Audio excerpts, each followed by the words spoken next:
Pooh. Hi. Hello. Hello. Hello?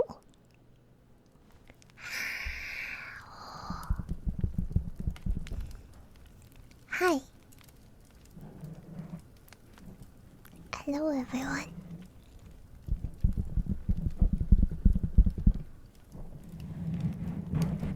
Fallenshadow. Fallenshadow. Whoa, do you hear that? That is the wind in real life. Any wind you hear is real and not fake. Wow. Yeah. Yeah. Don't worry though. I feel like I have to clarify for that guy that said he did LSD. The fire is not real. It cannot hurt you. It's not real. Don't worry. It's okay. You're safe. Yeah. But also don't do LSD. Don't gaslight him. That's not funny. But hi. Hello. Today, gonna be starting the stream with little, hopefully relaxing tapping, and then we're gonna move on to reading the novel A Christmas Carol. Very old, very boomer. I'm sure a lot of you really remember when this one came out. Yeah, but I imagine it's been a while since you've heard it, so maybe I can give you something fresh. Where's that hand? Yeah, my tracking is gonna be very scuffed because there's a big old microphone in front of my face. It's really big, but yeah, I'm here. Hi.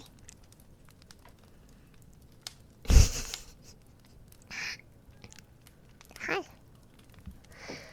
I hope you're having a very nice day so far, by the way. Yeah.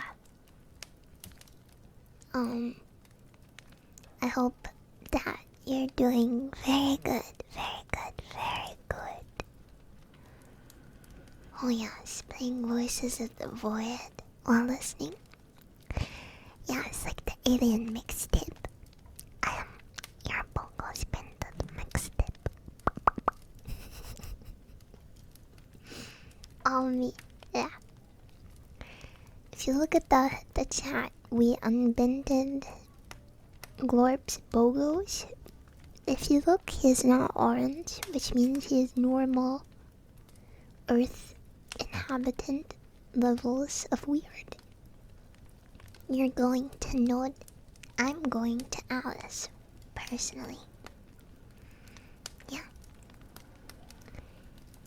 Holy, you ran a 5K. Wow. All the colors are wonky because there's a filter over the chat box.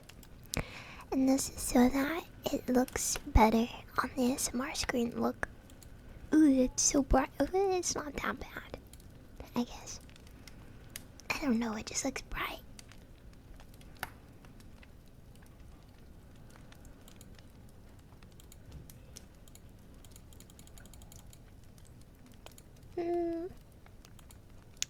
Fine, I'll leave it off. Glorps, Bogos are back. That's okay. Yeah. We still love him, I think. Yeah.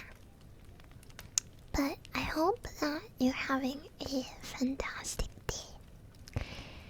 And if not, I hope that I can improve it a little It's very casual, very sort of lo-fi ASMR. I always find the sound of the Blue Yeti very comforting myself. Because it is binaural, but very subtly. And it's sensitive, but not incredibly so. So I find it quite relaxing if someone's just yapping. It's binaural, yes. Listen, I'm on your left side, and now I'm on your right side. It is binaural, but not to the degree that the SR3D is. Hi on your left side. Hi. Hello. Won't you take me to Comfy Town? Won't you take me to Comfy Town? Yeah. Unless you take it off binaural mode, I don't think so. I like it how it is. Yeah. You wanna hear the slug? I think it's too noisy. Oh gosh, I need to calm my squeak laughter. Oh boy, I'll jingle him very gently.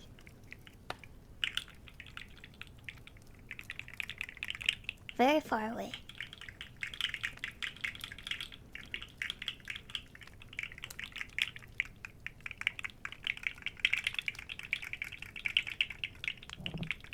That's my sleeve.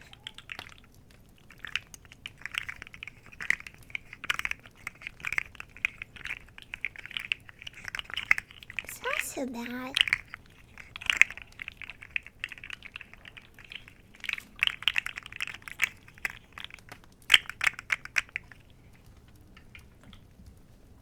There we go. Yeah, activating your neurons very, very gently. Very gently. Very, very gently. Very gently. Have to. Tap on your brain.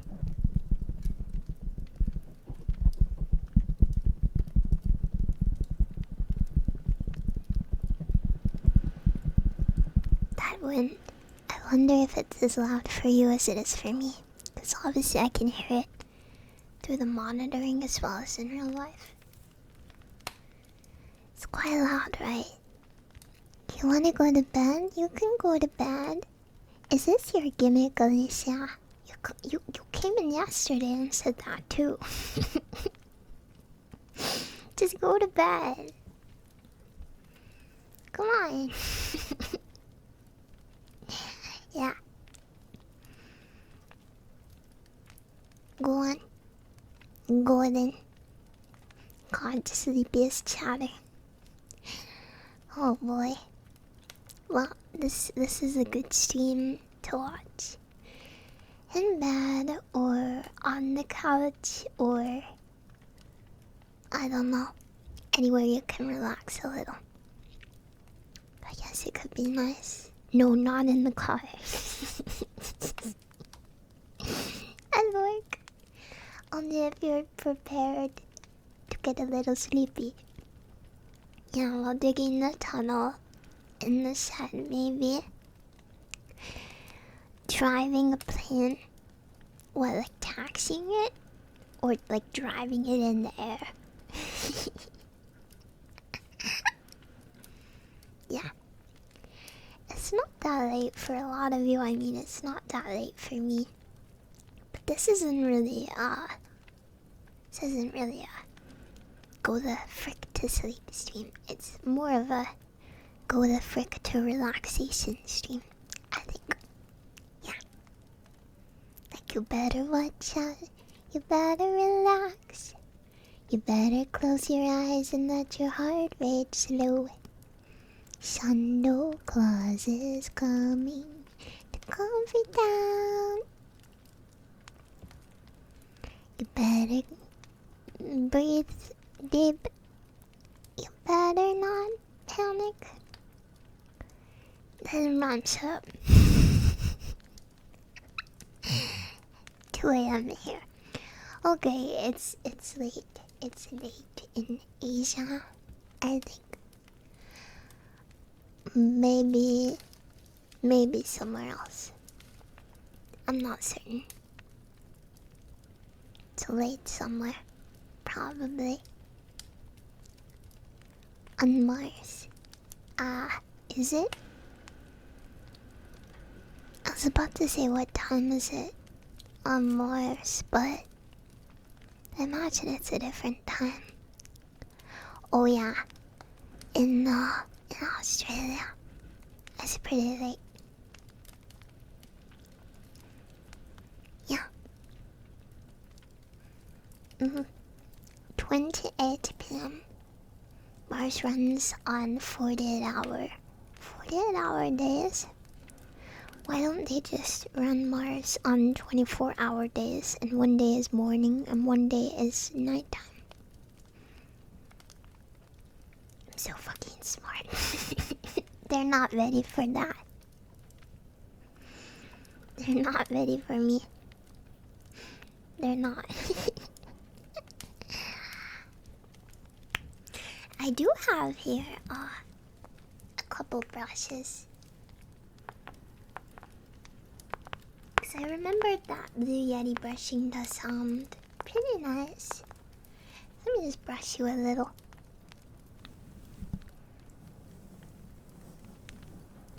I wonder if I should take the pop filter off.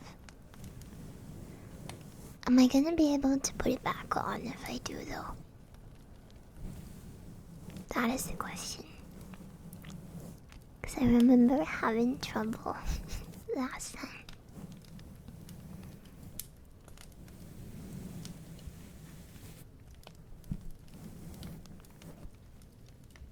You believe in me?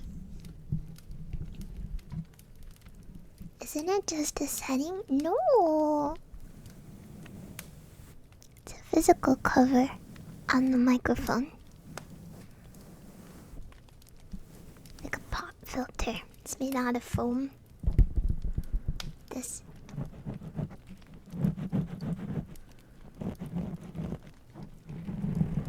It's really tight though. Like I can barely.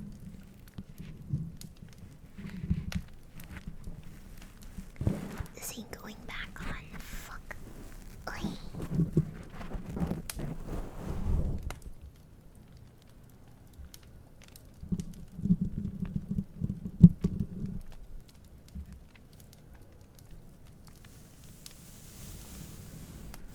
Oh, it does sound better though.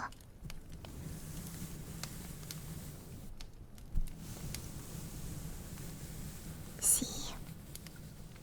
Yeah.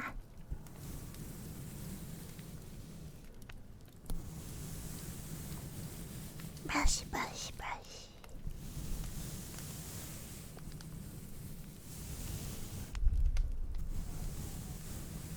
Some sounds are a little harsh on the Yeti though, so it does sound better with a filter generally, I think. Because I think S sounds are quite harsh on the Yeti. I have to enunciate very gently. S, S, S.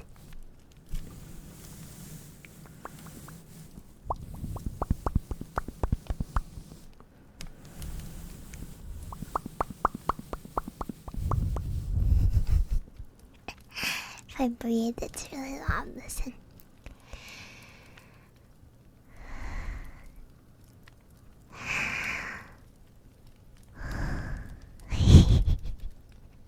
It's very windy, right?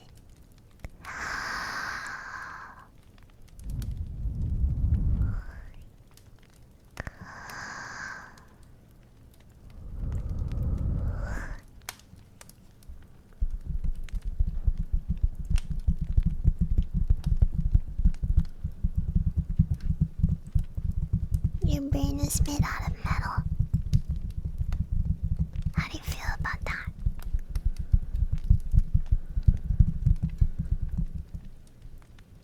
Can I scratch it? Will that be too much? can't tell if that's good or not. Yeah, hollow metal.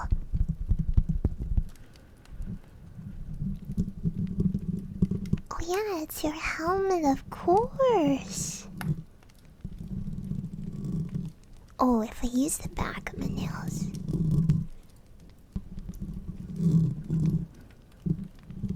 That makes sense. Yeah.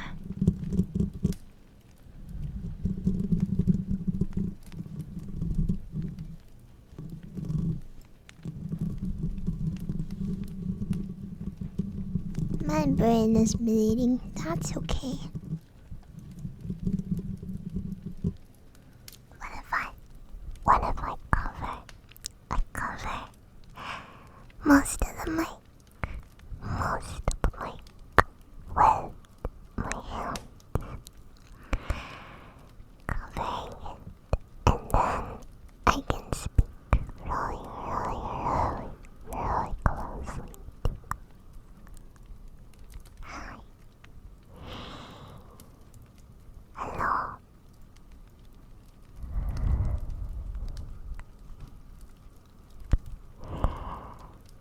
Hi.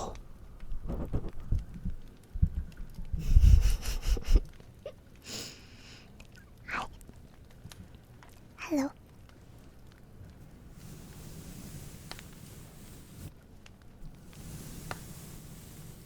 Howdy. How do you do? My jaw just cracked. Oh no, my bones.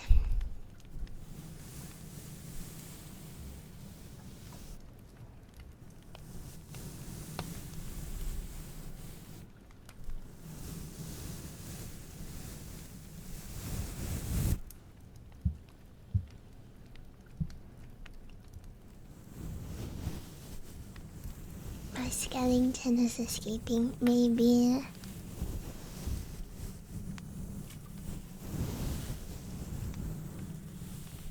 Sorry to hear you got fired. It's okay though. More stuff happens. Life is a cycle, and I'm sure you'll get back on your feet. Just stay strong. Yeah.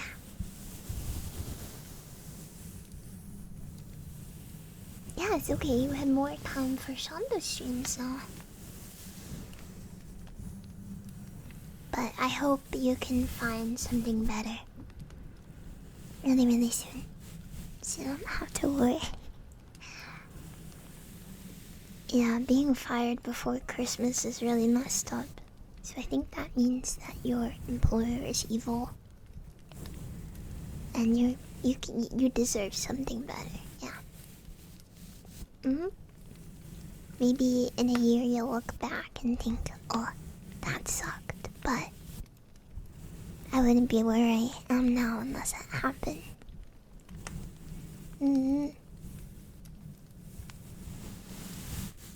Sometimes something bad has to happen for something good to come to pass. Got your hours cut in your card. Oh jeez, I'm sorry.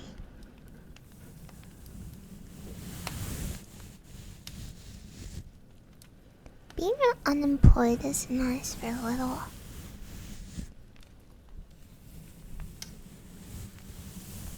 But I don't know, I think there's worse times to be unemployed than Christmas. Let's look on the bright side. At least you can enjoy this time at home. And then you can start the new year with something fun and exciting. I'm a workaholic too. Yeah. What's that lower in the background? That is the novel we're going to read, but I'll hide it for now, because I'm going to nap first.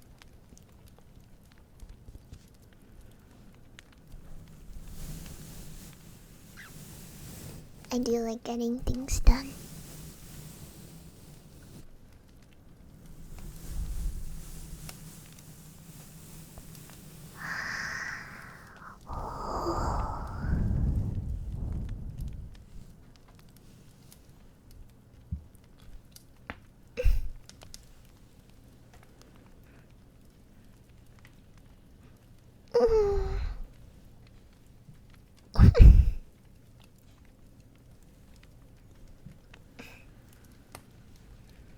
Bones go crispy crunchy.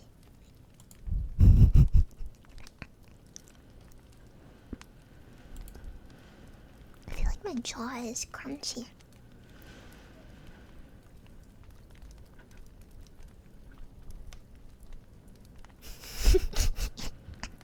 Are you a cat? Yes. Yeah. Yeah. Yeah. Sip. I have some water and I have some tea with me today. Some honey tea. I made a really big cup of it.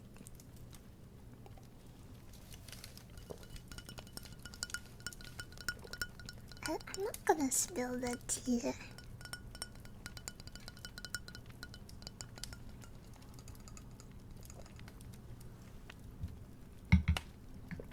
Yeah, I gotta preserve. Gotta preserve my voice for tomorrow's stream as well. Spill the tea about Ebenezer Scrooge? I'm going to, don't worry. My nails are actually quite short. I have like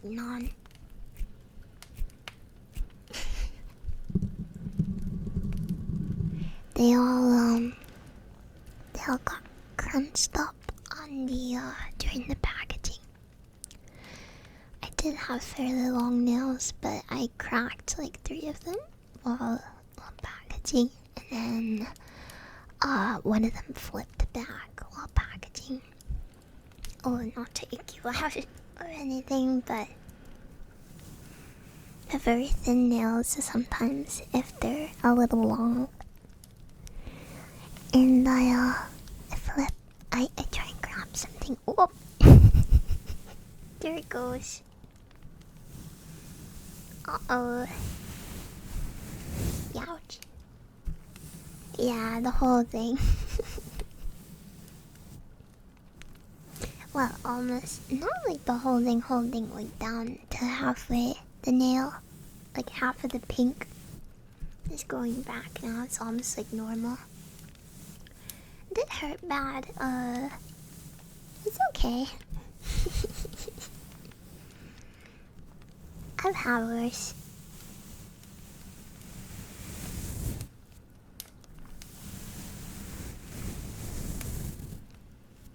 That's what it is. You know.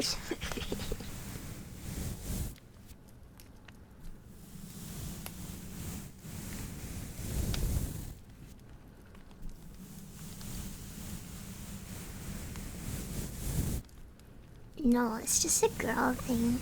Girls are like immune to pain.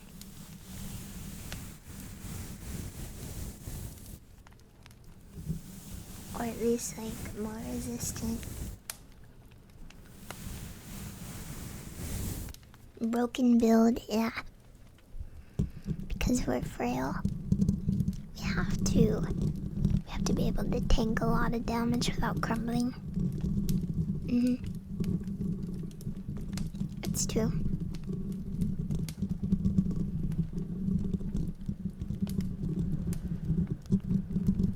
Yeah, giving birth is something of a known painful experience. I've heard it's almost as bad as cramps that men get. You know what I'm referring to. Almost as bad. Hear that wind? Yeah, the cramps.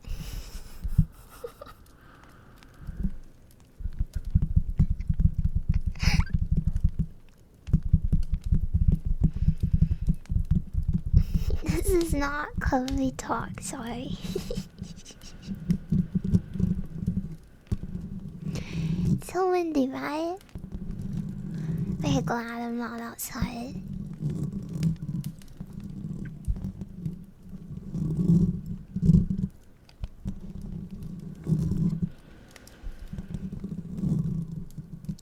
Yeah, That's why I like stuff like this. Streams like this, like the lo-fi sort of thing. No, my window is very locked. Very, very locked. Very shut. Of course.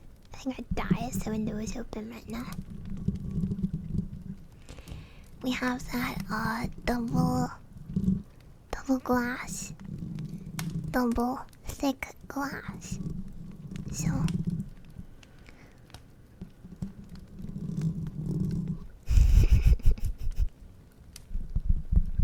double glazing, that's the term, yeah.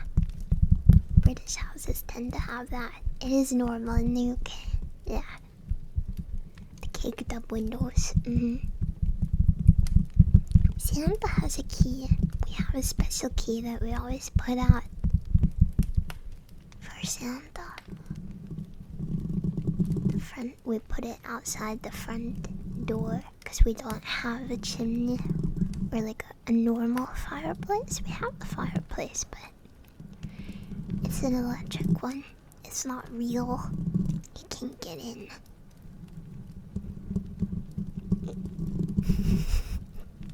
Sorry, I made a funny mouth noise. The kitten vomit noise. I've done it by accident on stream, and then I'm like, oh frick, but sometimes it doesn't pick up if it's very quiet. I don't think you're Santa. I think you're just trying to trick me into sitting on your lap.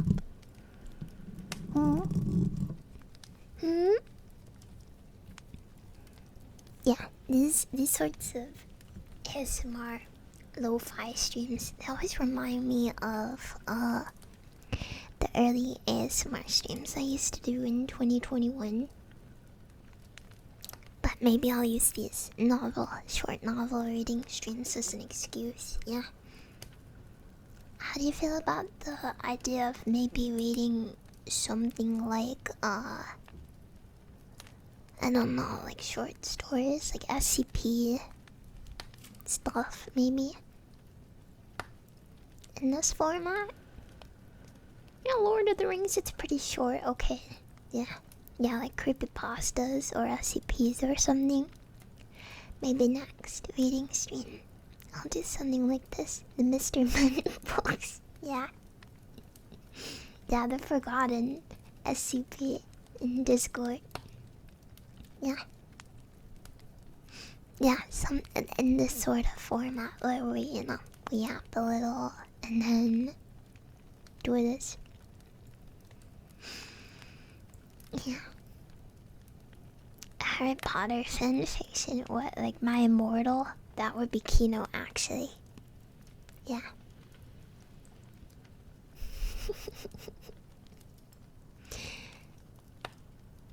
Yeah. But yeah, I think it's quite relaxing to read stuff like this. We could read Olivia's book she gave you. That is a subathon goal. That is going in the subathon goals list. Relaxing reading of that novel. But don't worry, I will change all of the I will make it Twitch safe live. I'll just replace words. No, I haven't read it. It's not my sort of novel. She held the banana.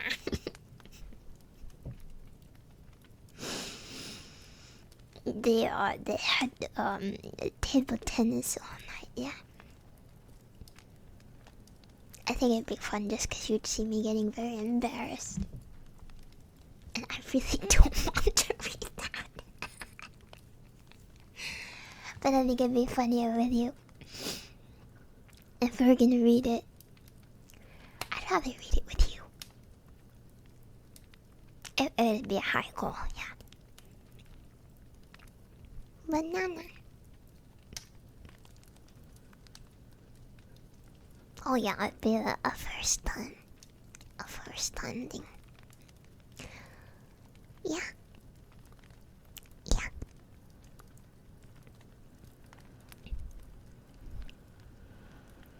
you wouldn't really like it. That's okay.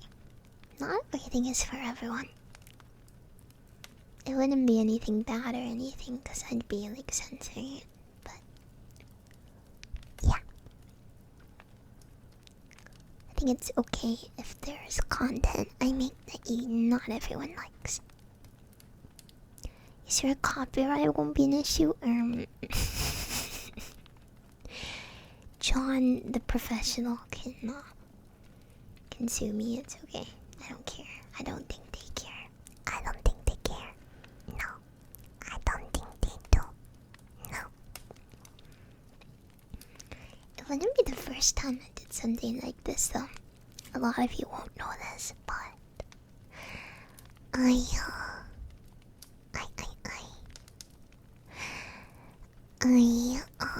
did a 50 Shades of Grey reading stream back in the YouTube days. We didn't get very far. It's actually kind of boring. Yeah. No, I wouldn't have read anything lewd. I would have changed everything. But yeah, it's very boring. Actually, I ended up skipping the like 2/3 through it. I think it's boring. It was a little underwhelming, to be honest. Yeah. It's for middle-aged women. I guess they need build-up. It's not spicy enough for me, I guess so. My type of spice is a little different. I've yet to find a novel that ticks my specific boxes, so guess we gotta write it ourselves. Yeah.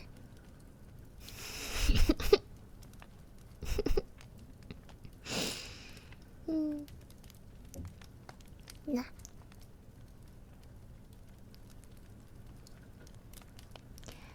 I would like to, what do you mean we? We in the royal sense. You're not getting any snippets of it. You're not. I would like to write something for you guys one day, though. Something you can experience one day. Yeah. It's gonna be many years in the future, I imagine. But, I do want to write a VN. I has the ominous sound of children laughing. At least it's not screaming. Could be worse. Yeah. I would like to write one day. Yeah, distant child giggling ambience. Yeah.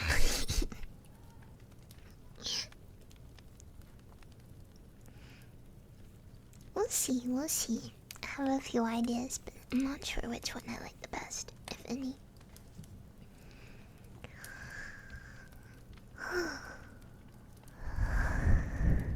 Yeah, scary child outside the window. Ooh.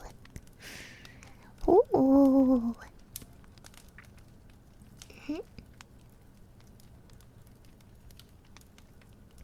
Wow, Birth and Jorbtica just made a window of the blushing emote. Did you see it? Did you see it? Yeah, if I wrote a VN, it'd probably be pretty messed up. Yeah. That's a warning. I don't know. I think it would be optional though.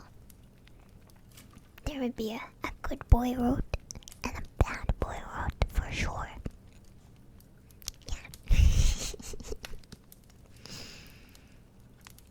Maybe the bad boy wrote would be like something you have to patch in, because my writing would never end up on like Steam otherwise. No. Would not be allowed. No.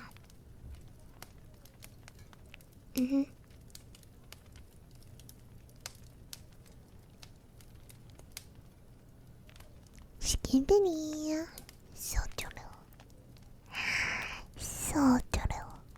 So true.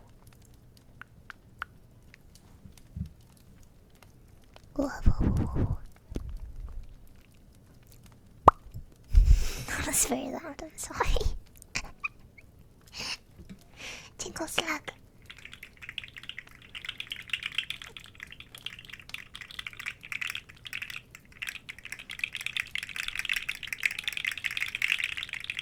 No, I'm not gonna do the advent calendar today. I'm gonna save mine for tomorrow. I'm not eating with this mic, sorry.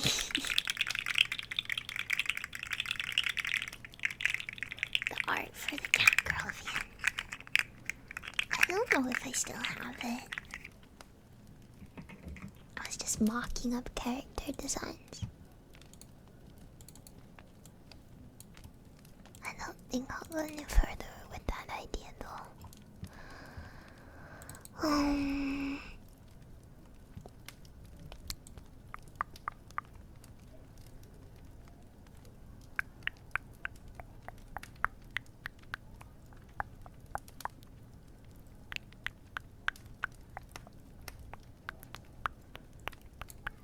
Oh, I am seeing some cute old sketches though.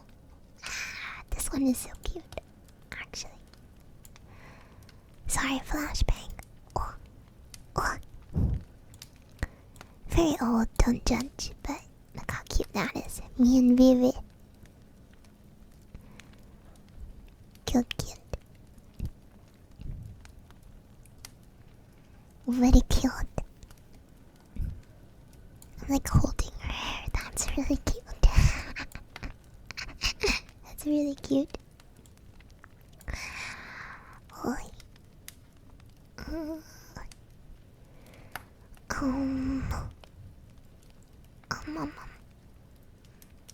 I don't think I have them anymore.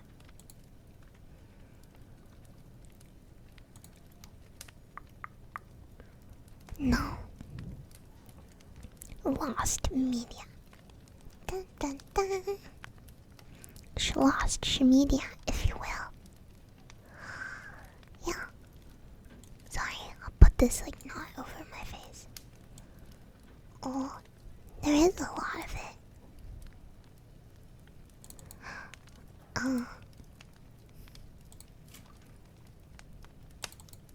Quite a lot. Quite a lot. Quite a lot. Whoa. Oh, I did some very cute evil Shando designs. Actually, I don't know if I ever showed this. Oh, I can't show that. Actually, maybe.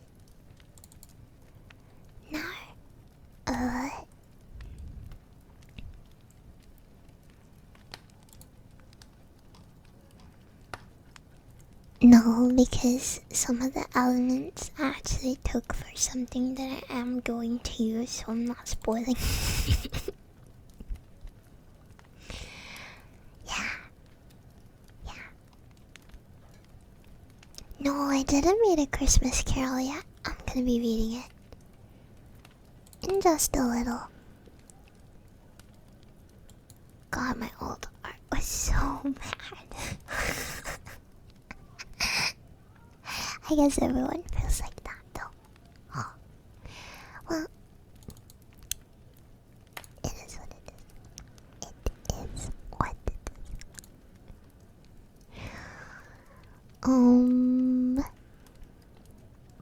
I don't think there's anything else I haven't already shown you guys a gazillion times. Because I draw once a decade. Yeah.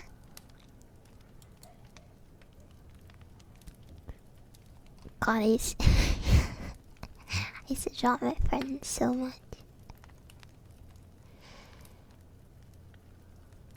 Yeah.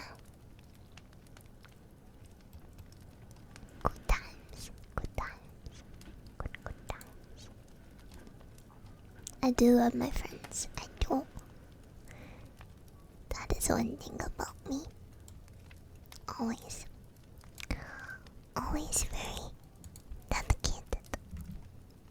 Yeah, that was loud. To my friends. I don't think you guys heard that though. So we're okay.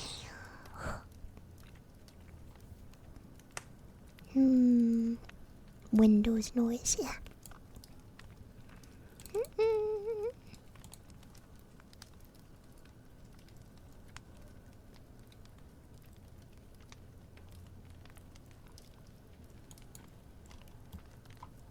I'm gonna close this, I'm getting distracted. Oh, Jesus Christ. The police. The police. The police. God. Oh, is that the cops? Don't worry, they can't get us here.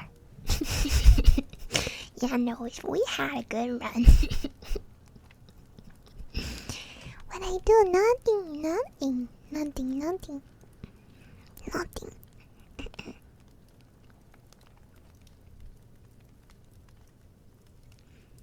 It's okay, it's okay, it's okay. It's okay. They can't hurt us.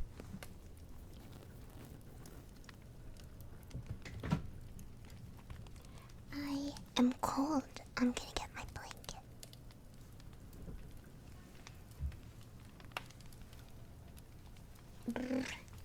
I'm currently engaging in a constant battle with my entire family because I'm always putting the heating on and everyone else is always turning it off. Ugh. Every time I go downstairs, I put the heating on all the way to 40. And then someone else comes down and turns it down. How many layers am I in? I think like 3? 3. Yeah. Then a blanket. Blanket. Blanket. Blanket. Yeah, 40 Celsius is the highest the heating goes, unfortunately. It's just not high enough. Arr. But it gets turned off anyway. Someone will turn it back to like 34 or something.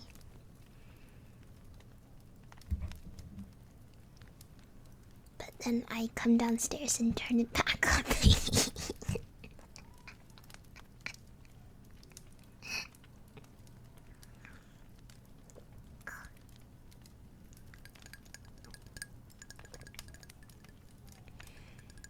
Please understand, I'm a lizard. 34 is not hot. 34 is cold. I'm shivering. Brrr. This is why none of you could handle me in real life. Ooh. Did you hear that? What did that? I'm just tapping a cup. There was a tiny bee for a moment.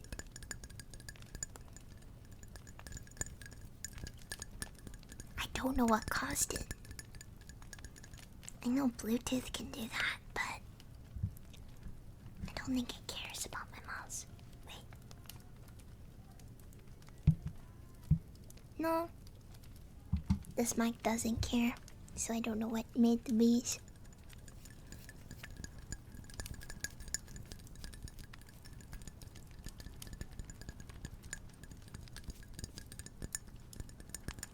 First time catching you live. Thanks for the stream. Glad to hear it.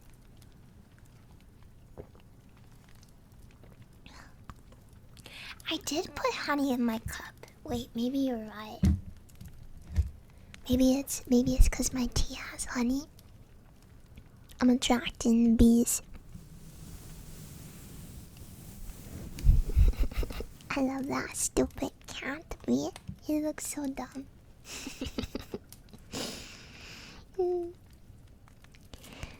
Honey-chan.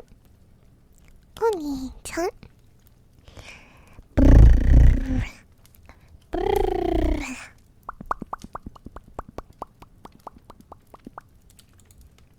The names.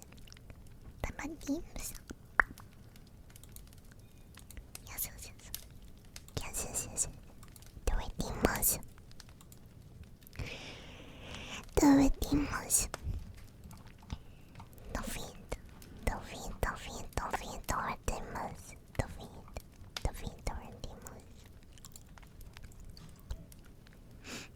Oh yeah, I was thinking of making a petting zoo redeem over the Christmas period. How do you feel about that?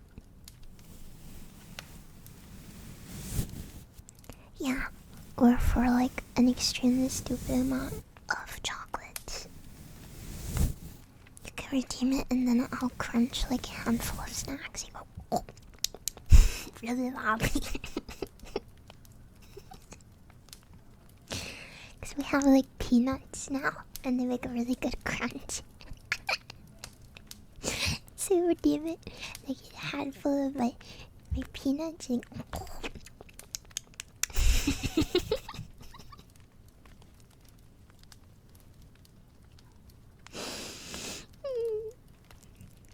I don't know, like 200,000 or something stupid.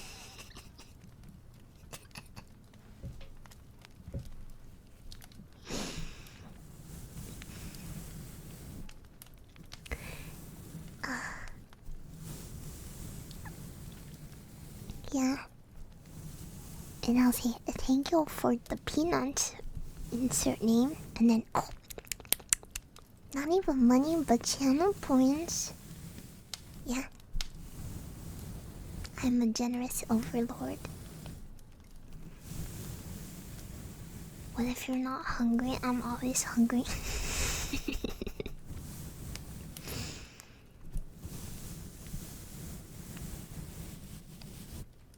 Like the animals at the petting zoo. They only care about food.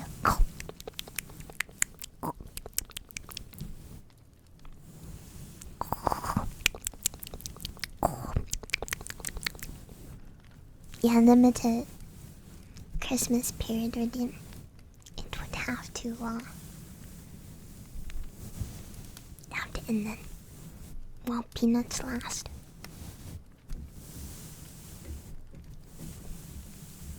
Yeah, Christmas special.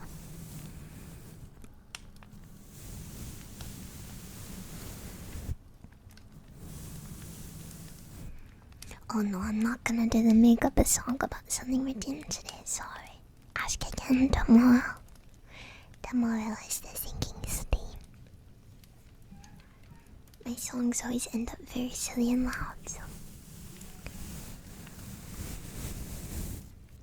Yeah, not fraud, I refunded. Yeah, the sinking stream. The laughter the children just ignored. It's not real. Ah, frick, note for the guy on LSD. It is real. No one else listen. I'm scared of like actually scaring him if he's still here.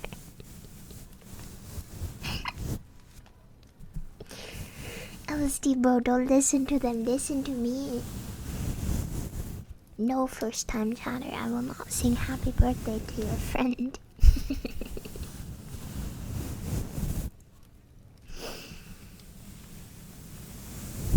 Why does this... I see this all the time, right? Some first time chatter comes in. It's like, it's my birthday. It's my birthday. It's my birthday. It's my friend's birthday. It's my birthday. It's my friend's birthday. Please. It's my friend's brother, sister's dog's birthday. No.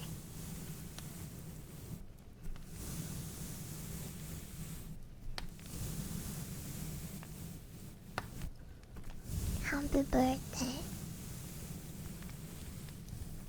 Oh boy, what game are we playing today? The one where you shut up and close your eyes.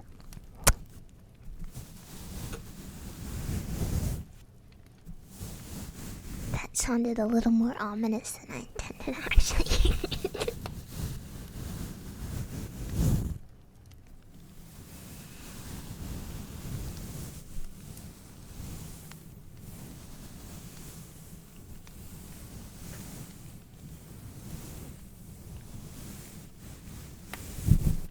So what a tired parent says to their kid. I will sing for your cat when he turns 20, yeah.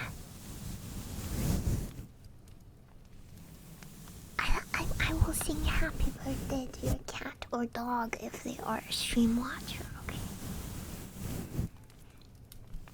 Like, there was a guy on Twitter who posted his dog, like, actually watching my stream. I think her name was Ramona. Why do I remember her name but not his? Priorities.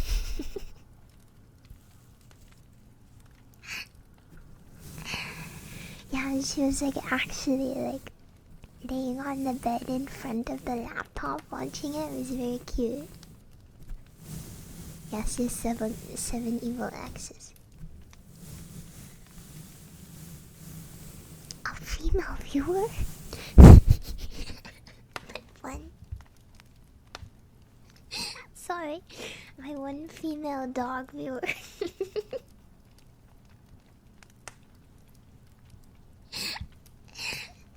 Sorry. Oh boy.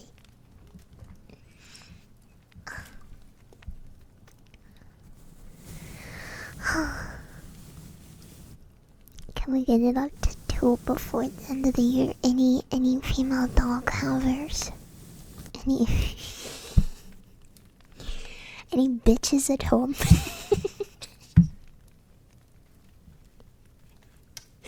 Any bitches in chat? Any bitch havers?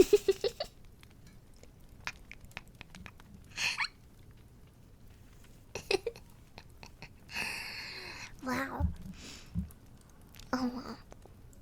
Yeah.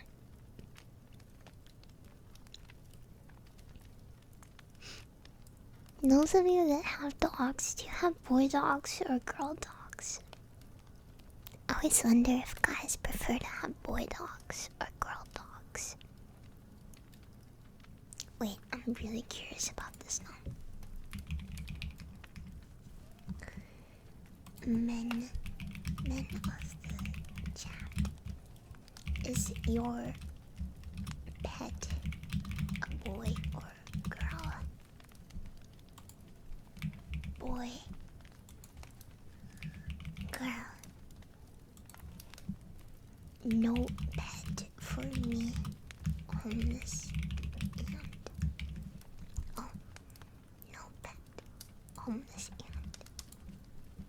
Also, things like a hamster or a parrot also count. Just in case you were wondering. Is okay. Fuck. I'm curious. My 4 female viewers, please stand back for a moment. This doesn't apply to you. Step back, princess.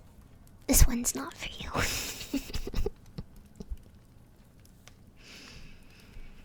I'm just curious.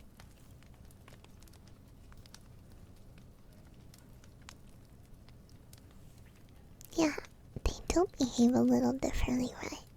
I know cats definitely do. Male cats are known for being much more affectionate than females.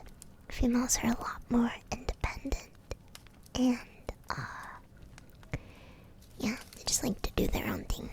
They can be very, very sweet still, but in general, they're more independent. And boy cats are big stupid babies. Yeah.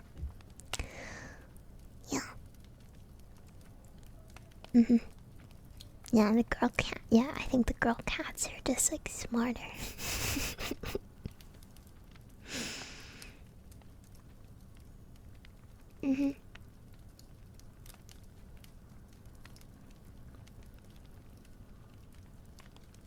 Once you're female, you'll figure it out one day. You forgot the both option. Fuck.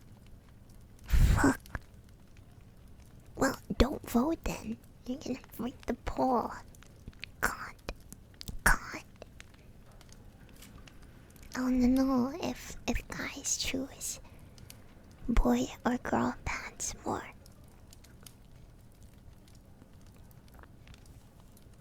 Too late. Yeah, it's the same with bunnies too. Yeah.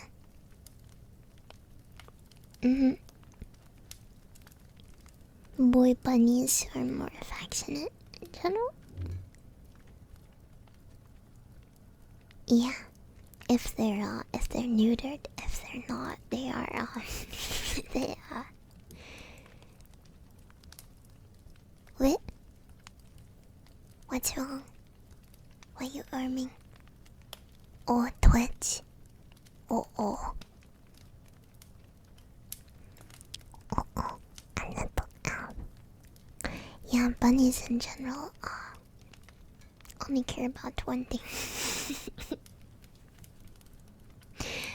And thus, they're like neutered or spayed. Yeah. Okay, this is freaky, but did I ever tell you guys that before we had our bunnies neutered because we thought they were too young at this point, which is how we ended up with a litter. Yeah. Oh, I guess I have told. Yeah, I've told this. Our male bunny literally painted the bedroom walls white, and it would not come off. No. We had to get a new hatch. Like I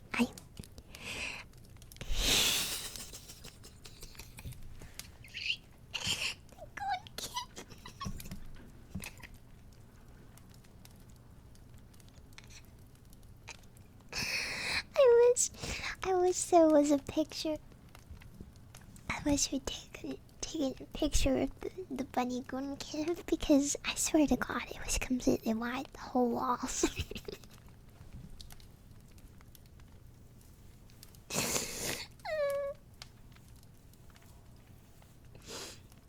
Yeah, do you like my relaxing ASMR? Are you feeling relaxed? Okay, look, little 10-year-old Sandro had to perceive this. You should see this too.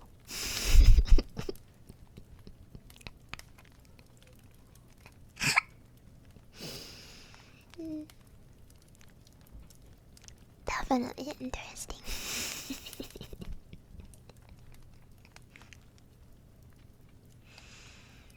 Hi. Merry Christmas and Happy New Year, dear dog. More girl pets than boy pets. Like, shut up! Oh my god.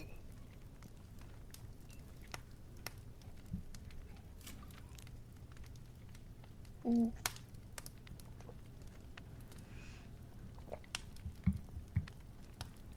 Ollie was such a Giga Chad bunny though. He really was.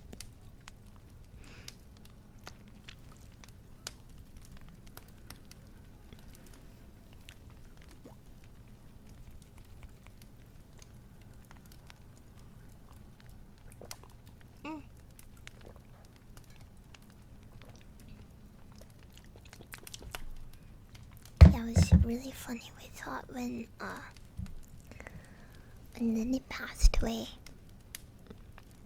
he would be like really sad, but he just like continued. Like, he spent his whole life letting her eat first and stuff. And then like, he would just sit there and she would pull. She used to get phantom pregnancies all the time, and she would like pull all of her fur out. And then one day she started pulling all of his fur out, and he would just sit there like standing man mode. Whoa! Did you hear that? What the fuck was that?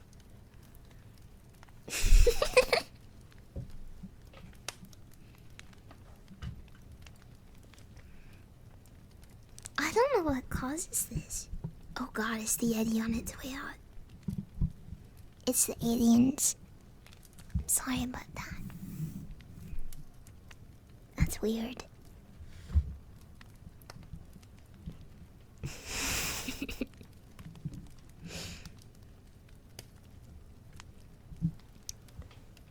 this mic is like 7 years old, so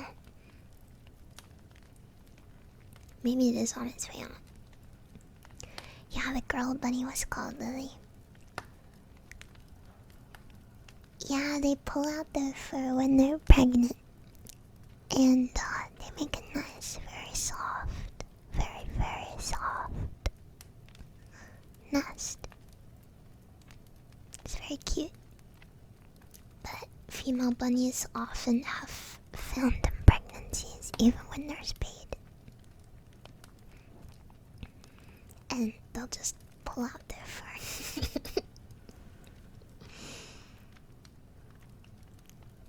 And pull out their mate's fur.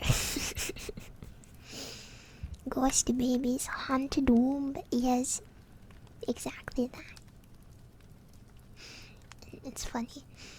He would have like bald patches, because she would just sit there and rip out all of his fur, and he would just sit there and let her. Probably thinking like, not this again.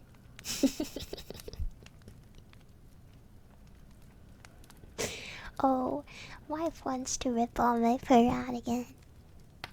Guess it is what it is. Happy life, happy wife, yeah. And he would always let her eat first, and she would wolf down all the food and leave like none for him. It's pretty funny. She was very small and he was very big.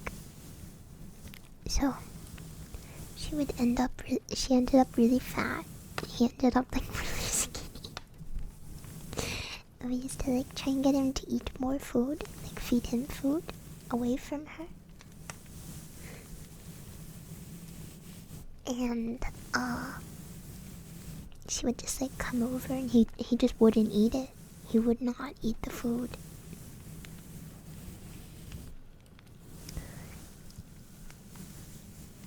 He just wouldn't eat it. And when she passed away, which it's not like super sad or anything, she was old. He just like he just continued on as usual and left his best in bachelor life. We thought he'd be really sad, but he just thugged it out, and he kept going like another 2 years after that. It's crazy. And she was old. She was really old. I'm free, yippee! Yeah, and then he ate more and gained weight and kept his hair. Yippee! I'm gone! No, he really loved her. I think he would just sit there, but you nosed it. Bunnies are such weird creatures. They're so odd.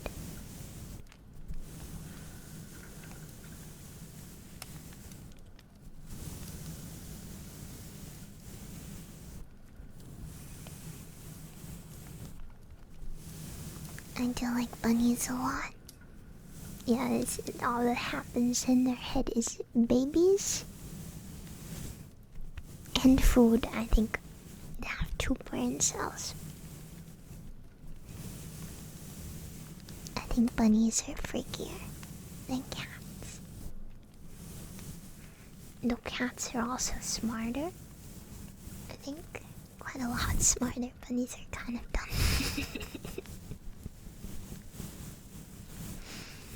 Not the stupidest of all creatures, but I don't know. Having a cat is like, damn, bunnies are kind of stupid. When you've had both. Yeah, cats are schemers. But I do like bunnies a lot.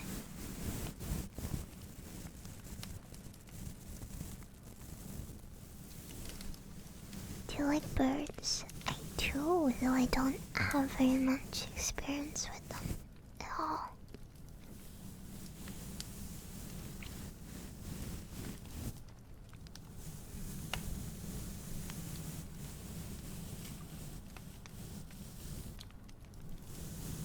I do like watching them.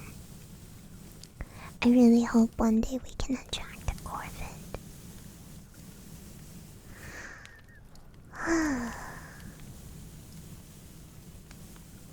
I really like corvids. Well, we get magpies. But I mean like a large corvid. And we get jays too. Jays are corvids, right? But I mean like a raven or a crow. I don't think I've ever seen a large corvid in real life.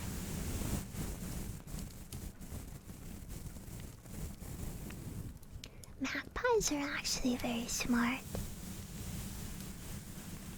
I think they're just as smart as ravens, but not as sociable. The Eurasian magpie, anyway. Fun fact, the magpies in North America are a completely different kind of bird. And they're not corvids. I don't know why you guys have a different type of bird that you call magpies that aren't magpies. Yeah, it's a whole different bird. Isn't that weird? You guys have a fake magpie. They're not even corvids. Imposters. Imposters among us. Yeah. You're like, oh, you guys have a magpie. Oh man, I want one of those. And then they invented them. I don't know why you call them magpies. Maybe you thought that they were the same first, and then they were like, nope, this is different.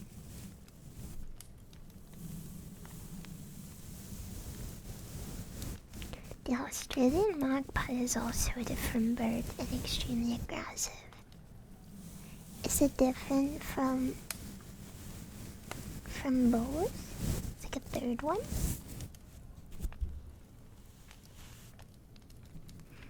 No, the Eurasian magpie is the cool one. That's the best one, because they're smart. Magpie lore is very deep. It does make sense that the Australian ones are aggressive, though. Pigeons, letting you catch them isn't really because they're stupid. I do think they're a little stupid, but that's more because we domesticated them. If I remember properly, pigeons are very chill around humans because we literally domesticated them. They are friends, but we love them. Your mouth is not moving. That's because the microphone is blocking it. Look. My mouth moves if I sit right up, but I'm brushing the mic right now, so it's kind of hard. Yeah, I'm just practicing,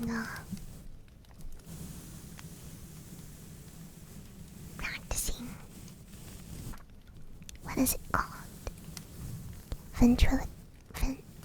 Yeah, that one.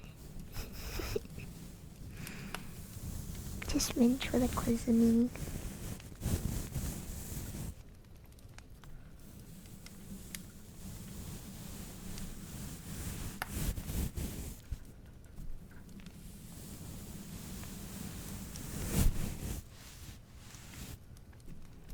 Vent is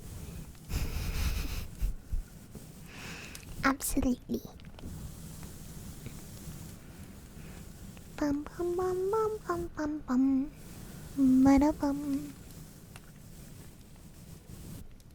Okay. Should probably wonder how this sounds.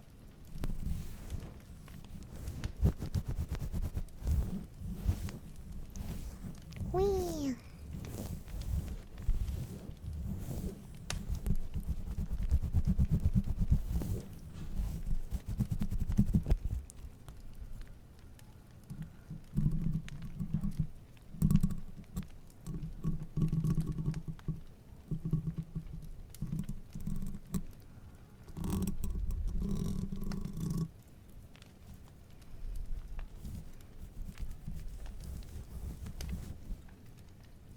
What about this?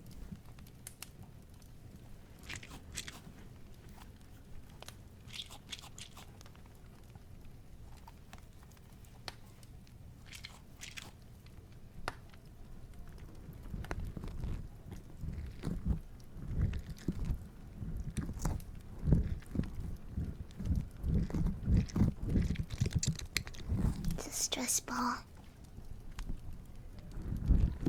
Whoa.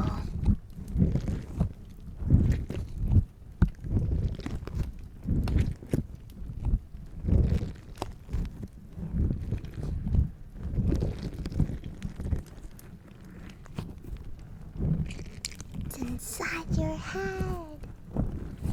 Ah, LSD guy, not really. Okay.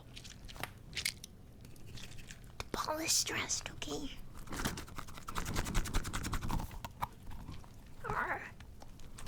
It's so stressed.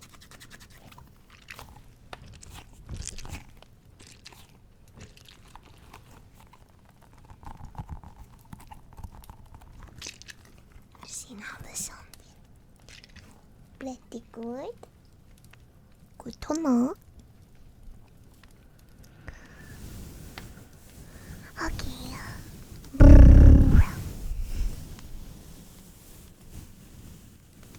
Honey-chan.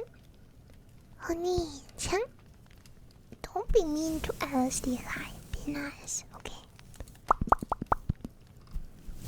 Literally, the moral of the story we're gonna read today is that you should be nice.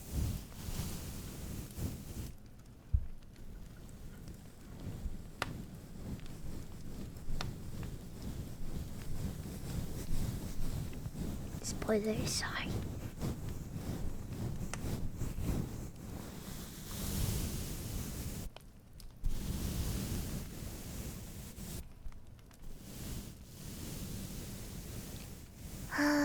IP nodded. Thank you. Thank you for subscribing into your tool. Thank you. Where am I? Symbiotic, thank you for 4 months. H Parks, thank you for 2 months. I'm normal and I like Shan. Thank you.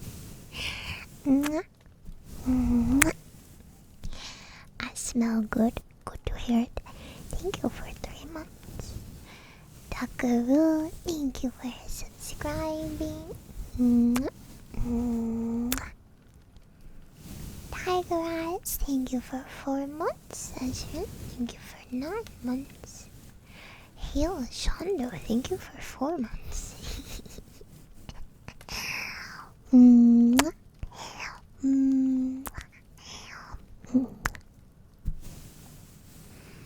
Simia, thank you for the bits. Fantastic, thank you for the bits too.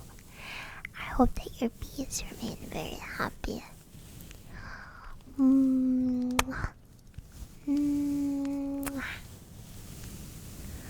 Dutchy boy, thank you for the bits. I'm glad that you like the Yeti.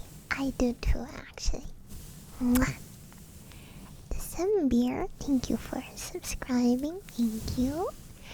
Benji, thank you for 36 months. Thank you. Tempest Shrimpest, thank you for 4 months. Did he fix it? I hope so. Bumblebee Desu, thank you for 9 months. Thank you. Epic Bacon, thank you for 30 months. City and Camp, thank you for 11 months. Would you like some brisket? Okay, thank you for the bits. My goodness, what is this I've stumbled in on? Nobody knows. Unaware, Shondophrenic, what are you unaware of? What? You know so. You know so. Epic fail. Everyone laugh.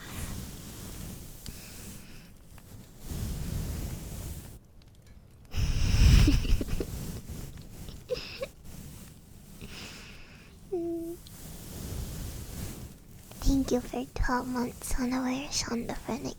Mwah. And Matt Bird, thank you for 19 months, egg, very true. Thank you, Undying Priestess, for 17 months. Mwah. Mwah. He doesn't know he's a Shonda. Is that what he's unaware of? A little concerning. He doesn't even know what a stream is. He doesn't even know what the internet is. Are you real? I wish. No. Ah, frick. Disclaimer, LSD guy. I'm real.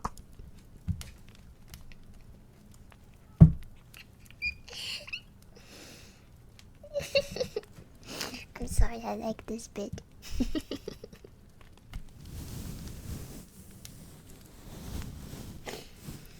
I hope he's okay.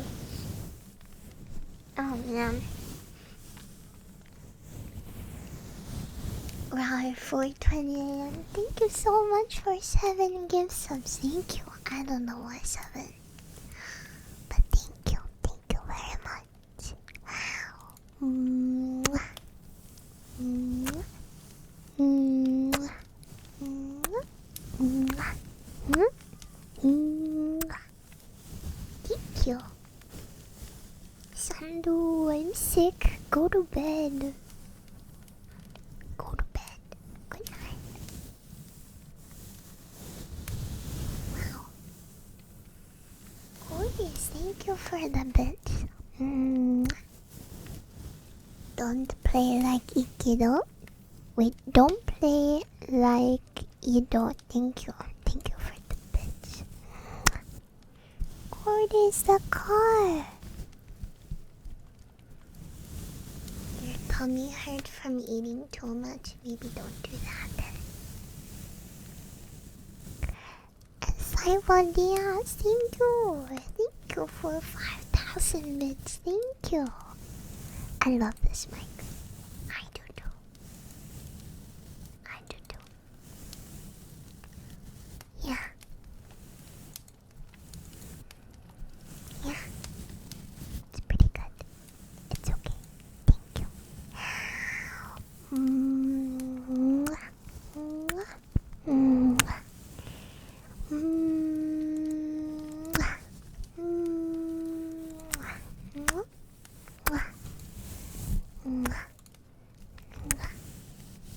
Thank you, Cyberdias. Thank you.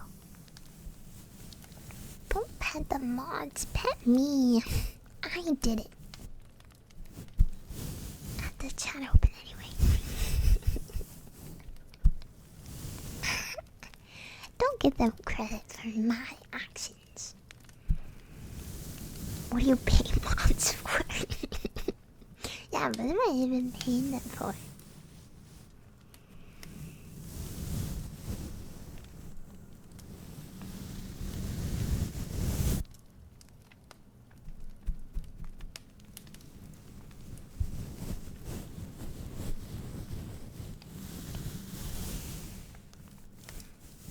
See, man, I hope you have a nice rest.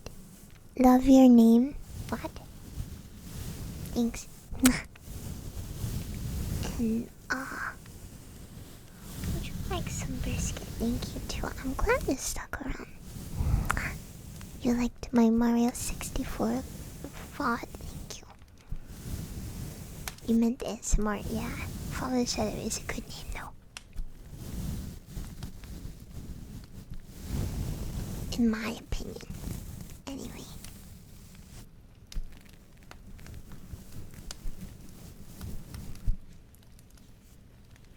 All the mods do is be gay, eat the hot chips, and lie. Yeah. Is it time? Maybe. Can you hear the letterbox slamming? It's so windy.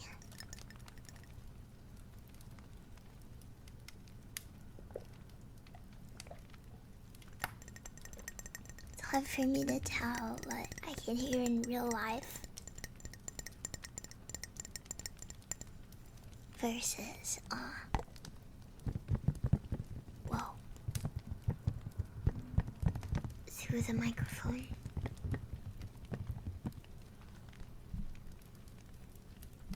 You have a hair on you. Whoops. Sorry. I do indeed hear the voices of the void. Okay. I'm now going to try and put this back on. Let's see. Oh god, it's so tight. What the frick?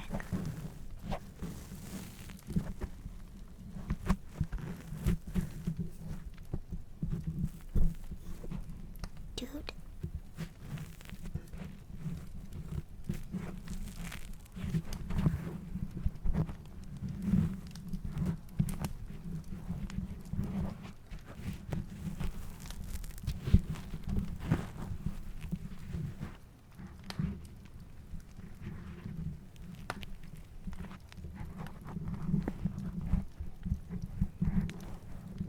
Yay.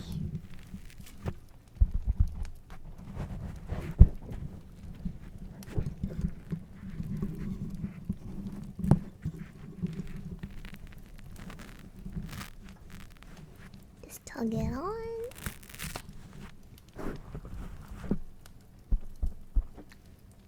Yay! We did it. That was not easy. Hi.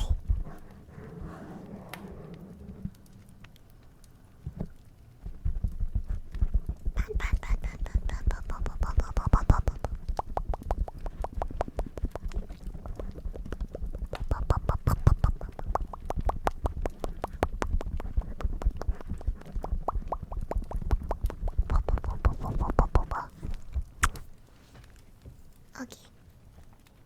I am gonna go and powder my nose super fast. And then we're gonna begin our reading. Yeah. Yeah. Yeah. Get ready, get ready, get ready, get ready. Get ready, get ready, get ready, get ready.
scary.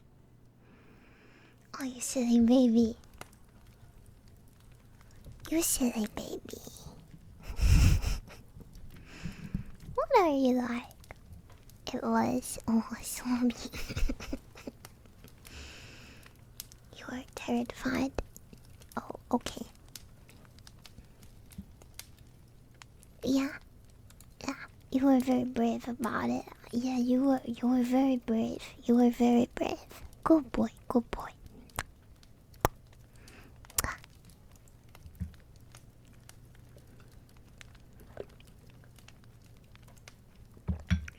Even though it was very, very scary, you were super brave. Very proud. Very proud. Okay. Okay. Sim, thank you for subscribing. Thank you. Okay.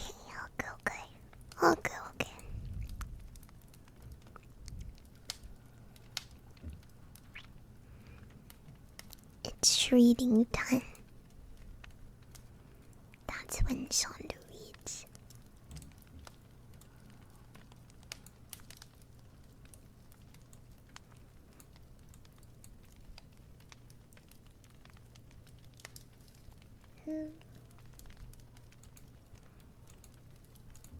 There we go.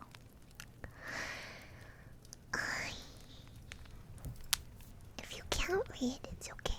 You can just listen. Can you imagine if I did a reading stream where I just put the words on screen and we're like, go on. Go on then.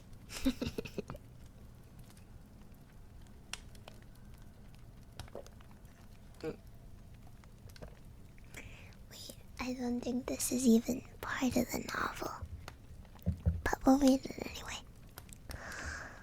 Okay. Introduction. None of us is old enough to remember a time when Christmas didn't represent a joyous season of celebration, feasts, and gift-giving. But time when it didn't, when December 25th was a strictly religious holy day, soberly and piously observed by good Christians. The pagan and other pre-Christian origins of Christmas had been mostly swept away during the Reformation, particularly in Puritan England during the reign of Oliver Cromwell. That is a guy I've talked about a lot. Very funny, you should Google that guy. Very interesting stuff that went on.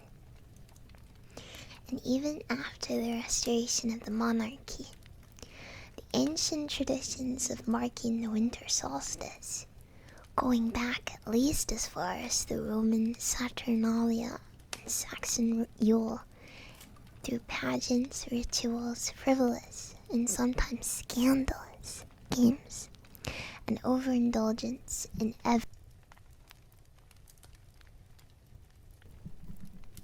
Sorry.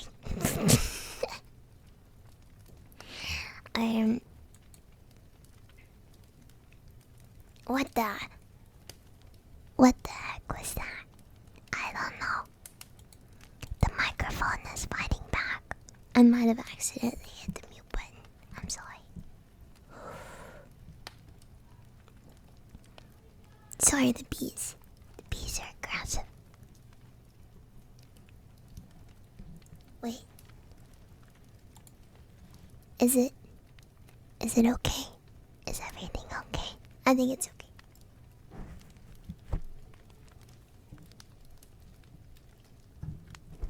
Let me just make sure everything's pushed in right. Okay. Yeah, I don't know why I did that. I'm sorry. Very sorry. Bzzz. Alright. The ancient traditions of marking the winter solstice, going back at least as far as the Roman Saturnalia and Saxon Yule, through pageants, rituals, frivolous, and sometimes scandalous games, and overindulgence in every kind of ingestible flora, fauna, or fermented beverage were seen as somehow unseemly by the Protestant West of the industrial age. Are you feeling knowledgeable?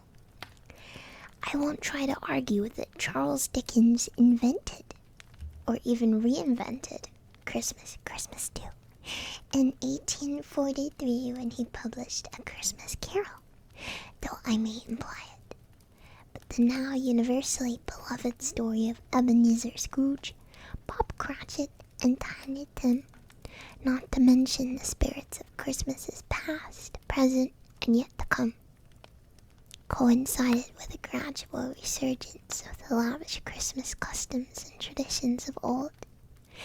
The genius of Dickens's tale is in his marriage of rejoicing, celebration, and good cheer with the core Christian tenets of kindness, charity, and love. And somehow, and perhaps most important of all, forgiveness, in particular for Scrooge, whose sole reclamation is to the point of which the story hinges. That Scrooge is forgiven is, of course, central to not only the carol, but to what it means to be Christian. As long as there is life, there is the hope of salvation through repentance. Scrooge's punishment doesn't have to await him in hereafter as it did Jacob Marley. Indeed, his punishment is tied to him by his miserly and misanthropic ways, just as the invisible chain he forges day by day is. After all, as Scrooge's nephew Fred points out, who suffers by his ill whims, himself always. So true. In late 1843, the 31-year-old author of Oliver Twist, 1838, and Nicholas Nickleby, 1839, suffering through the first dawn period of his young career, lighted on the notion of publishing a short Christmas novella in time for the holidays. It took him all of 6 weeks to write, and he subsidized the publication for his publisher, Chapman and Hall, who were disgruntled with Dickens over the poor sales of the ongoing serialization of Martin Chuzzlewit. What a name. This despite the fact that Dickens's previous books had helped make the publisher what it was, broken up into staves instead of chapters to imitate the structure of a song. A Christmas Carol in Prose, a ghost story of Christmas, appeared on December 19th, 1843, with illustrations by John Leech for 5 shillings for steal, and was an immediate success, selling out its entire print run in 3 days. It became hugely popular both in England and overseas, and remains his most popular work to this day.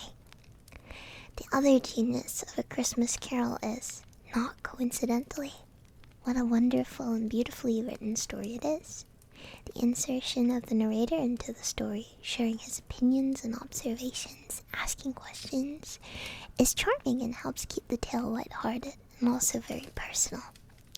Dickens's usual humor is on display, but interestingly, it is Scrooge who provides some of the book's most comical asides, as he parries first with the philanthropists who intrude into his office, and then the ghost of Marley, who, upon invading Scrooge's bedchamber, asks him why he doubts his senses. Spoiler, by the way, because, says Scrooge, a little thing affects them, a slight disorder of the stomach makes them cheats. You may be an undigested bit of beef, a blot of mustard, a crumb of cheese, a fragment of an underdone potato. There's more of gravy than of grave about you, whatever you are. Perhaps Dickens is trying to tell us that no one who still has a sense of humor is completely beyond hope. If it keeps us interested in Scrooge's fate, we're rewarded for it in the end when his humor turns from bitter sarcasm to good-natured self-depreciation and joy. And in the end, Scrooge can be reformed. Then there's hope for all of us. Thanks, Alex. Preface. I have endeavored in this ghostly little book to raise the ghost of an idea, which shall not put my readers out of humor with themselves, with each other, with the season, or with me. May it haunt their houses pleasantly, and no one wish to lay it. Their faithful friend and servant. I don't know why I said it like that. CD. December 1843. Loading. Stave 1. Marley's Ghost. The guy with Giga Drip. I'm guessing that's him. Have a little guy, also known as a child. He's probably gonna like steal his stuff or something, I don't know. Then we have a guy with a hat. I think he's telling this slave with a box full of a child, a very small child, to like lift harder. Then there's a guy that's like tormenting a dog. What the heck, man? What is he doing?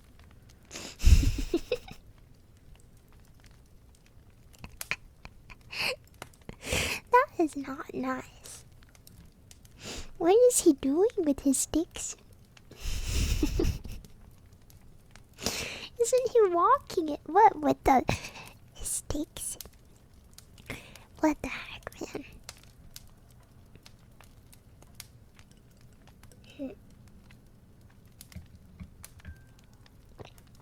Okay. Marley was dead.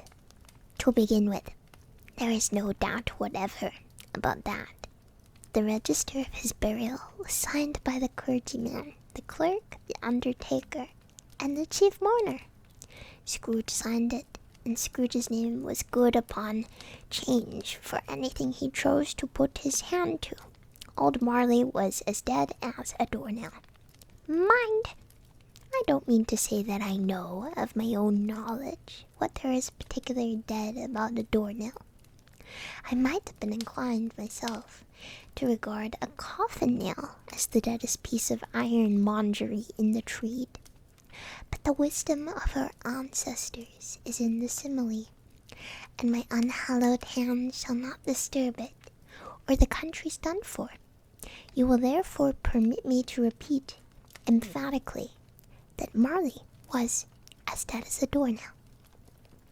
Scrooge knew he was dead? Of course he did. How could it be otherwise? Scrooge and he were partners for I don't know how many years. Scrooge was his sole executor, his sole administrator, his sole assign, his sole residuary legatee, his sole friend and sole mourner. Umphys, and even Scrooge was not so dreadfully cut up by the sad event, but that he was an excellent man of business on the very day of the funeral, and solemnized it with an undoubted bargain. The mention of Marley's funeral brings me back to the point I started from. There is no doubt that Marley was dead. This must be distinctly understood, or nothing wonderful can come of the story I'm going to relate.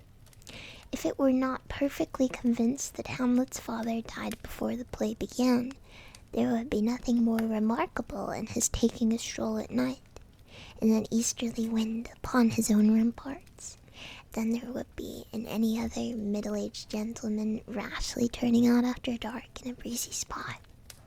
Say St. Paul's churchyard, for instance, literally to astonish his son's weak mind. Scrooge never painted out old Marley's name. There it stood, years afterwards, above the warehouse door. Scrooge and Marley. The firm was known as Scrooge and Marley. Sometimes people new to the business called Scrooge, and sometimes Marley, but he answered to both names. It was all the same to him. Oh, but he was a tight-fisted hand at the grindstone, Scrooge. A squeezing, wrenching, grasping, scraping, clutching, covetous old sinner. Hard and sharp as flint, from which no steel had ever struck out generous fire. Secret and self-contained, and solitary as an oyster. The cold within him froze his old features, nipped his pointed nose, shriveled his cheek, stiffened his gait, made his eyes red, his thin lips blue, and spoke out shrewdly in a grating voice. A frosty rime was on his head, and on his eyebrows and his wiry chin. He carried his own low temperature always about him. He iced his coffee in the dog days, and didn't thaw it 1 degree at Christmas. External heat and cold had little influence on Scrooge. No warmth could warm, nor wintry weather chill him. No wind that blew was bitterer than he. No falling snow was more intent upon its purpose. No pelting rain less open to entreaty. Foul weather didn't know where to have him. The heaviest rain and snow and hail and sleet could boast of the advantage over him in only one respect. They often came down handsomely, and Scrooge never did. Nobody ever stopped him in the street to say, with gladsome looks, "My dear Scrooge, how are you? When will you come to see me?" No beggars implored him to bestow a trifle. No children asked him what was o'clock. No man or woman ever once in all his life inquired the way to such and such a place of Scrooge. Even the blind men's dogs appeared to know him, and when they saw him coming on, would tug their owners into doorways and up courts, and then would wag their tails as though they said, "No eye at all is better than an evil-eyed dark master." But what did Scrooge care? It was the one very thing he liked, to edge his way along the crowded paths of life, warning all human sympathy to keep its distance, was what the knowing ones call nuts to Scrooge. Once upon a time, of all the good days in the year on Christmas Eve, old Scrooge sat busy in his counting house. It was cold, bleak, biting weather, foggy withal, and he could hear the people in the court outside go wheezing up and down, beating their hands upon their breasts and stamping their feet upon the pavement stones to warm them. The city clocks had only just gone 3, but it was quite dark already. It had not been light all day, and candles were flaring in the windows of the neighboring offices, like ruddy smears upon the palpable brown air. The fog came pouring in at every chink and keyhole, and was so dense without that although the court was of the narrowest, the houses opposite were mere phantoms. To see the dingy cloud come drooping down, obscuring everything, one might have thought that nature lived hard by and was brewing on a large scale. The door of Scrooge's counting house was open so that he might keep his eye upon his clerk, who in a dismal little cell beyond, a sort of tank, was copying letters. Scrooge had a very small fire, but the clerk's fire was so very much smaller that it looked like one coal. But he couldn't replenish it, for Scrooge kept the coal box in his own room, and so surely as the clerk came in with the shovel, the master predicted that it would be necessary for them to part. Wherefore the clerk put on his white comforter and tried to warm himself at the candle, in which effort, not being a man of strong imagination, he failed. "A Merry Christmas, Uncle! God save you!" cried a cheerful voice. It was the voice of Scrooge's nephew, who came upon him so quickly that this was the first imitation he had of his approach. "Bah!" said Scrooge. "Humbug!" He had so heated himself with rapid walking in the fog and frost, this nephew of Scrooge's, that he was all in a glow. His face was ruddy and handsome, his eyes sparkled, and his breath smoked again. "Christmas a humbug, Uncle," said Scrooge's nephew. "You don't mean that, I'm sure." "I do," said Scrooge. "Merry Christmas! What right have you to be merry? What reason do you have to be merry? You're poor enough." "Come then," returned the nephew gaily. "What right have you to be dismal? What reason have you to be morose? You're rich enough." Scrooge, having no better answer ready on the spur of the moment, said, "Bah!" again, and followed it up with humbug. "Don't be cross, Uncle," said the nephew. "What else can I be?" returned the uncle, "when I live in such a world of fools as this? Merry Christmas! Out upon Merry Christmas! What's Christmas time to you but a time for paying bills without money? A time for finding yourself a year older, but not an hour richer. A time for balancing your books and having every item in them through a round dozen of months presented dead against you. If I could work my will," said Scrooge indignantly, "every idiot who goes about with Merry Christmas on his lips should be boiled with his own pudding and buried with a stake of holly through his heart. He should." "Uncle," pleaded the nephew. "Nephew," returned the uncle sternly, "keep Christmas in your own way, and let me keep it in mine." "Keep it," repeated Scrooge's nephew, "but you don't keep it." "Let me leave it alone, then," said Scrooge. "Much good may it do you. Much good has it ever done you." "There are many things for which I might have derived good, by which I have not profited, I dare say," returned the nephew. "Christmas among the rest. But I'm sure I've always thought of Christmas time, when it has come round, apart from the veneration due to its sacred name and origin, if anything belonging to it can be apart from that, as a good time, a kind, forgiving, charitable, pleasant time. The only time I know of in the long calendar of the year when men and women by one consent to open their shut-up hearts freely, and to think of people below them as if they were really fellow passengers to the grave, and not another race of creatures bound on other journeys. And therefore, Uncle, though it has never put a scrap of gold or silver in my pocket, I believe that it has done me good, and will do me good, and I say, God bless it." The clerk in the tank involuntarily applauded.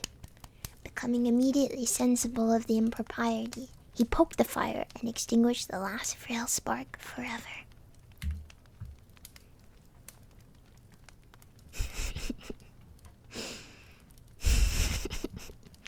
What a silly looking guy.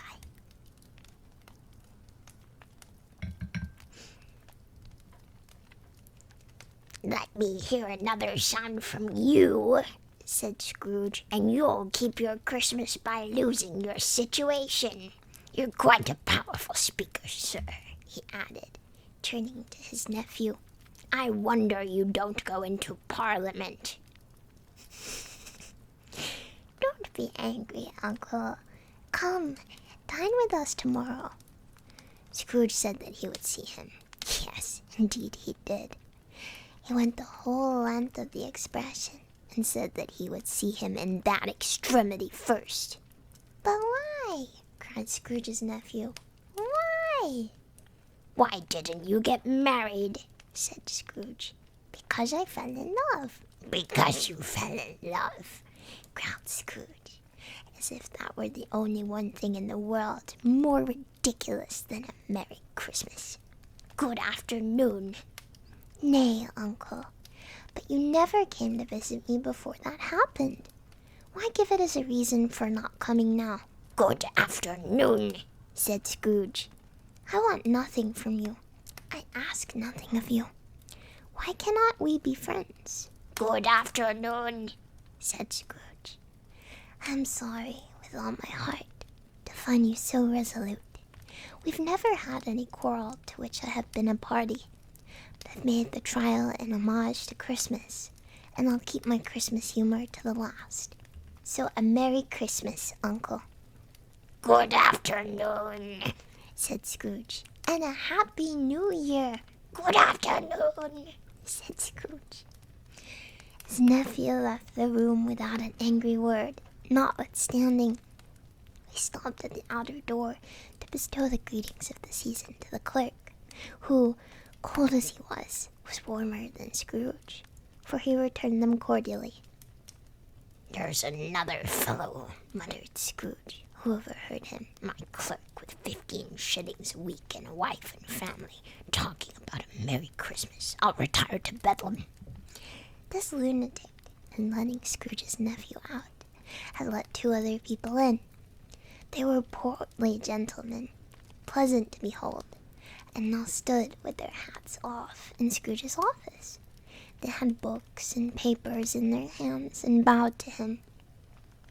"Scrooge and Marley's, I believe," said one of the gentlemen, referring to his list. "Have I the pleasure of addressing Mr. Scrooge or Mr. Marley?" "Mr. Marley has been dead these 7 years," Scrooge replied. "He died 7 years ago this very night." "We have no doubt his liberality is well represented by his surviving partner," said the gentleman, presenting his credentials. It certainly was, for they'd been 2 kindred spirits. At the ominous word liberality, Scrooge frowned and shook his head and handed the credentials back.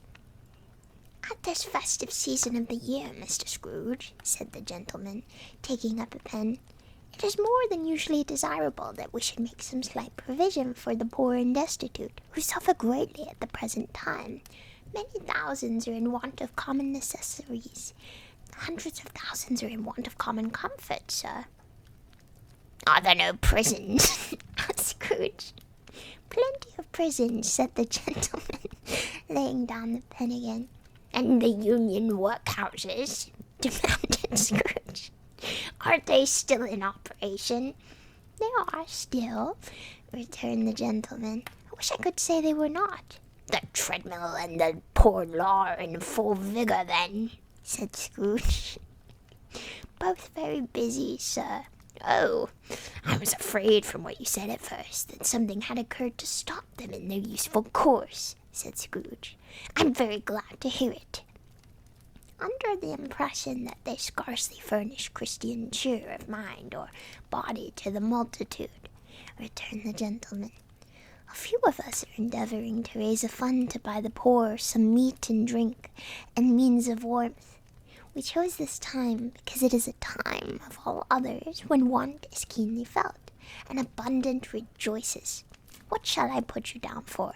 "Nothing," Scrooge replied. "You wish to be anonymous?" "I wish to be left alone," said Scrooge.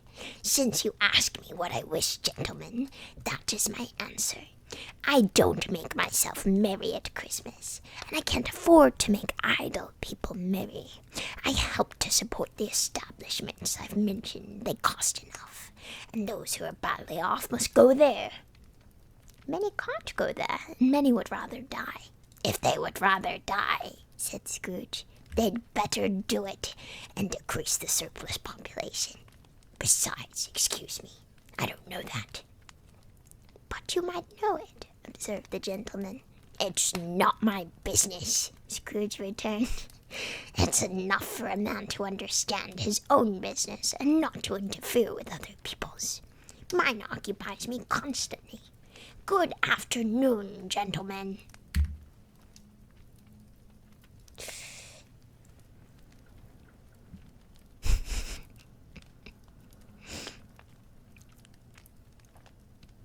Seeing clearly that it would be useless to pursue their point, the gentleman withdrew. Scrooge resumed his labors with an improved opinion of himself, and in a more fastidious temper than was usual with him. Meanwhile, in the fog and darkness thickened so, the people ran about with flaring links, proffering their services to go before horses and carriages and conduct them on their way. The ancient tower of the church, whose gruff old bell was always peeping slyly down at Scrooge out of a Gothic window in the hall, became invisible, and struck the hours and quarters in the clouds with tremulous vibrations outward, as if its teeth were chattering in the frozen head up there. The cold became intense. In the main street, at the corner of the court, some laborers were repairing the gas pipes, and had lighted a great fire in a brazier, round which a party of ragged men and boys were gathered. warming their hands and winking their eyes before the blaze in rapture. The water plug being left in solitude, its overflowing sullenly congealed and turned to misanthropic ice. The brightness of the shops where holly sprigs and berries crackled in the lamp heat of the windows made pale faces ruddy as they passed. Poulterers and grocers' trades became a splendid joke, a glorious pageant with which it was impossible to believe that such dull principles as bargain and sale had anything to do.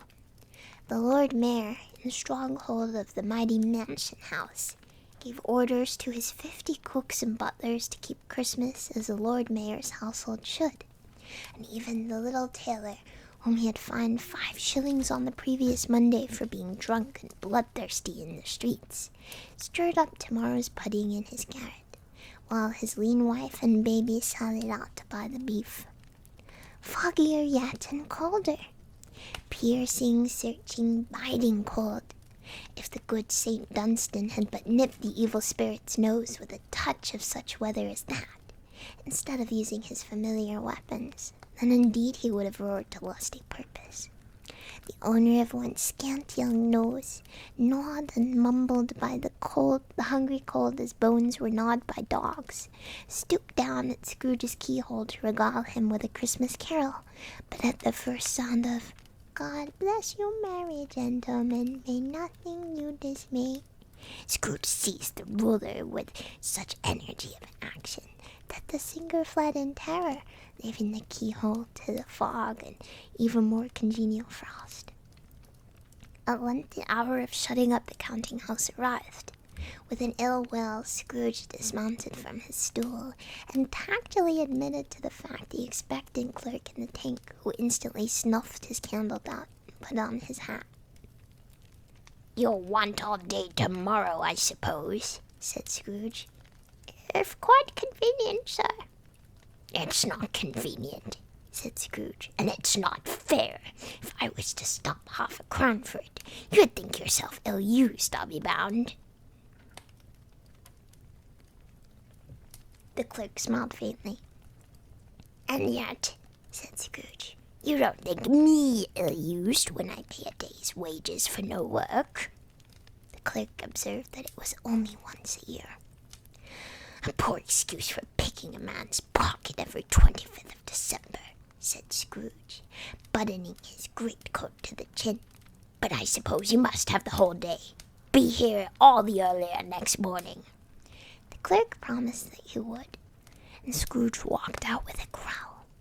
The office was closed in a twinkling, and the clerk, with the long ends of his white comforter dangling below his waist, for he boasted no greatcoat, went down a slide on Cornhill at the end of a lane of boys 20 times, in honor of it being Christmas Eve, and then ran home to Camden Town as hard as he could pelt to play at Blindman's Buff.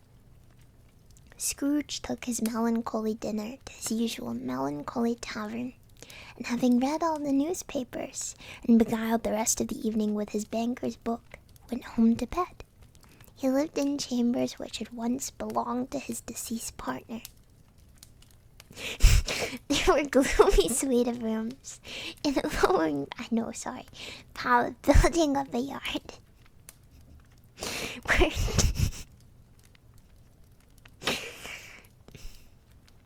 There were gloomy suite of rooms in a lowering pile building up a yard where it had so little business to be that one could scarcely help fancying it might have run up there when it was a young house playing at hide-and-seek with other houses and had forgotten the way out again.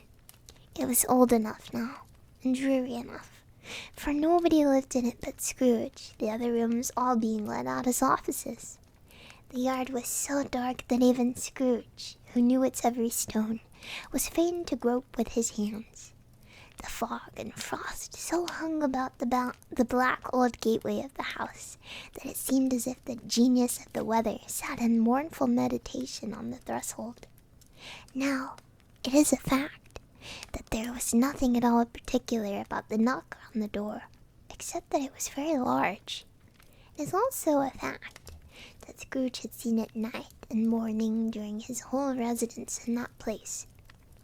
also that Scrooge had as little of what is called fancy about him as any man in the city of London, even including, which is a bold word, the corporation, aldermen, and livery. Let it also be borne in mind that Scrooge had not bestowed one thought on Marley since his last mention of his 7 years dead partner that afternoon.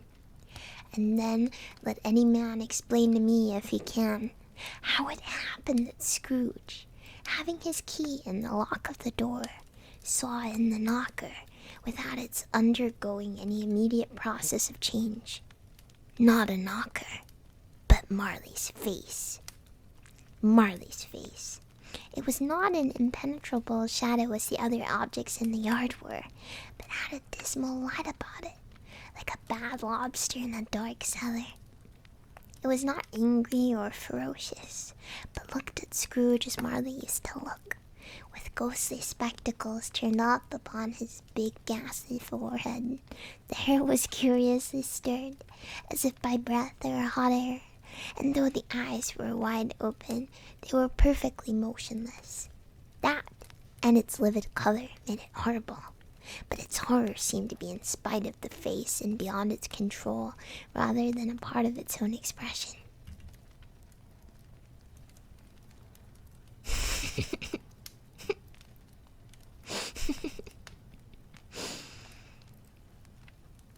As Scrooge looked fixedly at this phenomenon, it was a knock again. To say that he was not startled, or that his blood was not conscious of a terrible sensation to which it had been a stranger from infancy, would be untrue. But he put his hand upon the key he had relinquished, turned it sturdily, walked in, and lighted his candle. He did pause, with a moment's irresolution, before he shut the door, and he did look cautiously behind it first, as if he half expected it to be terrified with the sight of Marley's pigtails sticking out into the hall. But there was nothing on the back of the door, except the screws and nuts that held the knocker on.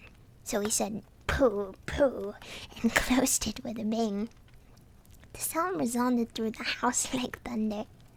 Every room above and every cask in the wine merchant cellars below appeared to have a separate peal of echoes of its own.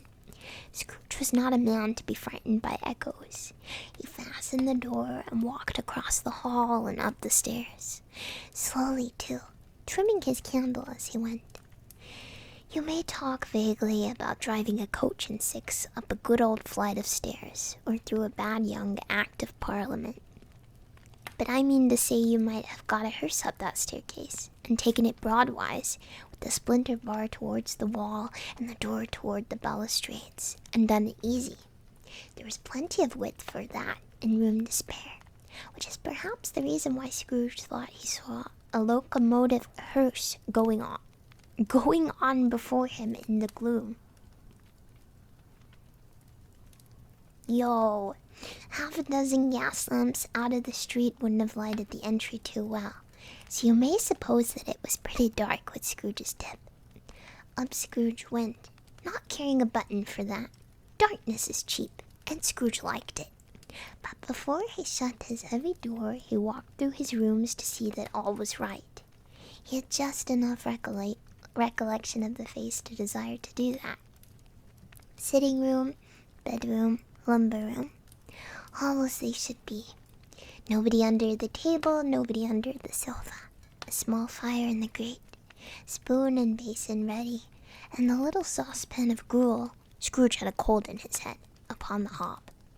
Nobody was under the bed, nobody in the closet, nobody in his dressing gown, which was hanging up with a suspicious attitude against the wall. Lumber room as usual. Old fire guard, old shoes, 2 fish baskets, washing stand on 3 legs, and a poker. Quite satisfied, he closed his door and locked himself in. Double-locked himself in, which was not his custom. Thus secured against surprise, he took off his cravat, put on his dressing gown and slippers, and his nightcap, and sat down before the fire to take his gruel. It was a very low fire indeed. Nothing on such a bitter night. He was obliged to sit close to it and brood over it, before he could extract the least sensation of warmth from such a handful of fuel. The fireplace was an old one, built by some Dutch merchant long ago, and paved all round with quaint Dutch tiles, designed to illustrate the scriptures. There were Cains and Abels, Pharaoh's daughters, queens of Sheba, angelic messengers descending through the air on clouds like feather beds, Abrahams, Belshazzars, apostles putting off to sea in butter boats, hundreds of figures to attract his thoughts. And yet that face of Marley, 7 years dead, came like the ancient prophet's rod and swallowed up the whole. If each smooth tile had been a blank at first, with power to shape some picture on its surface from the disjointed fragments of his thoughts, there would have been a copy of old Marley's head on every one. Humbug, Said Scrooge, and walked across the room. After several turns, he sat down again. As he threw his head back in the chair, his glance happened to rest upon a bell, a disused bell, that hung in the room, and communicated for some purpose now forgotten with a chamber in the highest story of the building.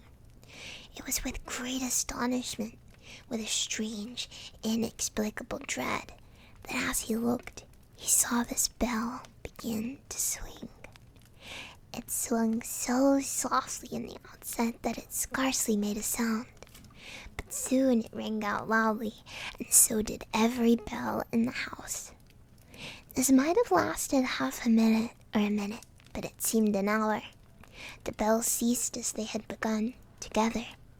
They were succeeded by a clanking noise, deep down below, as if some person were dragging a heavy chain over the casks in the wine merchant's cellar. Scrooge then remembered to have heard that ghosts in haunted houses were described as dragging chains. Clink. The cellar door flew open with a booming sound, and then he heard the noise much louder, on the floors below, then coming up the stairs, then coming straight towards his door. it's humbug still, Said Scrooge. I won't believe it. His color changed, though, when, without a pause, it came on through the heavy door and passed into the room before his eyes. Upon its coming in, the dying flame leaped up, as though it cried, "I know him, Marley's ghost," and fell again. The same face, the very same. Marley in his pigtail, usual waistcoat, tights, and boots, the tassels on the latter bristling like his pigtail, and his coat skirts, and the hair upon his head. The chain he drew was clasped about his middle. It was long and wound about him like a tail, and it was made, for Scrooge observed it closely, of cash boxes, keys, padlocks, ledgers, deeds, and heavy purses wrought in steel. His body was transparent, so that Scrooge, observing him and looking through his waistcoat, could see the 2 buttons on his coat behind. Scrooge had often heard it said that Marley had no bowels, but he had never believed it until now. No, nor did he believe it even now. Though he looked at the phantom through and through, and saw it standing before him, though he felt the chilling influence of its death-cold eyes, and marked the very texture of the folded kerchief bound about its head and chin, which wrapper he had not observed before, he was still incredulous, and fought against his senses. How now? Said Scrooge, caustic and cold as ever. What do you want with me? Much, Marley's voice, no doubt about it. Who are you? Ask me who I was, Who were you then? said Scrooge, raising his voice. You're particular for a shade. He was going to say to a shade, but substituted this as more appropriate. And if I was your partner, Jacob Marley. Ooh. Voice.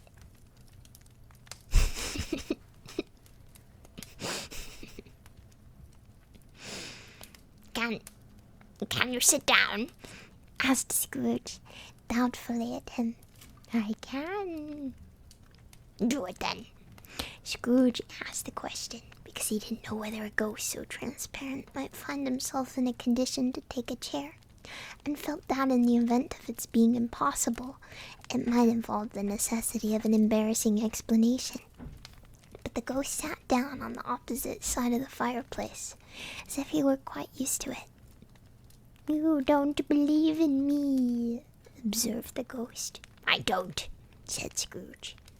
"What evidence would you have of my reality beyond that of your senses?" "I don't know," said Scrooge.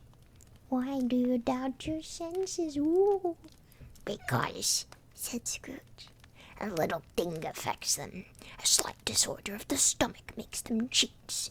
You may be an undigested bit of beef, a blot of mustard, a crumb of cheese, a fragment of an underdone potato. There's more gravy than of grave about you, whatever you are."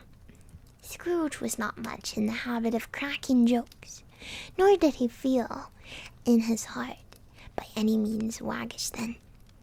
The truth is that he tried to be smart as a means of distracting his own attention and keeping down his terror, for the spectre's voice disturbed the very marrow in his bones. To sit staring at those fixed, glazed eyes in silence for a moment would play, Scrooge felt, the very deuce with him. There was something very awful, too, in the spectre's being provided with an infernal atmosphere of its own. Scrooge could not feel it himself, but this was clearly the case, for though the ghost sat perfectly motionless, its hair and skirts and tassels were still agitated as if by the hot vapor from an oven. "You see this toothpick?" said Scrooge, returning quickly to the charge for the reason just assigned, and wishing, though it were only for a second, to divert the vision's stony gaze from himself. "I do," replied the ghost. "You are not looking at it," said Scrooge. "But I see it," said the ghost, "notwithstanding. Ooh." "Well," returned Scrooge, "I have but to swallow this, and be for the rest of my days prosecuted by a legion of goblins, all of my own creation. Humbug, I tell you, humbug!" At this the spirit raised a frightful cry, and shook its chain with a dismal and appalling noise, that Scrooge held on tight to his chair to save himself from falling in a swoon. But how much greater was his horror when the phantom, taking off the bandage round its head, as if it were too warm to wear indoors, its lower jaw dropped down upon its breast. Scrooge fell upon his knees and clasped his hands before his face. "Mercy," he said, "dreadful apparition, why do you trouble me?" "Man of the worldly mind," replied the ghost, "do you believe in me or not?" Ooh. "I do," said Scrooge. "I must. But why do spirits walk the earth? What do they come to me?" "It is required of every man," the ghost returned, "that the spirit within him should walk abroad among his fellowmen and travel far and wide, and if that spirit does not go forth in life, it is condemned to do so after death. It is doomed to wander through the world. Oh, woe is me, and witness what it cannot share, but might have shared on earth and turned to happiness." Again the spectre raised a cry, and shook its chain, and wrung its shadowy hands. "You are fettered," said Scrooge, trembling. "Tell me why." "I wear the chain I forged in life," replied the ghost. "I made it link by link and yard by yard. I girded it on my own free will, and of my own free will I will wear it. Is its pattern strange to you?" Scrooge trembled more and more. "Or would you know," pursued the ghost, "the weight and length of the strong coil you bear yourself? It was full as heavy and long as this, 7 Christmas Eves ago. You've labored on it since. It is a ponderous chain. Ooh. Scrooge glanced about him on the floor in the expectation of finding himself surrounded by some 50 or 60 phantoms of iron cable, but he could see nothing. "Jacob," he said imploringly. "Oh, Jacob Marley, tell me more. Speak comfort to me, Jacob." "I have none to give," the ghost replied. "It comes from other regions, Ebenezer Scrooge, and is conveyed by other ministers of kinds of men. Nor can I tell you what I would. A very little more is permitted to me. I cannot rest. I cannot stay. I cannot linger anywhere. My spirit never walked beyond our counting house. Mark me! In life my spirit never roved beyond the narrow limits of our money-changing hole, and weary journeys lie before me." Ooh. It was a habit with Scrooge, whenever he became thoughtful, to put his hands in his breeches pockets, pondering on what the ghost had said, and he did so now without lifting up his eyes or getting off his knees. "You must have been very slow about it, Jacob," Scrooge observed in a businesslike manner, though with humility and deference. "Slow," the ghost repeated. 7 years dead," mused Scrooge, "and traveling all the time." "The whole time," said the ghost. "No rest, no peace, incessant torture of remorse. Ooh." "You travel fast," said Scrooge. "On the wings of the wind," replied the ghost. "You might have got over a great quantity of ground in 7 years," said Scrooge. The ghost, on hearing this, set up another cry, and clanked its chain so hideously in the dead silence of the night that the ward would have been justified in indicting it for a nuisance. "Oh, captive bound and double ironed," cried the phantom, "not to know that ages of incessant labor by immortal creatures for this earth must pass into eternity before the good of which it is susceptible is all developed, not to know that any Christian spirit working kindly in its little sphere, whatever it may be, will find its mortal life too short for its vast means of usefulness, not to know that no space of regret can make amends for one's life opportunities misused. Yet such was I, oh, such was I." "But you were always a good man of business, Jacob," faltered Scrooge, who now began to apply this to himself. "Business!" cried the ghost, wringing its hands again. "Mankind was my business. The common welfare was my business. Charity, mercy, forbearance, and benevolence were all my business. The dealings of my trade were but a drop of water in the comprehensive ocean of my business." It held up its chain at arm's length, as if that were for the cause of all of its unavailing grief, and flung it heavily upon the ground again. "At this time of the rolling year," the spectre said, "I suffer most.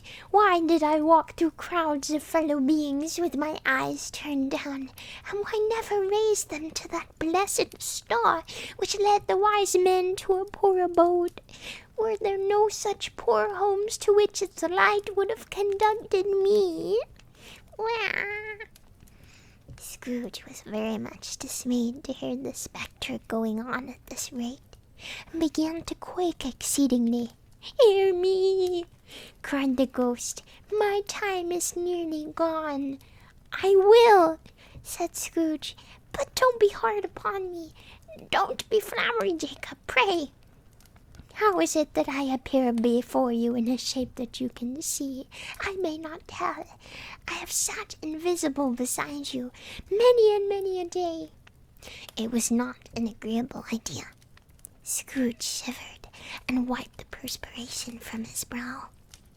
That is no light part of my penance, pursued the ghost. I am here tonight to warn you that you have yet a chance and hope of escaping my fate, a chance and hope from my procuring Ebenezer.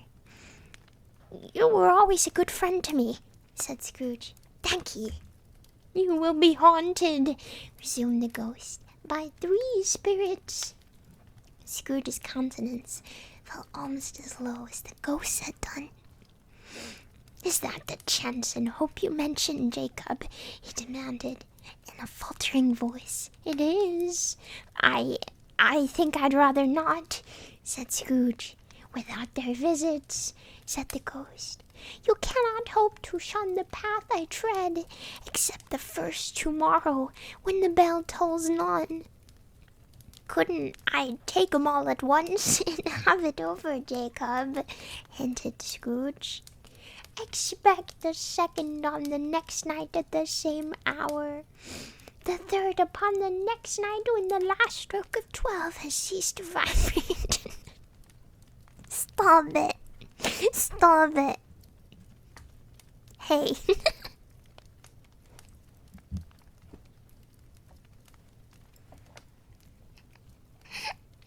Look to see me no more, and look that, for your own sake, you remember what has passed between us. When it had said these words, the spectre took its wrapper from the table and bound it round its head as before. Scrooge knew this by the smart sound its teeth made when the jaws were brought together by the bandage. He ventured to raise his eyes again and found his supernatural visitor confronting him in an erect attitude. Don't you dare, with its chain wound over and about its arm.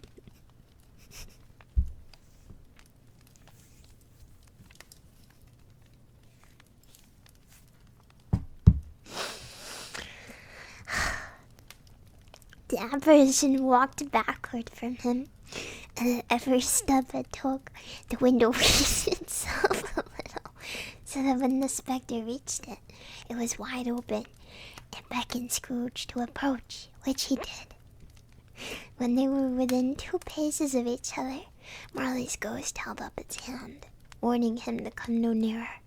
Scrooge stopped, not so much in obedience as in surprise and fear. From the raising of the hand, he became sensible of confused noises in the air, incoherent sounds of lamentation and regret, wailings inexpressibly sorrowful and self-accusatory. The spectre, after listening for a moment, joined in the mournful dirge and floated out upon the bleak, dark night. Scrooge followed to the window, desperate in his curiosity. He looked out. The air was filled with phantoms, wandering hither and thither in the restless haste and moaning as they went. Each one of them wore chains like Marley's ghost. Some few, they might be guilty governments, were linked together. None were free. Many had been personally known to Scrooge in their lives. He'd been quite familiar with one old ghost in a white waistcoat, with a monstrous iron safe attached to its ankle, who cried piteously at being unable to assist a wretched woman with an infant, whom it saw below upon a doorstep. And the misery with them all was, clearly, that they sought to interfere for good in human matters, and had lost the power forever. That's sad. They want to help, but they cannot help. No help. They should have helped in life. Now they want to help and they cannot.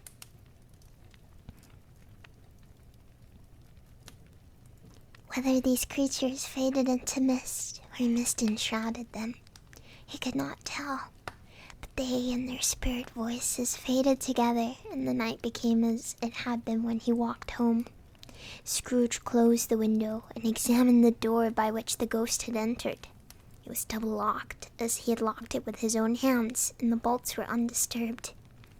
He tried to say, "Humbug," but stopped at the first syllable. Huh. And being from the emotion he had undergone, or the fatigues of the day, or his glimpse of the invisible world, or the dull conversation of the ghost, or the lateness of the hour, much in need of repose, went straight to bed without undressing, and fell asleep upon the instant. Hum. Hum. Ooh.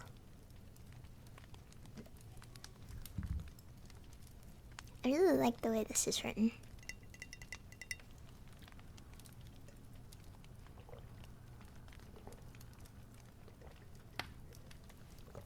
Good words.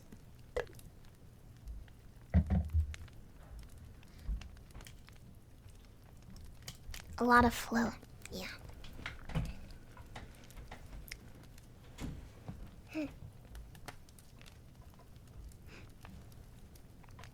Stiv 2. Wait, let me just pour more water so I have some. Because the chapters are quite long. Shout out Mr. Charlie Dickens. Cool guy. You might have heard of him.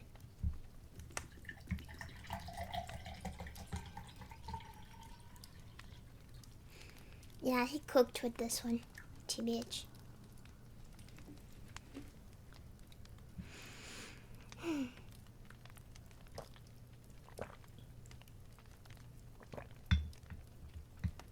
No, this isn't Old English.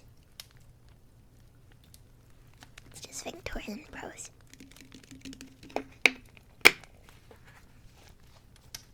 Old English does not sound like English. Yeah, it's just very formal and a little different from modern English.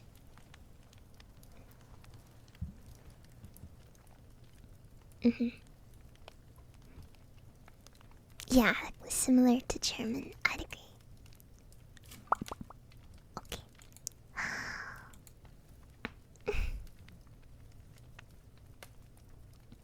Let us continue.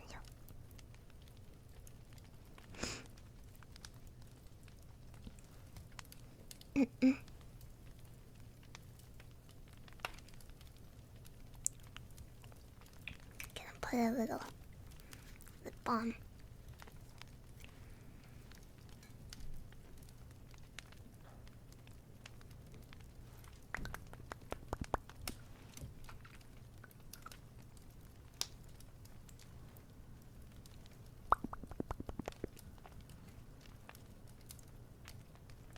Who's this silly picture?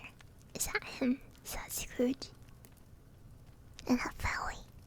And a horns. Wow. Yeah, that's him. See, he got the chin. Look at that. What?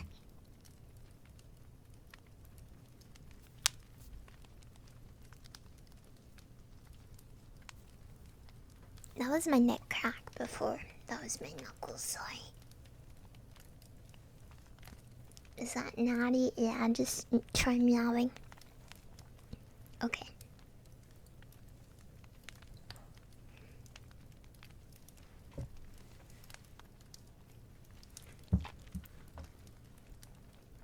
Stave 2. The first of the three spirits.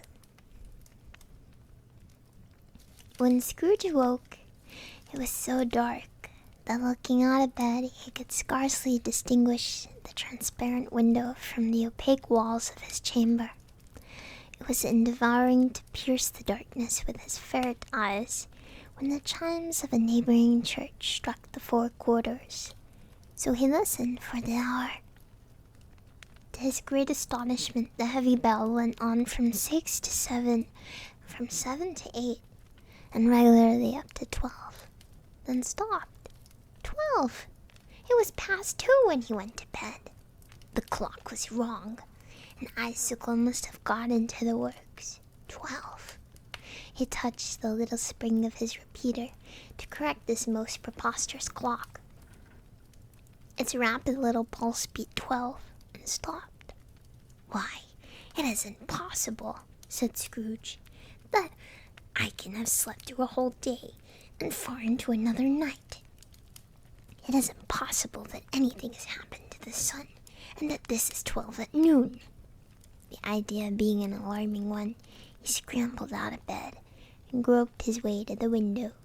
He was obliged to rub the frost off with the sleeve of his dressing gown before he could see anything, and could see very little then.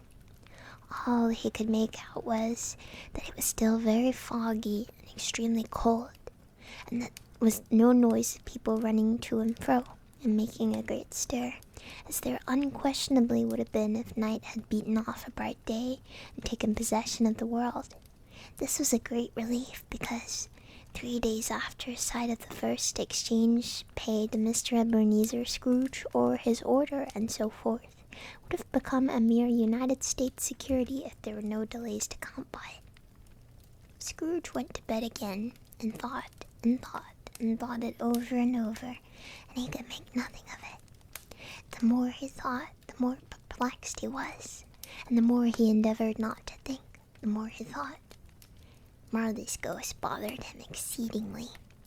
Every time he resolved within himself, after mature inquiry, that it was all a dream, his mind flew back again, like a strong spring released to its first position, and presented the same problem to be worked all through. Was it a dream or not? Scrooge lay in this state until the chimes had gone 3/4 more, when he remembered on a sudden that the ghost had warned him of a visitation when the bell tolled 1. He resolved to lie awake until the hour was past, and, considering he could no more go to sleep than go to heaven, this was perhaps the wisest resolution in his power. The quarter was so long that he was more than once convinced he must have sunk into a doze unconsciously, and missed the clock. At length it broke upon his listening ear. Ding dong. "A quarter past," said Scrooge, counting. Ding dong. "Half-past," said Scrooge. Ding dong. "A quarter to it," said Scrooge. Ding dong. "The hour itself," said Scrooge triumphantly, "and nothing else." He spoke before the hour bell sounded, which it now did with a deep, dull, hollow, melancholy 1. Light flashed upon the room upon the instant, and the curtains of his bed were drawn. The curtains of his bed were drawn aside, I tell you, by a hand. Not the curtains at his feet, nor the curtains at his back, but those to which his face was addressed. The curtains of his bed were drawn aside, and Scrooge, starting up into a half-recumbent attitude, found himself face to face with the unearthly visitor who drew them, as close to it as I am now to you, and I am standing in the spirit at your elbow. Hi. Hello. It was a strange figure, like a child, yet not so like a child as like an old man, viewed through some supernatural medium, which gave him the appearance of having receded from the view, being diminished to a child's proportions. Its hair, which hung about its neck and down its back, was white as if with age, and yet the face had not a wrinkle in it, and the tenderest bloom was on the skin. The arms were very long and muscular, the hands the same, as if its hold were of uncommon strength. Its legs and feet, most delicately formed, were like those upper members, bare. It wore a tunic of the purest white, and round its waist was bound a lustrous belt, the sheen of which was beautiful.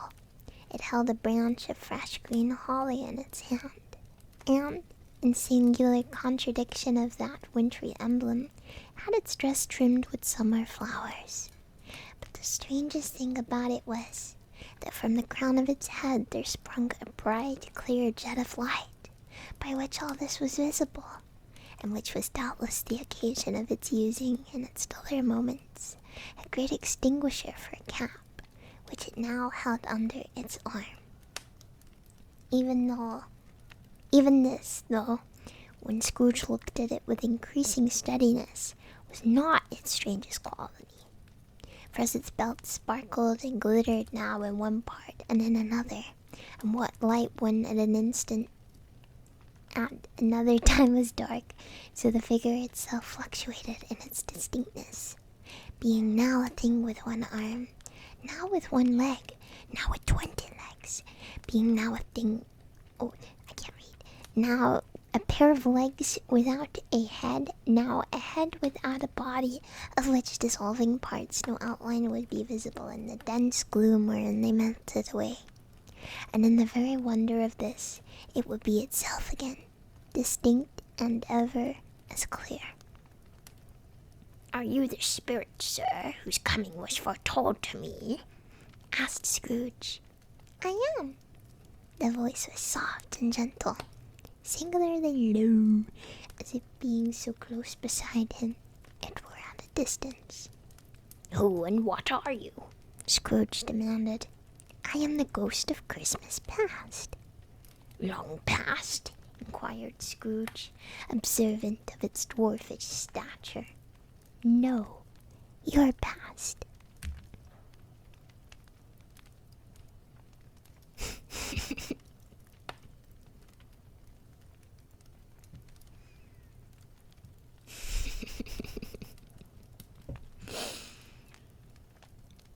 Just a little guy.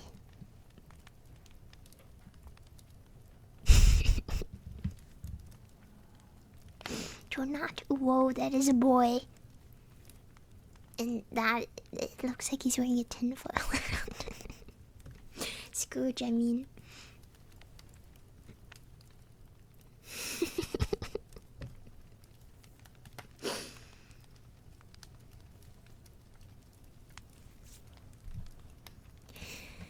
Perhaps Scrooge could not have told anybody why, if anybody could have asked him, but he had a special desire to see the spirit in his cap, and begged him to be covered. "What?" exclaimed the ghost. "Would you soon be put out with worldly hands the light I give? Is it not enough that you are one of those whose passions made this cap, and forced me through whole trains of years to wear it upon my brow?" Scrooge reverently disclaimed all intention to offend, or any knowledge of having wilfully bonneted the spirit at any point in his life. He then made bold to inquire what business brought him there. "Your welfare," said the ghost. Scrooge expressed himself much obliged, but could not help thinking that a night of unbroken rest would have been more conducive to that end. The spirit must have heard him thinking, for it said immediately, "Your reclamation, then. Take heed." It put out its strong hand as it spoke, and clasped him gently by the arm. "Rise, and walk with me." It would have been in vain for Scrooge to plead that the weather and the hour were not adapted to pedestrian purposes. The bed was warm, and the thermometer a long way below freezing, that he was clad but lightly in his slippers, dressing gown, and nightcap, and that he had a cold upon him that time. The grasp, though gentle as a woman's hand, was not to be resisted. He rose, but finding that the spirit made towards the window, clasped its robe in supplication. "I am immortal," Scrooge remonstrated, "and liable to fall." "Bear but a touch of my hand there," said the spirit, laying it upon his heart, "and you shall be upheld in more than this." As the words were spoken, they passed through the wall, and stood upon an open country road, with fields on either hand. The city had entirely vanished. Not a vestige of it was to be seen. The darkness and the mist had vanished with it, for it was clear, cold winter day, with snow upon the ground. "Good heaven!" said Scrooge, clasping his hands together as he looked at him. "I was bred in this place. I was a boy here."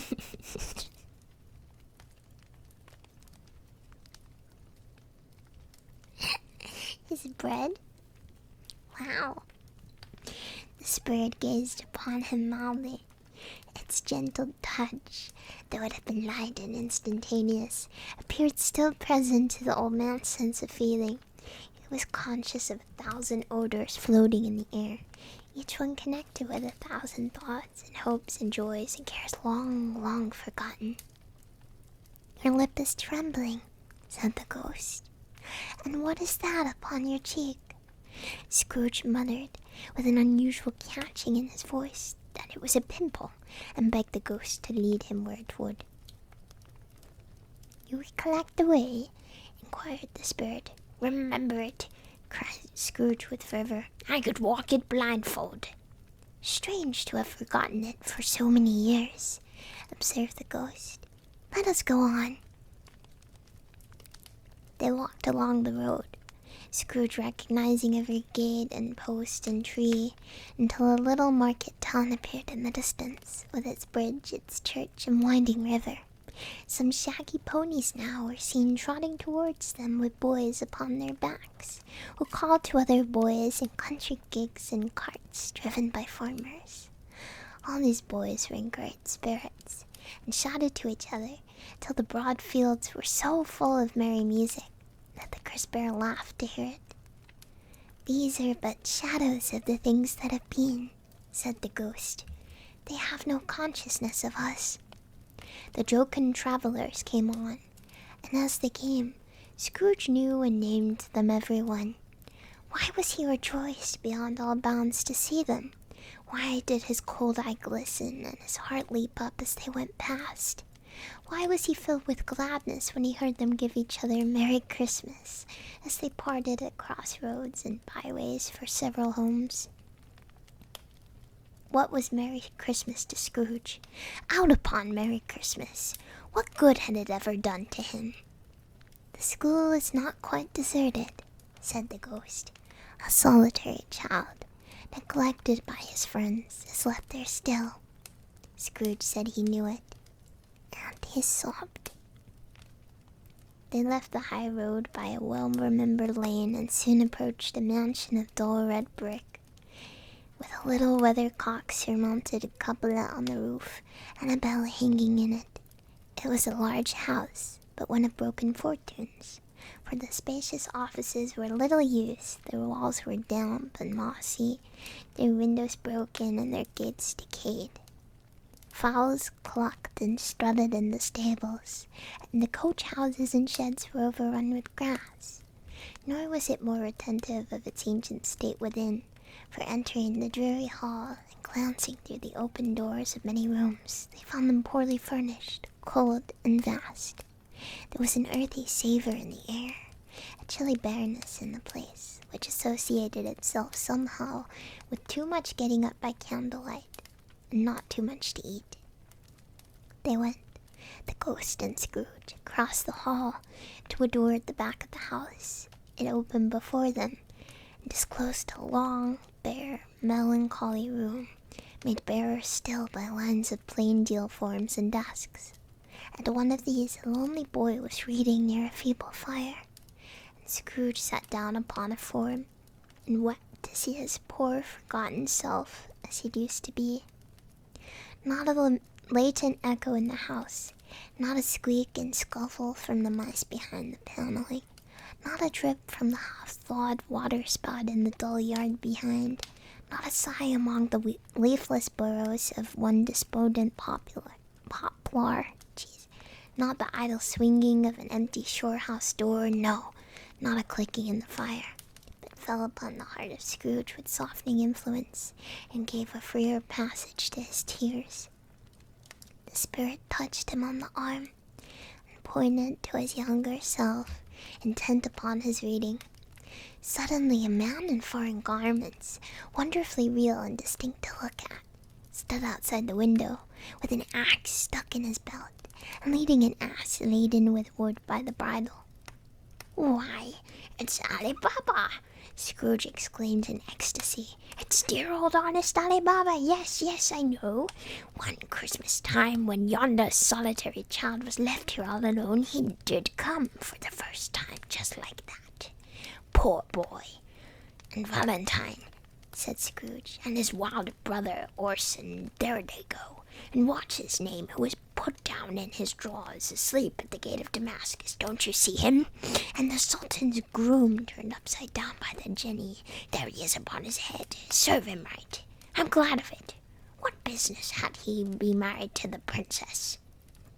To hear Scrooge expending all of his earnestness on his nature of such subjects, in a most extraordinary voice between laughing and crying, and to see his heightened and excited face, would have been a surprise to his business friends in the city, indeed. There's the parrot, cried Scrooge. Green body and yellow tail, with a thing like lettuce growing out of the top of its head. There he is. Poor Robin Crusoe, he called him, when he came home again after sailing round the island. Poor Robin Crusoe, where have you been, Robin Crusoe? The man thought he was dreaming, but he wasn't. It was the parrot, you know.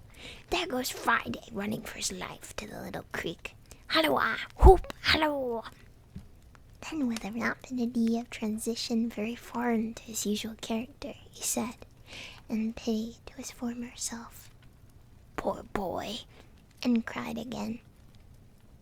I wish, Scrooge muttered, putting his hand in his pocket and looking about him after drying his eyes with his cuff. But it's too late now. What is the matter? Asked the spirit. Nothing, said Scrooge. Nothing. There was a boy singing a Christmas carol at my door last night. I should like to have given him something, that's all. The ghost smiled thoughtfully and waved his hand, saying as it did so, Let us see another Christmas. Scrooge's former self grew larger at the words, and the room became a little darker and more dirty. The panels shrunk, the windows cracked. Fragments of plaster fell out of the ceiling, and the naked lats were shown instead. But how all of this was brought about, Scrooge knew no more than you do. He only knew that it was quite correct, that everything had happened so, that there he was, alone again, when all the other boys had gone home for the jolly holidays. He was not reading now, but walking up and down despairingly.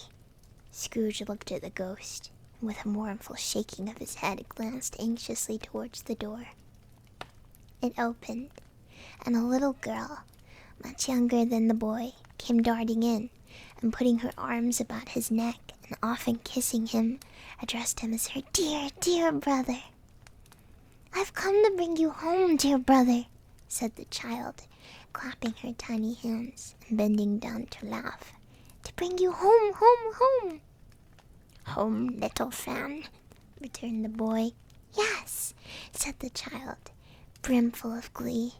Home for good and all. Home forever and ever. Father is so much kinder than he used to be. That home's like heaven. He spoke so gently to me one dear night when I was going to bed, and I was not afraid to ask him once more if you might come home. And he said yes, you should, and sent me in a coach to bring you. And you're to be a man, said the child, opening her eyes, and are never to come back here. But first, we're to be together all the Christmas long, and have the merriest time in all the world. You're quite the woman, little Fan, exclaimed the boy. She clapped her hands and laughed, and tried to touch his head, but being too little, laughed again, and stood on tiptoe to embrace him. Then she began to drag him, in her childish eagerness, towards the door, and he, nothing loth to go, accompanied her. A terrible voice in the hall cried, Bring down Master Scrooge's box there. And in the hall appeared the schoolmaster himself, who glared on Master Scrooge with a ferocious condescension, and threw him into a dreadful state of mind by shaking hands with him. He then conveyed him and his sister into the veriest old well of a shivering best parlour that ever was seen, where the maps upon the wall and the celestial and terrestrial globes in the windows were waxy with cold. Here he produced a decanter of curiously light wine, and a block of curiously heavy cake, and administered installments of those dainties to the young people. at the same time sending out a meager servant to offer a glass of something to the postboy, who answered that he thanked the gentleman, but if it were the same tap that he had tasted before, he had rather not. Master Scrooge's trunk being by this time tied on to that of the chaise, the children bade the schoolmaster good-bye right willingly, and getting to it, drove gaily down the garden sweep, the quick wheels dashing the hoar frost and snow from the dark leaves of the evergreens like spray. "Always a delicate creature, whom a breath might have withered," said the ghost, "but she had a large heart." "So she had," cried Scrooge. "You're right. I'll not gainsay it, Spirit. God forbid." "Oh, she died a woman," said the ghost, "and had, I think, children." "One child," Scrooge returned. "True," said the ghost, "your nephew." "Oh." Scrooge seemed uneasy in his mind, and answered briefly, "Yes." Although they had but in that moment left the school behind them, they were now in the busy thoroughfares of a city, where shadowy passengers passed and repassed, where shadowy carts and coaches battled for the way, and all the strife and tumult of a real city were. It was made plain enough by the dressing of the shops that here too it was Christmas time again, but it was evening, and the streets were all lighted up. The ghost stopped at a certain warehouse door, and asked Scrooge if he knew it. "Knew it," said Scrooge. "Was I apprenticed here?" They went in. At sight of an old gentleman in a Welsh wig, sitting behind such a high desk that if he had been 2 inches taller he must have knocked his head against the ceiling, Scrooge cried in great excitement, "Why, it's old Fezziwig! Bless his heart, it's Fezziwig alive again!" Old Fezziwig laid down his pen and looked up at the clock, which pointed to the hour of 7. He rubbed his hands, adjusted his capacious waistcoat, laughed all over himself, from his shoes to the organ of benevolence, and called out in a comfortable, oily, rich, fat, jovial voice, "Yo ho there! Ebenezer, Dick!" Scrooge's former self, now a grown man, came briskly in, accompanied by his fellow apprentice.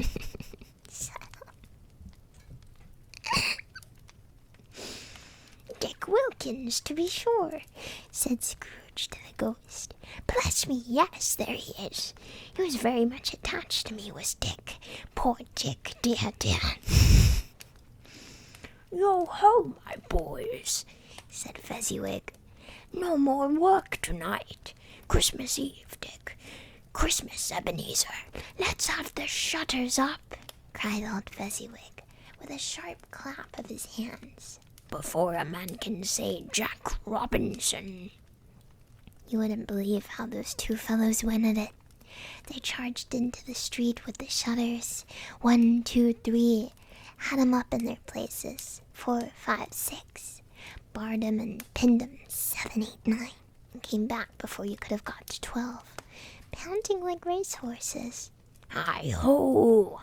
cried old Fezziwig, skipping down from the high desk with wonderful agility.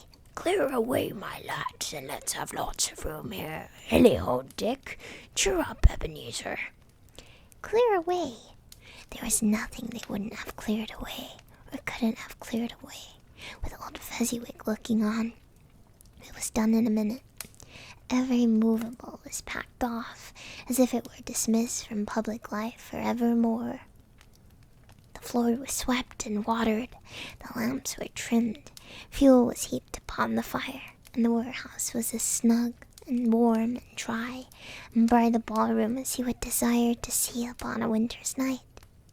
In came a fiddler with a music book, and went up to the lofty desk, and made an orchestra of it, and tuned like 50 stomachaches. In came Mrs. Fezziwig, one vast substantial smile. In came the 3 Miss Fezziwigs, beaming and lovable. In came the 6 young followers whose hearts they broke. In came all the young men and women employed in the business. In came the housemaid with her cousin the baker. In came the cook with her brother's particular friend, the milkman.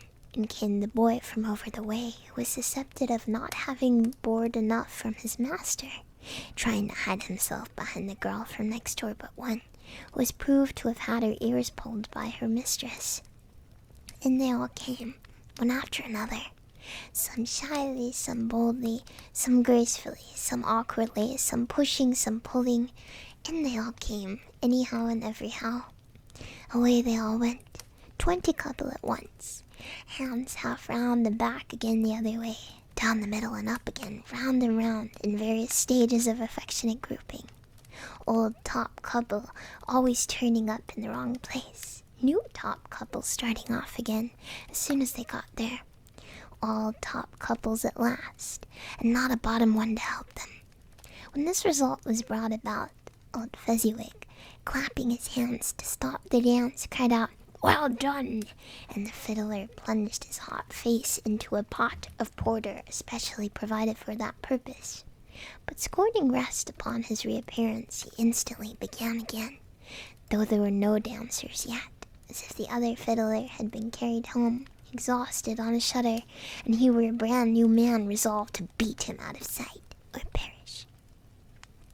There were more dances, there were more forfeits and more dances, and there was cake, and there was negus?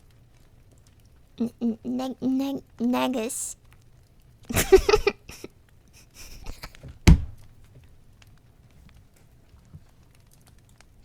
This... Wait.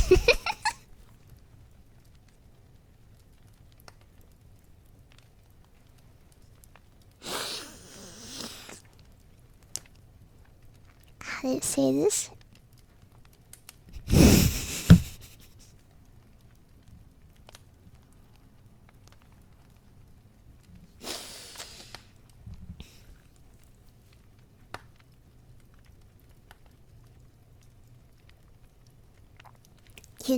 You know what I said, okay?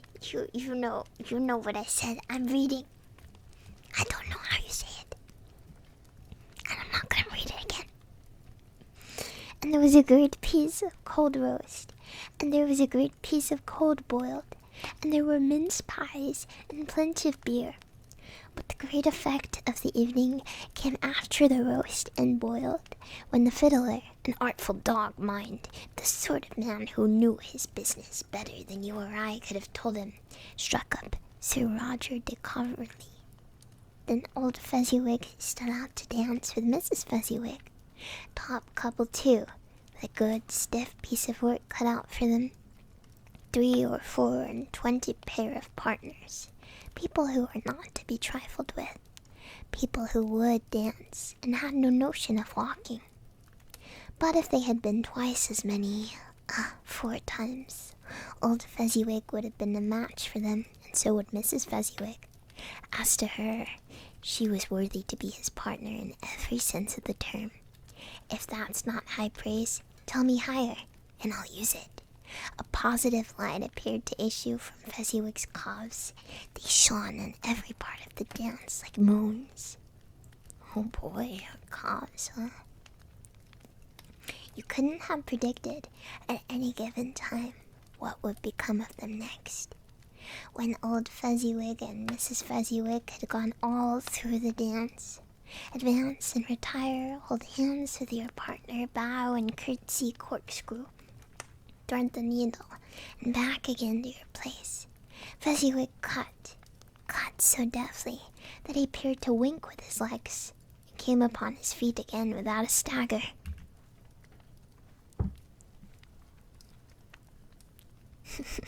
Cute.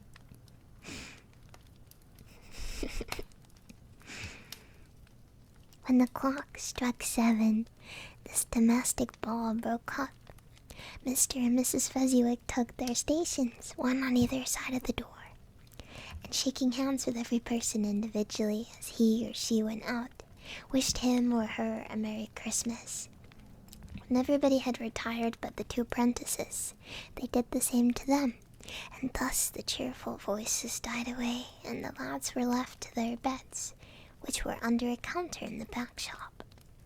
During the whole of this time, Scrooge had acted like a man out of his wits.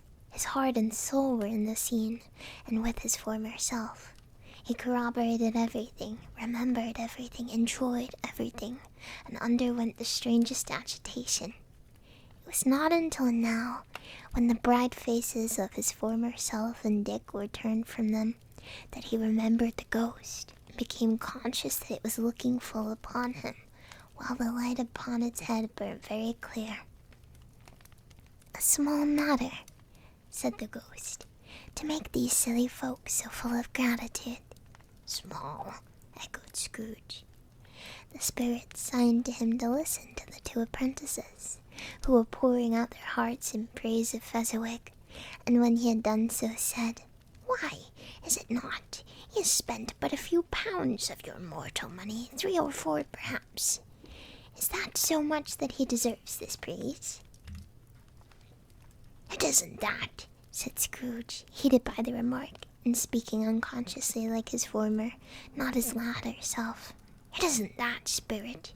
He has the power to render us happy or unhappy, to make our service light or burdensome, a pleasure or a toil. Say that his power lies in words and looks, in things so slight and insignificant that it is impossible to add and count 'em up. What then? The happiness he gives is quite as great as if it cost a fortune." He felt the spirit's glance. "Whoa! What the skibbity? What was that?"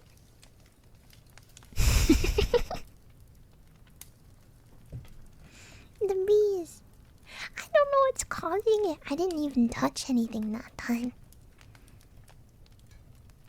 I think it's just haunted, sorry."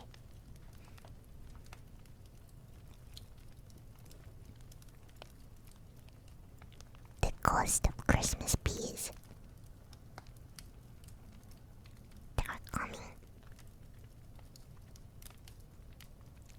Closer, okay. Yeah, thankfully it's quite quiet. I don't know what's causing it though. Bees.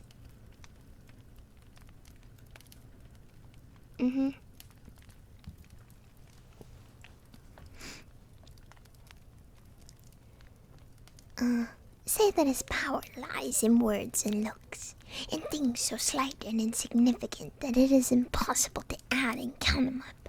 What then? The happiness he gives is quite as great as if it cost a fortune. He felt the spirit's glance and stopped. "What is the matter?" asked the spirit. "Nothing particular," said Scrooge. "Something, I think," the ghost insisted. "No," said Scrooge. "No. I should like to be able to say a word or two to my clerk just now. That's all." His former self turned on the lamps as he gave utterance to the wish, and Scrooge and the ghost again stood side by side in the open air. "My time goes short," observed the spirit. "Quick!" This was not addressed to Scrooge, or to anyone whom he could see, but it produced an immediate effect. For again Scrooge saw himself. He was older now, a man in the prime of life. His face had not the harsh and rigid lines of later years, but it had begun to wear the signs of care and avarice. There was an eager, greedy, restless motion in the eye, which showed the passion that had taken root, and where the shadow of the growing tree would fall. He was not alone, but sat by the side of a fair young girl in a mourning dress, in whose eyes there were tears, which sparkled in the light that shone out of the ghost of Christmas past. "It matters little," she said softly. "To you very little. Another idol has displaced me, and if it can cheer and comfort you in time to come, as I would have tried to do, I have no just cause to grieve." "And what idol has displaced you?" he rejoined. "A golden one." "This is the even-handed dealing of the world," he said. "There's nothing on which is so hard as poverty, and there's nothing it professes to condemn with such severity as the pursuit of wealth." "You fear the world too much," she answered gently. All the other hopes have merged into the hope of being beyond the chance of its sordid reproach. I've seen your nobler aspirations fall off one by one, until the master passion gain engrosses you. Have I not? What then? He retorted. Even if I've grown so much wiser, what then? I am not changed towards you. She shook her head. Am I? Our contract is an old one. It was made when we were both poor and content to be so, until, in good season, we can improve our worldly fortune by our patient industry. You are changed. When it was made, you were another man. I was a boy, he said impatiently. Your own feeling tells you that you are not what you are, she returned. I am. That which promised happiness when we were one in heart is fraught with misery now that we are two. How often and how keenly I've thought of this, I will not say. It's enough that I have thought of it and can release you. Have I ever sought release? In words, no. Never. In what then? In a changed nature, in an altered spirit, in another atmosphere of life, another hope as its great end. In everything that made my love of any worth or value in your sight. If this had never been between us, said the girl, looking mildly but with steadiness upon him. Tell me, would you seek me out and try to win me now? No. He seemed to yield to the justice of this supposition, in spite of himself. But he said with a struggle, You think not? I would gladly think otherwise if I could, she answered. Heaven knows, when I have learned a truth like this, I know how strong and irresistible it must be. But if you were free today, tomorrow, yesterday, can even I believe that you would choose a dowerless girl? You who, in your very confidence with her, weigh everything by gain, or choosing her if for a moment you were false enough to your one guiding principle to do so. Do I not know that your repentance and regret would surely follow? I do, and I release you, with a full heart, for the love of him you once were. He was about to speak, but with her head turned from him, she resumed. You may. The memory of what has passed makes me hope you will have pain in this. A very, very brief time, and you will dismiss the recollection of it gladly as an unprofitable dream from which it happened while that you awoke. May you be happy in the life you have chosen. She left him, and they parted. Spirit, said Scrooge, show me no more. Conduct me home. Why do you delight to torture me? One shadow more, exclaimed the ghost. No more, cried Scrooge. No more, I don't wish to see it. Show me no more.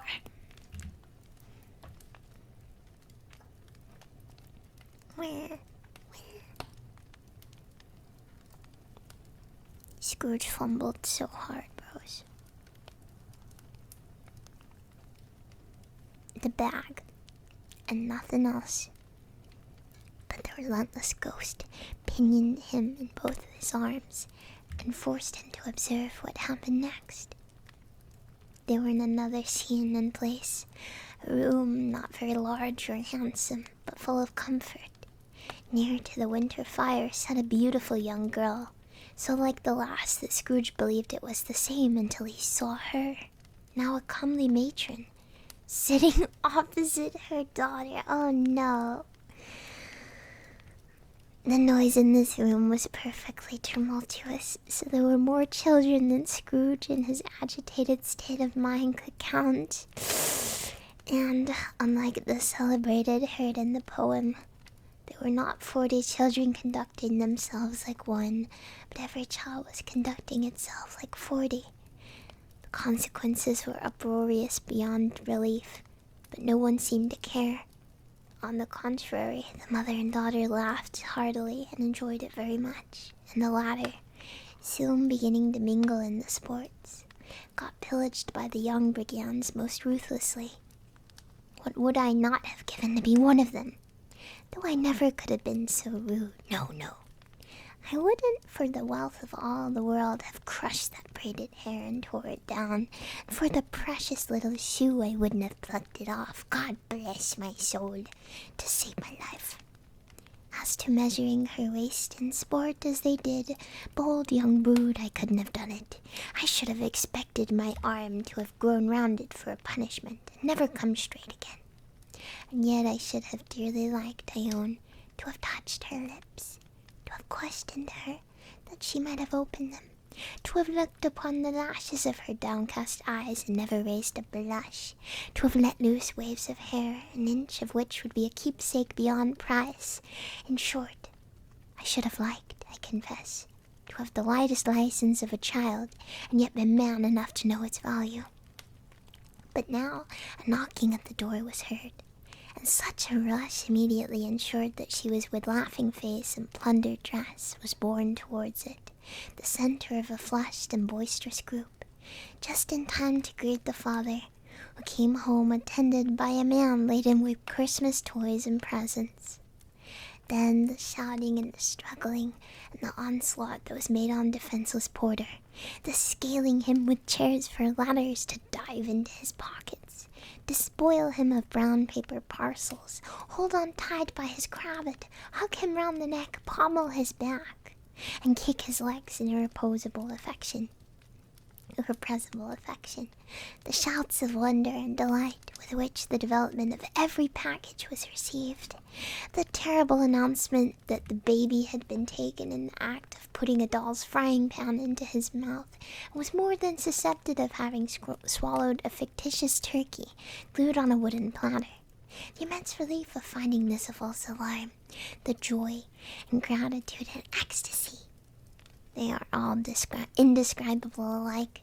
It is enough that by degrees the children and their emotions got out of the parlor, and by one stair at a time up to the top of the house, where they went to bed and so subsided. And now Scrooge looked on more attentively than ever, when the master of the house, having his daughter leaning fondly on to him, sat down with her and her mother at his own fireside. And when he thought that such another creature, quite as graceful and as of promise, might have called him father, and been a springtime in the haggard winter of his life, his sight grew very dim indeed.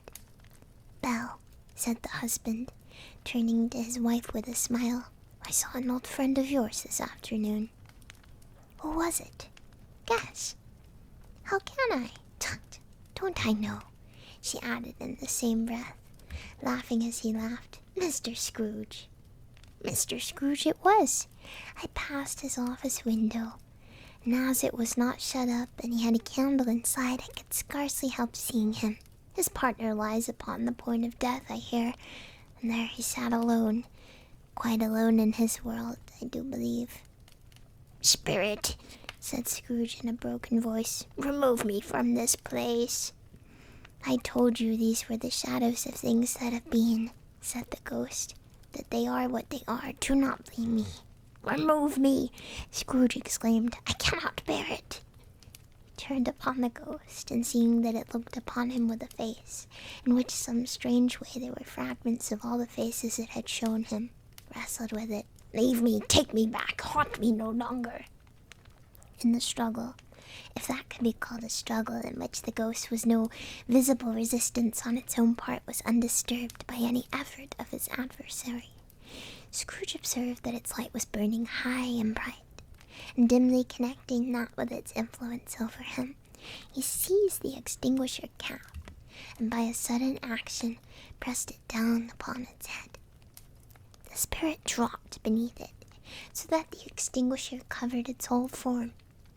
But though Scrooge pressed it down with all his force, he could not hide the light which streamed from under it in a broken flood upon the ground.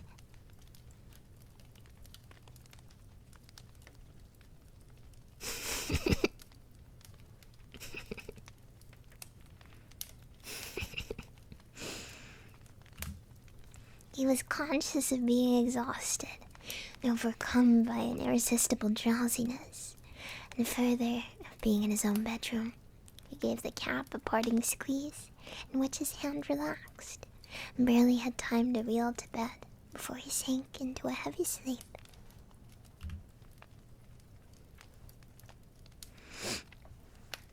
Damn.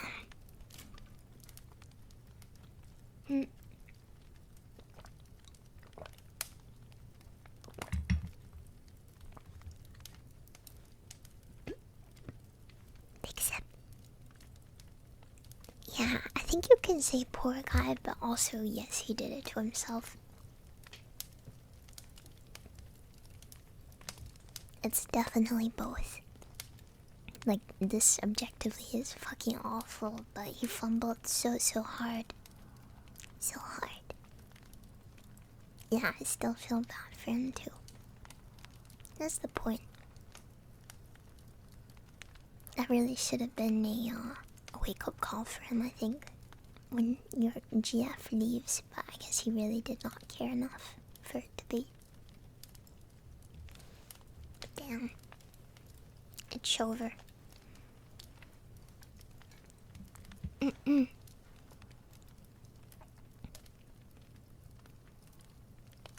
Stave 3. The second of the 3 spirits. Awaking in the middle of a prodigiously tough snore and sitting up in bed to get his thoughts together, Scrooge had no occasion to be told that the bell was again upon the stroke of 1. He felt that he was restored to consciousness in the right nick of time, for the especial purpose of holding a conference with the second messenger dispatched to him through Jacob Marley's intervention. But finding that he turned uncomfortably cold when he began to wonder which of his curtains this new spectre would draw back, he put them all, every one aside with his own hands, and lying down again, established a sharp lookout all round the bed, for he wished to challenge the spirit on the moment of its appearance, and did not wish to be taken by surprise and made nervous. Gentlemen of the free and easy sort, who plume themselves on being acquainted with a move or two, being usually equal to the time of day, express the wide range of their capacity for adventure by observing that they're good for anything from pitch and toss to manslaughter, woe, between which opposite extremes, no doubt, there lies a tolerably wide and comprehensive range of subjects. Without venturing for Scrooge quite as heartily as this, I don't mind calling on you to believe that he was ready for a good broad fields of strange appearances, and that nothing between a baby and a rhinoceros would have astonished him very much. Now, being prepared for almost anything, he was not by any means prepared for nothing, and consequently, when the bell struck 1, and no shape appeared, he was taken with a violent fit of trembling. 5 minutes, 10 minutes, a quarter of an hour went by, yet nothing came. All this time he lay upon his bed, at the very core and center of a blaze of ruddy light, which streamed upon it when the clock proclaimed the hour, and which, being only light, was more alarming than a dozen ghosts, as he was powerless to make out what it meant, or would be at, and was sometimes apprehensive that he might at that very moment an interesting case of spontaneous combustion, without having the consolation of knowing it. At last, however, he began to think, as you or I would have thought at first, for it is always the person not in the predicament who knows ought to have what been done in it, and would have unquestionably have done it too. At last, I say, he began to think that the source and secret of this ghostly light might have been the adjoining room, from whence, on further tracing it, it seemed to shine. This idea taking full possession of his mind, he got up softly and shuffled in his slippers to the door. The moment Scrooge's hand was on the lock, a strange voice called him by his name and bade him enter. He obeyed. It was his own room. There was no doubt about that, but it had undergone a surprising transformation. The walls and ceiling were so hung with living green that it looked like a perfect grove, from every part of which bright, gleaming berries glistened. The crisp leaves of holly, mistletoe, and ivy reflected back the light, as if so many little mirrors had been scattered there, and such a mighty blaze went roaring up the chimney as that dull petrification of a hearth had never known in Scrooge's time, or Marley's, or for many and many winter season gone. Heaped up upon the floor to form a kind of throne where turkeys, geese, game, poultry, brawn, great joints of meat, sucking pigs, long wreaths of sausages, mince pies, plum puddings, barrels of oysters, red-hot chestnuts, cherry-cheeked apples, juicy oranges, luscious pears, immense 12 cakes, and seething bowls of punch that made the chamber dim with their delicious steam. In easy state upon this couch there sat the jolly giant, glorious to see, who bore a glowing torch in shape not unlike Plenty's horn, and held it up, high up, to shed its light on Scrooge as he came peeping round the door. "Come in," exclaimed the ghost. "Come in, and know me better, man." Scrooge entered timidly, and hung his head before the spirit. He was not the dogged Scrooge he had been, and though its eyes were clear and kind, he did not like to meet them. "I am the ghost of Christmas present," said the spirit. "Look upon me." Scrooge reverently did so. It was clothed in one simple deep green robe, or mantle, bordered with white fur. This garment hung so loosely on the figure that its capacious breast was bare, as if disdaining to be warded or concealed by any artifice.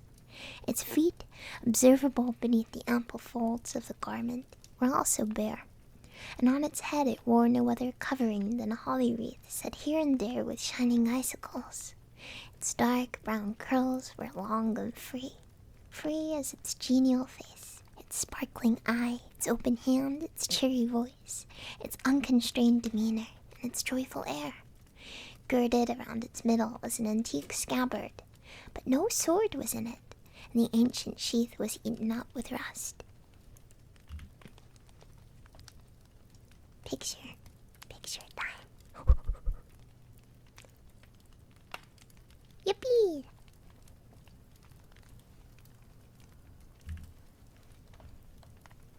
"You have never seen the like of me before," exclaimed the spirit. "Never," Scrooge made answer to it.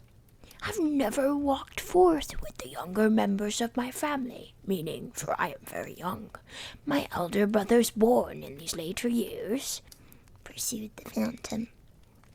"I don't think I have," said Scrooge. "I'm afraid I have not. Have you had many brothers, spirit?" "More than 1,800, said the ghost. What? God, imagine buying birthday presents. "A tremendous family to provide for," muttered Scrooge. The ghost of Christmas present rose. "Spirit," said Scrooge, submissively, "conduct me where you will. I went forth last night on compulsion. I learned a lesson which is working now. Tonight, if you have aught to teach me, let me profit by it." "Touch my robe." Scrooge did as he was told, and held it fast. Holly, mistletoe, red berries, ivy, turkeys, geese, game, poultry, brawn, meat, pigs, sausages, oysters, pies, pudding, fruit, and punch all vanished instantly. So did the room, the fire, the ruddy glow. The hour of night, and they stood in the city streets on Christmas morning, where, for the weather was severe, the people made a rough but brisk and not unpleasant kind of music, in scraping the snow from the pavement in front of their dwellings, and from the tops of their houses, whence it was mad delight to the boys to see come plumping down the road below, and splitting into artificial little snowstorms. The house fronts looked black enough, and the windows blacker, contrasting with the smooth white sheet of snow upon the roofs, and with the dirtier snow upon the ground, which last deposit had been plowed up in deep furrows by the heavy wheels of carts and wagons, furrows that crossed and recrossed each other hundreds of times where the great streets branched off, and made intricate channels, hard to trace, in the thick yellow mud and icy water. The sky was gloomy, and the shortest streets were choked up with a dingy mist, half thawed, half frozen, whose heavier particles descended in a shower of sooty atoms, as if the chimneys in Great Britain had, by one consent, caught fire, and were blazing away to their dear heart's content. There was nothing very cheerful in the climate or the town, and yet there was an air of cheerfulness abroad that clearest summer air and brightest summer sun might have endeavored to diffuse in vain. For the people who were shoveling away on the housetops were jovial and full of glee, calling out to one another from the parapets, and now and then exchanging a fictitious snowball, better-natured missile far than many a wordy jest, laughing heartily if it went right, and not less heartily if it went wrong. The poulterers' shops were still half open, and the fruiterers were radiant in their glory. There were great, round, pot-bellied baskets of chestnuts, shaped like the waistcoats of jolly old gentlemen, lolling at the doors, and tumbling out into the street in their apoplectic opulence. There were ruddy, brown-faced, broad-girthed Spanish onions, shining in the fatness of their growth like Spanish friars, and winking from their shelves in wanton slyness at the girls as they went by, and glanced demurely at the hung-up mistletoe. There were pears and apples clustered high in blooming pyramids.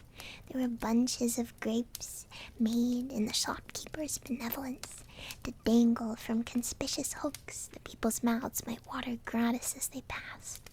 There were piles of filberts, mossy and brown, recalling in their fragrance ancient walks among the woods and pleasant shufflings ankle-deep through withered leaves. There were Norfolk biffins, squab and swarthy, setting off the yellow of the oranges and lemons, and in the great compactness of their juicy persons, urgently entreating and beseeching to be carried home in paper bags and eaten after dinner. The very gold and silver fish, set forth among these choice fruits in a bowl, though members of a dull and stagnant-blooded race, appeared to know that there was something going on, and, to a fish, went gasping round and round their little world in slow and passionless excitement. The grocers! Oh, the grocers! Neatly closed, with perhaps 2 shutters down, or 1. But through these gaps such glimpses! It was not alone that the scales descending on the counter made a merry sound, or that the twine and roller parted company so briskly, or that the canisters were rattled up and down like juggling tricks, or even that the blended scents of tea and coffee were so grateful to the nose, or even that the raisins were so plentiful and rare, the almonds so extremely white, the sticks of cinnamon so long and straight, the other spices so delicious, the candied fruits so caked and spotted with molten sugar as to make the coldest lookers-on feel faint and subsequently bilious. Nor was it the figs that were moist and pulpy, or that the French plums blushed in modest tartness from their highly decorated boxes, or that everything was good to eat and in its Christmas dress. But the customers were all so hurried and so eager in the hopeful promise of the day that they tumbled up against each other at the door, clashing their wicker baskets wildly, and left their purchases upon the counter, and came running back to fetch them, and committed hundreds of the like mistakes in the best humor possible, while the grocer and his people were so frank and fresh that the polished hearts with which they fastened their aprons behind might have been their own, worn outside for general inspection, and for Christmas dolls to peck at if they chose. But soon the steeples called good people all to church and chapel, and away they came, flocking through the streets in their best clothes, and with their gayest faces. And at the same time there emerged from the scores of by-streets, lanes, and nameless turnings, innumerable people, carrying their dinners to the bakers' shops. The sight of these poor revellers appeared to interest the spirit very much, for he stood with Scrooge beside him in a baker's doorway, and taking off the covers as their bearers passed, sprinkled incense on their dinners from his torch. And it was a very uncommon kind of torch, for once or twice, when there were angry words between some dinner carriers who had jostled each other, he shed a few drops of water on them for it, and their good humor was restored directly. For they said it was a shame to quarrel upon Christmas Day. And so it was, God love it, so it was. In time the bells ceased, and the bakers were shut up, and yet there was a genial shadowing so forth all these dinners and the progress of their cooking in the thawed blotch of wet above each baker's oven, where the pavement smoked as if its stones were cooking too. Is there a peculiar flavor in what you sprinkle from your torch? Asked Scrooge. There is, my own. Would it apply to any kind of dinner on this day? Asked Scrooge. To any kindly given. To a poor one most. Why to a poor one most? Asked Scrooge. Because it needs it most. Spirit, said Scrooge, after a moment's thought. I wonder you, of all the beings in the many worlds about us, should desire to cramp these people's opportunities of innocent enjoyment. I, cried the spirit. You would deprive them of their means of dining every seventh day, often the only day on which they can be said to dine at all, said Scrooge. Wouldn't you? I, cried the spirit. You seek to close these places on the seventh day, said Scrooge, and it comes to the same thing. I seek, exclaimed the spirit. Forgive me if I am wrong, but it has been done in your name, or at least in that of your family, said Scrooge. There are some upon this earth of ours, returned the spirit, who lay claim to know us, who do their deeds of passion, pride, ill will, hatred, envy, bigotry, and selfishness in our name, who are as strange to us and all our kith and kin, as if they had never lived. Remember that, and charge their doings on themselves and not us. Scrooge promised that he would, and they went on, invisible as they had been before, into the suburbs of the town. It was a remarkable quality of the ghost, which Scrooge had observed at the baker's, that notwithstanding of his gigantic size, he could accommodate himself to any place with ease, and that he stood beneath the low roof quite as gracefully, and like a supernatural creature it was possible he could have done in any lofty hall. And perhaps it was the pleasure the good spirit had in showing off this power of his, or else it was his own kind, generous, hearty nature, and his sympathy with all poor men that led him straight to Scrooge's clerks, for there he went, and took Scrooge with him, holding on to his robe.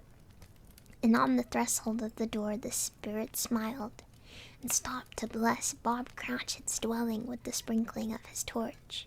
Think of that! Bob had but 15 bob a week himself.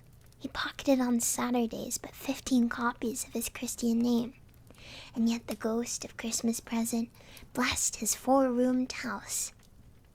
Then up rose Mrs. Cratchit, Cratchit's wife, dressed out but poorly in a twice-turned gown, but brave in ribbons which are cheap, and make a goodly show for 6pence.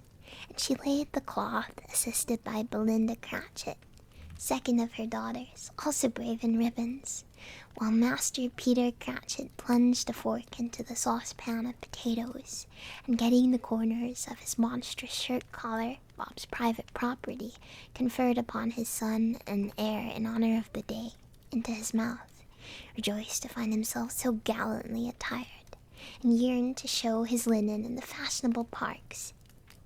And now 2 smaller Cratchits, boy and girl, came tearing in, screaming that outside the baker's they'd smelt the goose, and known it for their own. And basking in luxurious thoughts of sage and onion, these young Cratchits danced about the table, and exalted Master Peter Cratchit to the skies, while he, not proud, although his collars nearly choked him, blew the fire until the slow potatoes bubbling up knocked loudly at the saucepan lid to be let out and peeled. Goops.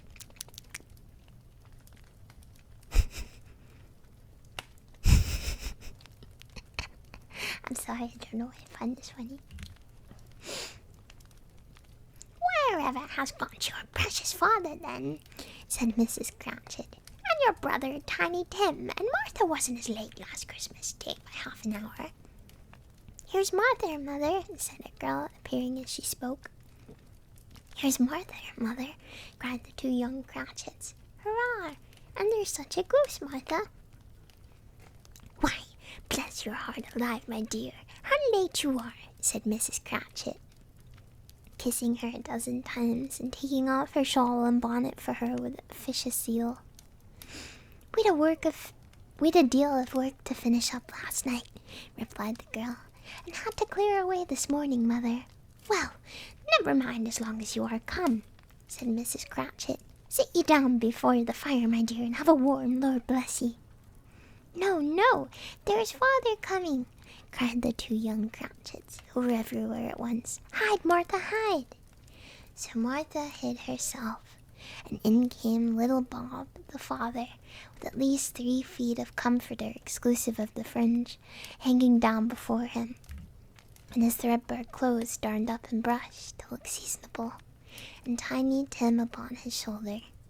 Alas for Tiny Tim, he bore a little crutch, and his limbs supported by an iron frame.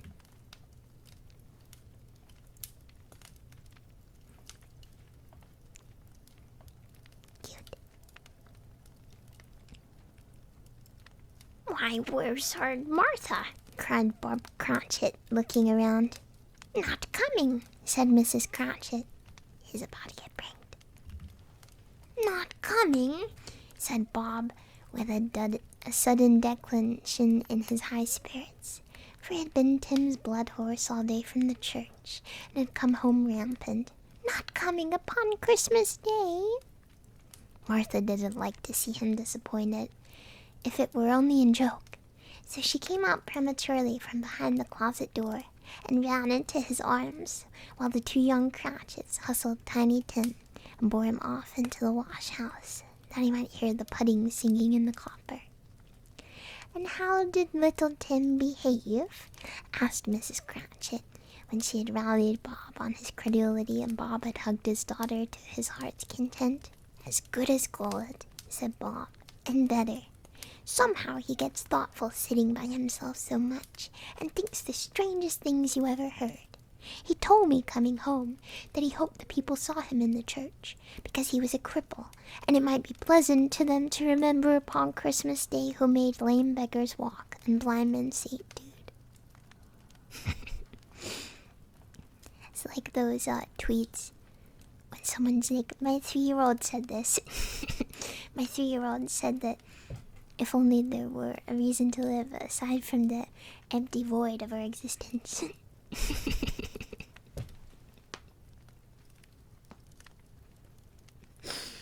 Yeah, sure he said that, Bob. Okay. Bob's voice was tremulous when he told them this, and trembled more when he said that Tiny Tim was growing strong and hardy. His active little crutch was heard upon the floor, and back came Tiny Tim before another word was spoken, escorted by his brother and sister to his stool before the fire, and while Bob, turning up his cuffs, as if, poor fellow, they were capable of being made more shabby, compounded some hot mixture in a jug with gin and lemons, and stirred it round and round, and put it on the hob to simmer. Master Peter and the two ubiquitous, I can never say that, young Cratchits went to fetch the goose, with which they soon returned in high procession. Such a bustle ensued that you might have thought a goose the rarest of all birds, a feathered phenomenon to which a black swan was a matter of course, and in truth it was something very like it in that house. Mrs. Cratchit made the gravy ready beforehand in a little saucepan, hissing hot. Master Peter mashed the potatoes with incredible vigor. Miss Belinda sweetened up the apple sauce. Martha dusted the hot plates. Bob took Tiny Tim beside him in a tiny corner at the table. The two young Cratchits set chairs for everybody, not forgetting themselves, and mounting guard upon their posts, crammed spoons into their mouths, lest they should shriek for goose before their turn came to be helped. At last the dishes were set on, and grace was said. It was succeeded by a breathless pause, as Mrs. Cratchit, looking slowly all along the carving knife, prepared to plunge it into the breast. But when she did, and when the long-expected gush of stuffing issued forth, one murmur of delight arose all around the board, and even Tiny Tim, excited by the two young Cratchits, beat on the table with the handle of his knife, and feebly cried, "Hurrah!" There was never such a goose. Bob said he didn't believe there was ever such a goose cooked. Its tenderness and flavor, size and cheapness were the themes of universal admiration. Eked out by the applesauce and mashed potatoes, it was a sufficient dinner for the whole family. Indeed, as Mrs. Cratchit said with great delight, surveying one small atom of bone upon the dish, they hadn't ate it all at last. Yet everyone had had enough, and the youngest Cratchits in particular were steeped in sage and onion to the eyebrows. But now, the plates being changed by Miss Belinda, Mrs. Cratchit left the room alone, too nervous to bear witnesses, to take the pudding up and bring it in. Suppose it should not be done enough. Suppose it should break in turning out. Suppose somebody should have gotten over the wall of the backyard and stolen it while they were merry with the goose. A supposition at which the two young Cratchits became livid. All sorts of horrors were supposed. Hallo! A great deal of steam. The pudding was out of the copper. A smell like a washing day. That was the cloth. A smell like an eating house and a pastry cook's next door to each other, with the laundresses next door to that. That was the pudding. In half a minute Mrs. Cratchit entered, flushed but smiling proudly, with the pudding, like a speckled cannonball, so hard and firm, blazing in half a quartern of ignited brandy, and bedight with Christmas holly stuck in the top. Oh, a wonderful pudding, Bob Cratchit said, and calmly too, that he regarded it as the greatest success achieved by Mrs. Cratchit since their marriage. Screw the children, I guess. Mrs. Cratchit said that now the weight was off her mind, she would confess she'd had her doubts about the quantity of flour. Everybody had something to say about it, but nobody said or thought at all that it was a small pudding for a large family. It would have been flat heresy to do so. Any Cratchit would have blushed to hint at such a thing.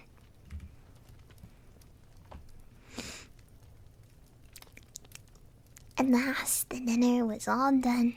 The cloth was cleared, the hearth swept, and the fire made up.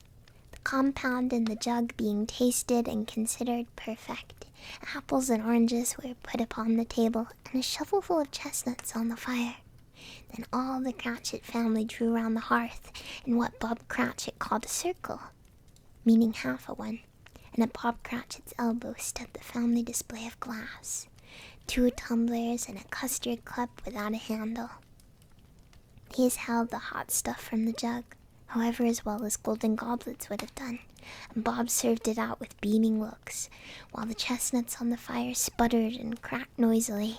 Then Bob proposed, "A Merry Christmas to us all, my dears. God bless us." Which the family re-echoed. "God bless us, everyone," said Tiny Tim, the last of all. He sat very close to his father's side, upon his little stool. Bob held his withered little hand in his, as if he loved the child and wished to keep him by his side, and dreaded that he might be taken from him. "Spirit," said Scrooge, with an interest he'd never felt before, "tell me if Tiny Tim will live." "I see a vacant seat," replied the ghost, "in the poor chimney corner, and a crutch without an owner, carefully preserved. If these shadows remain unaltered by the future, the child will die." "No, no," said Scrooge. "Oh, no, kind spirit, say that he will be spared." "If these shadows remain unaltered by the future, none other of my race," returned the ghost. "We'll find him here." "What then? If he be like to die, he'd better do it, and decrease the surplus population." Scrooge hung his head to hear his own words quoted by the spirit, and was overcome with penitence and grief. "Man," said the ghost, "if man you be in heart, not adamant, forbear that wicked can't until you've discovered what the surplus is, and where it is. Will you decide what men shall live, what men shall die? It may be that in the sight of heaven you are more worthless and less fit to live than millions like this poor man's child. Oh God, to hear the insect on the leaf pronouncing on the too much life among his hungry brothers in the dust." Scrooge bent before the ghost's rebuke, and in trembling cast his eyes upon the ground, but he raised them speedily on hearing his own name. "Mr. Scrooge," said Bob. "I'll give you Mr. Scrooge, the founder of the feast." "The founder of the feast, indeed!" cried Mrs. Cratchit, reddening. "I wish I had him here. I'd give him a piece of my mind to feast upon, and I hope he'd have a good appetite for it." "My dear," said Bob, "they're children. Christmas Day." "It should be Christmas Day, I'm sure," said she, "on which one drinks the health of such an odious, stingy, hard, unfeeling man as Mr. Scrooge. You know he is Robert. Nobody knows it better than you, poor fellow."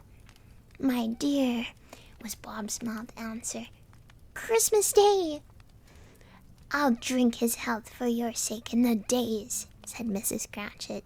"Not for his. Long life to him. A Merry Christmas and a Happy New Year. He'll be very merry and very happy, I have no doubt." The children drank the toast after her. It was the first of their proceedings which had no heartiness in it. Tiny Tim drank it last of all, but he didn't care twopence for it. Scrooge was the ogre of the family. The mention of his name cast a dark shadow on the party, which was not dispelled for a full 5 minutes. After it had passed away, they were 10 times merrier than before, from the more relief of Scrooge the Baleful being done with. Bob Cratchit told them how he had a situation in his eye for Master Peter, which would bring in, if obtained, full 5 and 6pence weekly. The 2 young Cratchits laughed tremendously at the idea of Peter being a man of business.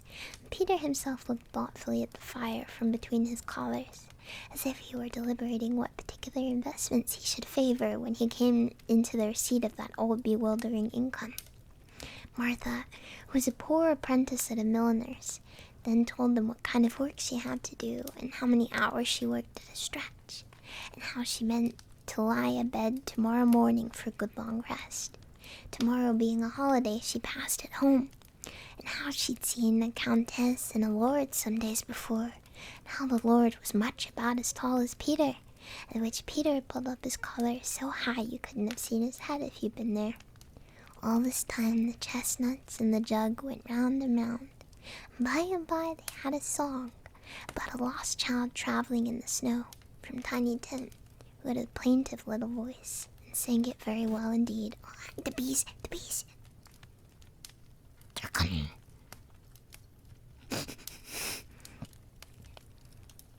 Tiny little bee, very small. There was nothing of high mark in this. They were not a handsome family. They were not well dressed. Their shoes were far from being waterproof. Their clothes were scanty, and Peter might have known, and very likely did, the inside of a pawnbroker's. But they were happy, grateful, pleased with one another, and contented with the time.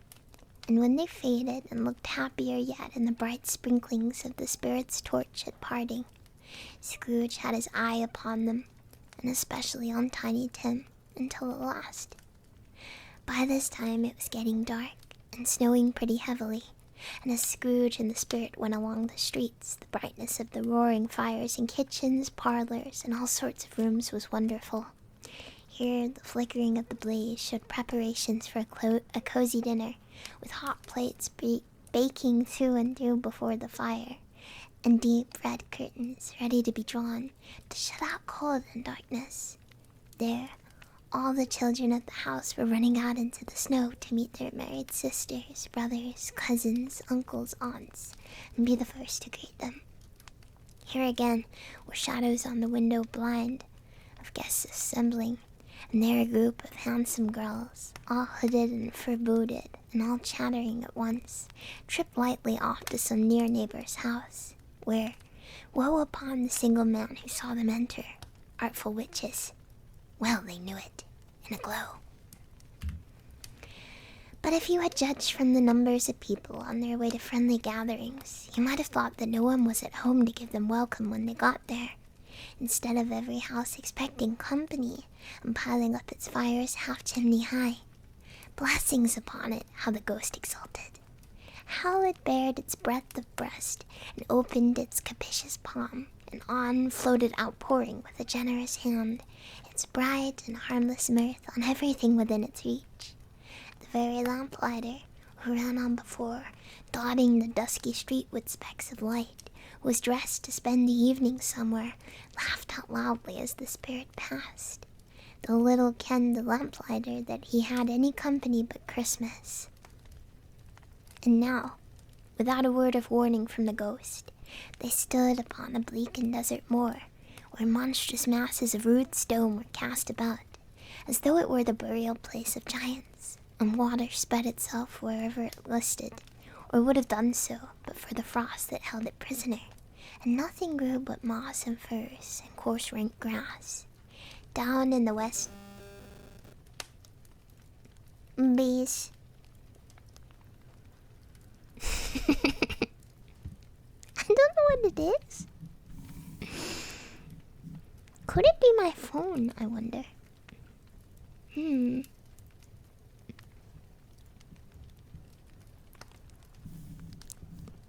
What if I move my mic here a little further away?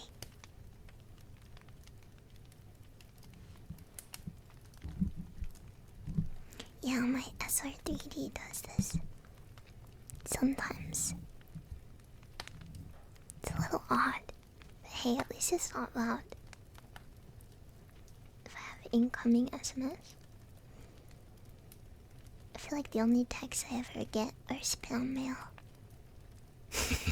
Homeless cat.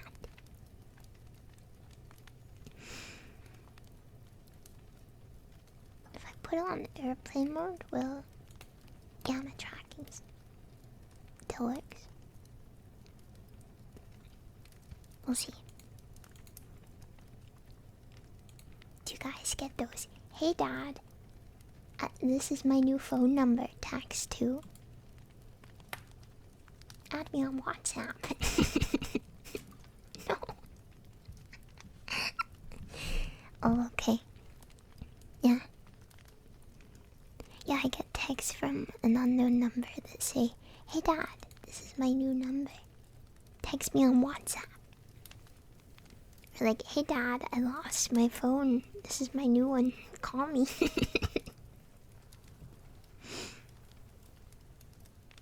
And then it like links. It's like, "Add me on WhatsApp again." And then you get like a link to a fake WhatsApp. Oh yeah, the package received ones. I get those. Yeah. Let me sip.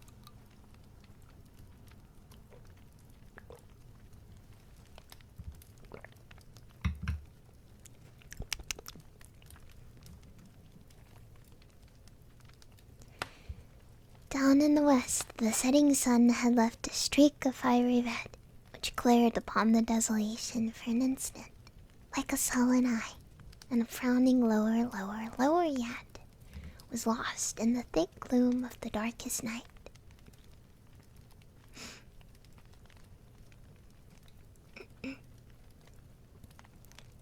What place is this? Asked Scrooge. Place where miners live, who labor in the bowels of the earth. returned the spirit. But they know me, see? A light shone from the window of the hut, and swiftly they advanced towards it, passing through the wall of mud and stone.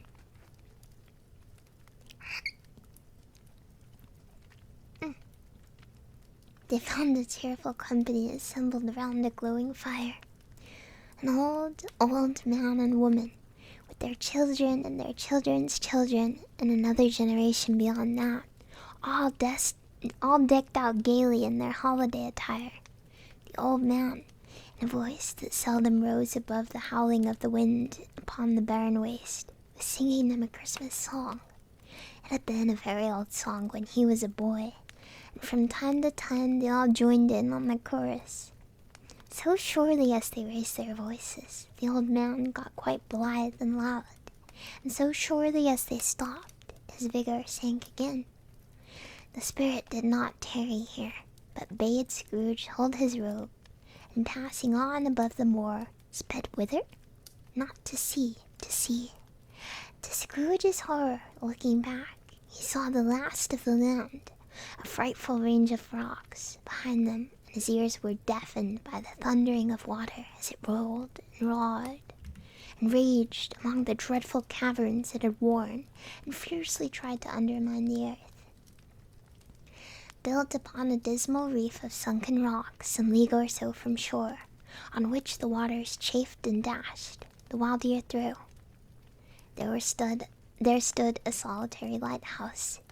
Great heaps of seaweed clung to its base, and storm birds, born of the wind one might suppose, as seaweed is of the water, rose and fell about it like the waves they skimmed. But even here, 2 men who watched the light had made a fire. Uh-oh, I know where this is going.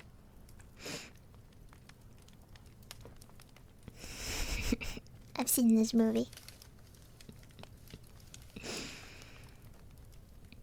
But even here, 2 men who watched the light had made a fire that through the loophole in the thick stone wall shed out a ray of brightness on the awful sea, joining their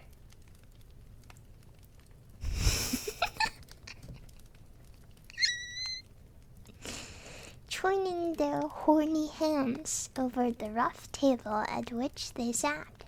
They wished each other Merry Christmas in their can of grog, and one of them, the elder too, with his face all damaged and scarred with hard weather, as the figurehead of an old ship might be, struck up a sturdy song that was like a gale in itself. Don't spill your grog.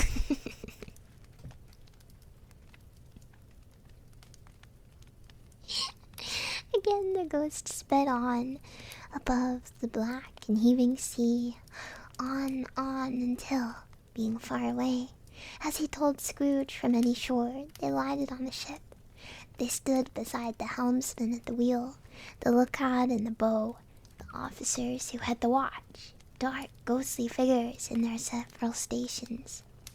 But every man among them hummed a Christmas tune, or had a Christmas thought, or spoke below his breath to his companion of some bygone Christmas day, with homeward hopes of belonging to it.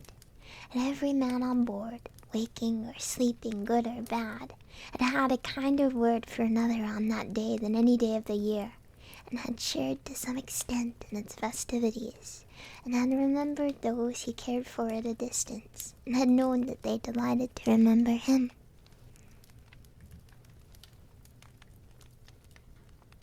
See? Pretty. It was a great surprise to Scrooge, while listening to the moaning of the wind, and thinking what a solemn thing it was to move on through the lonely darkness over an unknown abyss, whose depths were secrets as profound as death. It was a great surprise to Scrooge, while thus engaged, to hear a hearty laugh.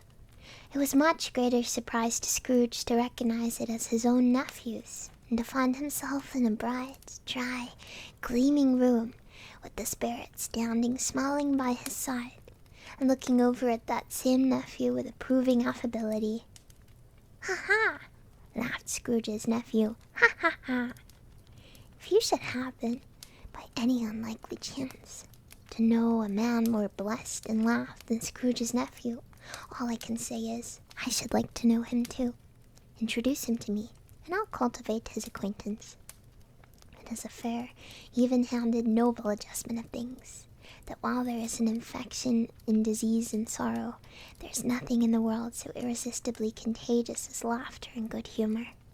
When Scrooge's nephew laughed in this way, holding his sides, rolling his head, and twisting his face in the most extravagant contortions, Scrooge's niece, by marriage, laughed as heartily as he, and their assembled friends, being not a bit behindhand, roared out lustily. Ha ha ha. Ha ha ha ha ha ha ha. He said that Christmas was a humbug, as I live, cried Scrooge's nephew. He believed it too. Oh no, they're laughing about him. Oh no. More shame for him, Fred, said Scrooge's niece indignantly. Bless those women. They never do anything by halves. They're always in earnest. She was very pretty, exceedingly pretty, with a dimpled, surprised-looking capital face, a ripe little mouth that seemed made to be kissed, as no doubt it was, all kinds of good little dots about her chin that melted into one another when she laughed, and the sunniest pair of eyes you ever saw in any little creature's head, although she was what you would have called provoking, you know, but as satisfactory too. Oh, perfectly satisfactory. The reader wants her so bad. He's a comical old fellow, said Scrooge's nephew. That's the truth, and not so pleasant as he might be. However, his offenses carry their own punishment, and I have nothing to say against him. I'm sure he's very rich, Fred, hinted Scrooge's niece. At least you always tell me so. What of that, my dear, said Scrooge's nephew. His wealth is of no use to him. He won't do any good with it. He don't make himself comfortable with it. He hasn't the satisfaction of thinking, that he's going to benefit us with it. I have no patience with him, observed Scrooge's niece. Scrooge's niece's sisters and all the other ladies expressed the same opinion. Oh, I have, said Scrooge's nephew. I'm sorry for him. I couldn't be angry with him if I tried. Who suffers by his ill whims? Himself, always. Here he takes it into his head to dislike us, and he won't come and dine with us. What's the consequence? He don't lose much of a dinner. Indeed, I think he loses a very good dinner, interrupted Scrooge's niece. Everybody else said the same, and they must be allowed to have been competent judges, because they just had dinner, and, with the dessert upon the table, were clustered around the fire by lamplight. Well, I'm very glad to hear it, said Scrooge's nephew, because I haven't any great faith in these young housekeepers. What do you say, Topper? Topper had clearly got his eye upon one of Scrooge's niece's sisters, for he answered that a bachelor was a wretched outcast who had no right to express an opinion on the subject. Is this Riz? Whereat Scrooge's niece's sister, the plump one with the lace tucker, not the one with the roses, blushed. Do go on, Fred, said Scrooge's niece, clapping her hands. He never finishes what he begins to say. He is such a ridiculous fellow. Scrooge's nephew revelled in another laugh, and as it was impossible to keep the infection off, though the plump sister tried hard to do it with aromatic vinegar, his example was unanimously followed. I was only going to say, said Scrooge's nephew, that the consequence of his taking a dislike to us and not making merry with us is, as I think, that he loses some pleasant moments which could do him no harm. I'm sure he loses pleasanter companions than he can find in his own thoughts, either in his mouldy old office or his dusty chambers. I mean to give him the same chance every year, whether he likes it or not, for I pity him. He may rail at Christmas till he dies, but he can't help thinking better of it. I defy him. If he finds me going there in good temper year after year and saying, "Uncle Scrooge, how are you?" if it only puts him in the vein to leave his poor clerk £50, that's something. And I think I shook him yesterday. What a giga-chat. It was their turn to laugh now, at the notion of his shaking Scrooge, but being thoroughly good-natured and not much caring what they laughed at, so that they laughed at any rate, he encouraged them in their merriment, and passed the bottle joyously. After tea they had some music, for they were a musical family and knew what they were about when they sung a glee or catch, I can assure you. Especially Topper, who could growl away at the bass like a good one, and never swell the large veins in his forehead or get red in the face over it. Scrooge's niece played well upon the harp, and played among other tunes a simple little air, a mere nothing. You might learn to whistle it in 2 minutes, which had been familiar to the child who fetched Scrooge from the boarding school, as he'd been reminded by the ghost of Christmas past. When this strain of music sounded, all the things the ghost had shown him came upon his mind.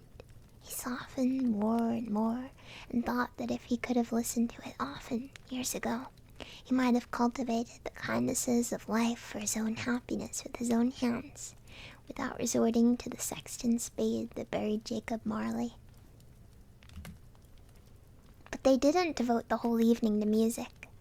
After a while they played at forfeits, for it's good to be children sometimes, and never better than at Christmas, when its mighty founder was a child himself. Stop! There was first a game at blindman's buff. Of course there was. And I no more believe Topper was really blind than I believe he had eyes in his boots. My opinion is that it was a done thing between him and Scrooge's nephew, and that the ghost of Christmas Present knew it.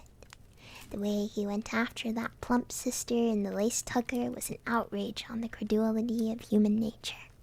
Knocking down the fire irons, tumbling over the chairs, bumping up against the piano, smothering himself among the curtains. Wherever she went, there went he.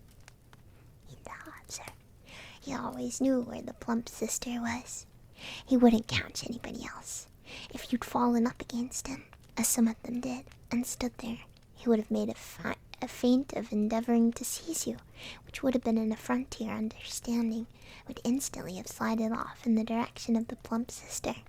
She often cried out that it wasn't fair, and it really was not.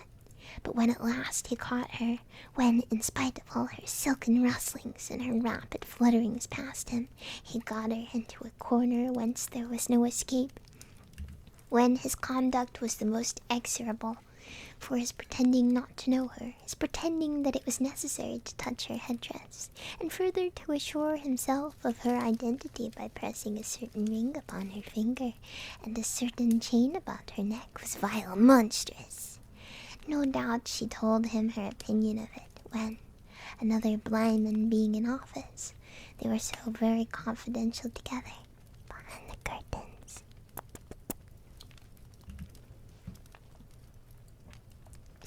Frickin' Riz. Ooh, mama. Scrooge's niece was not one of the blindman's buff party, but was made comfortable with a large chair and a footstool in a snug corner where the ghost and Scrooge were close behind her. But she joined in the forfeits, and loved her love to admiration with all the letters of the alphabet. Likewise, at the game of how, when, and where, she was very great, and to the secret joy of Scrooge's nephew, beat her sisters hollow, though they were sharp girls too, as Topper could have told you.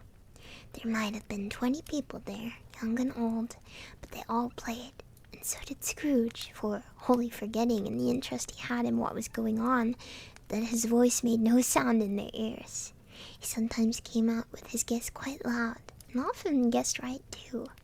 For the sharpest needle, best Whitechapel, warranted not to cut in the eye, was not sharper than Scrooge, blunt as he took it in his head to be. The ghost was greatly pleased to find him in this mood, and looked upon him with such favour that he begged like a boy to be allowed to stay until the guest departed. But this spirit said it could not be done, Here's a new game, said Scrooge. 1/2 hour, Spirit. Only one. He's a gamer. It was a game called Yes and No, where Scrooge's nephew had to think of something, and the rest must find out what. He only answering to their questions yes or no as the case was. The brisk fire of questioning to which he was exposed elicited from him that he was thinking of an animal, a live animal, rather a disagreeable animal, a savage animal, an animal that growled and grunted sometimes, and talked sometimes, and lived in London, oh no, and walked about the streets, wasn't made a show of, wasn't led by anybody, didn't live in a menagerie, was never killed in a market, was not a horse or an ass, or a cow or a bull, or a tiger, or a dog, or a pig, or a cat, or a bear. Every fresh question that was put to him, this nephew burst into a fresh roar of laughter, and was so inexpressibly tickled that he was obliged to get up off the sofa and stamp. At last, the plump sister, falling into a similar state, cried out, "I've found it out! I know what it is, Fred! I know what it is!" "What is it?" cried Fred. "It's your Uncle Scrooge." Which it certainly was. Admiration was the universal sentiment, though some objected that the reply to, "Is it a bear?" ought to have been yes, inasmuch as an answer in the negative was sufficient to have diverted their thoughts from Mr. Scrooge, supposing that they never had any tendency that way. "He's given us plenty of merriment, I'm sure," said Fred, "and it would be ungrateful not to drink his health. Here is a glass of mulled wine ready to our hand at the moment, and I say, Uncle Scrooge." "Well, Uncle Scrooge," they cried, "a Merry Christmas and a Happy New Year to the old man, whatever he is," said Scrooge's nephew. "He wouldn't take it from me, but may he have it nevertheless. Uncle Scrooge." Uncle Scrooge had imperceptibly become so gay and light of heart that he would have pledged the unconscious company in return, and thanked them in an inaudible speech, if the ghost had given him time. But the whole scene shut up, passed off in the breath of the last words spoken by his nephew, and he and the spirit were again upon their travels. Much they saw, and far they went, and many homes they visited, but always with a happy end. The spirits stood beside sick beds, and they were cheerful on foreign lands, and they were close at home by struggling men, and they were patient in their greater hope by poverty, and it was rich. In almshouse, hospital, and jail, in misery's every refuge, where vain man in his little brief authority had not been made fast the door, and barred the spirit out, he left his blessing, and taught Scrooge his precepts. It was a long night, if it were only a night. But Scrooge had his doubts of this, because the Christmas holidays appeared to be condensed into the space of time they passed together. It was strange, too, that while Scrooge remained unaltered in his outward form, the ghost grew older, clearly older.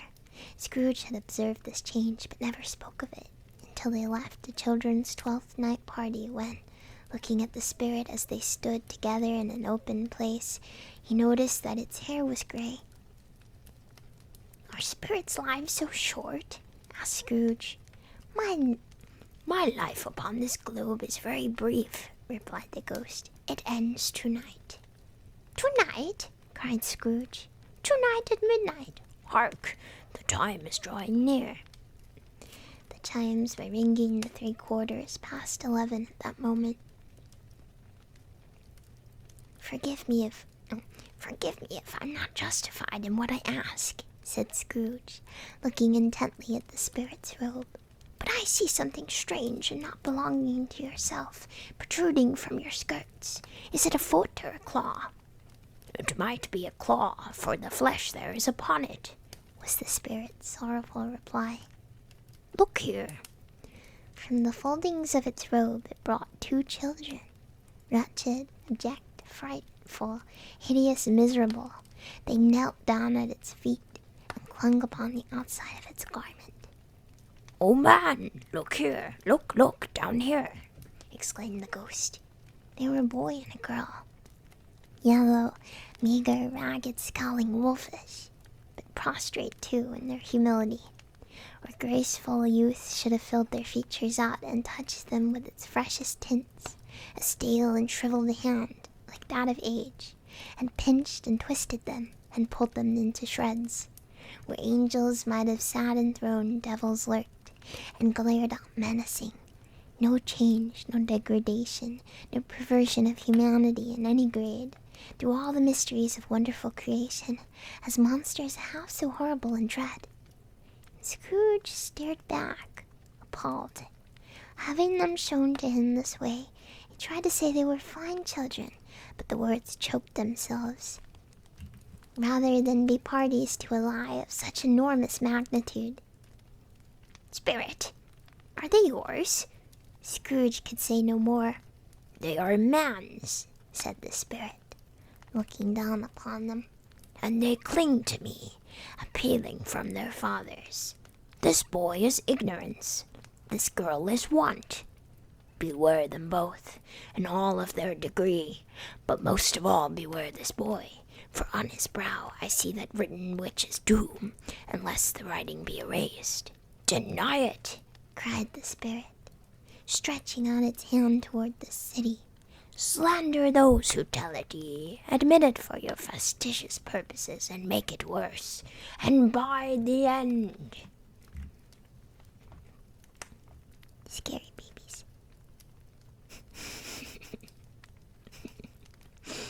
Duende.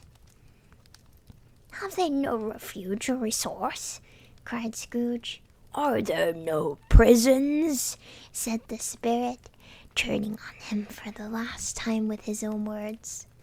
Are there no workhouses? The bell struck 12. Scrooge looked about him for the ghost, and saw it not.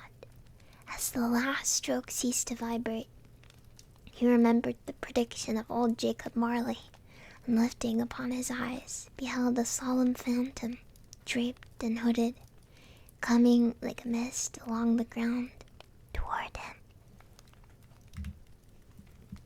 Oh, scary.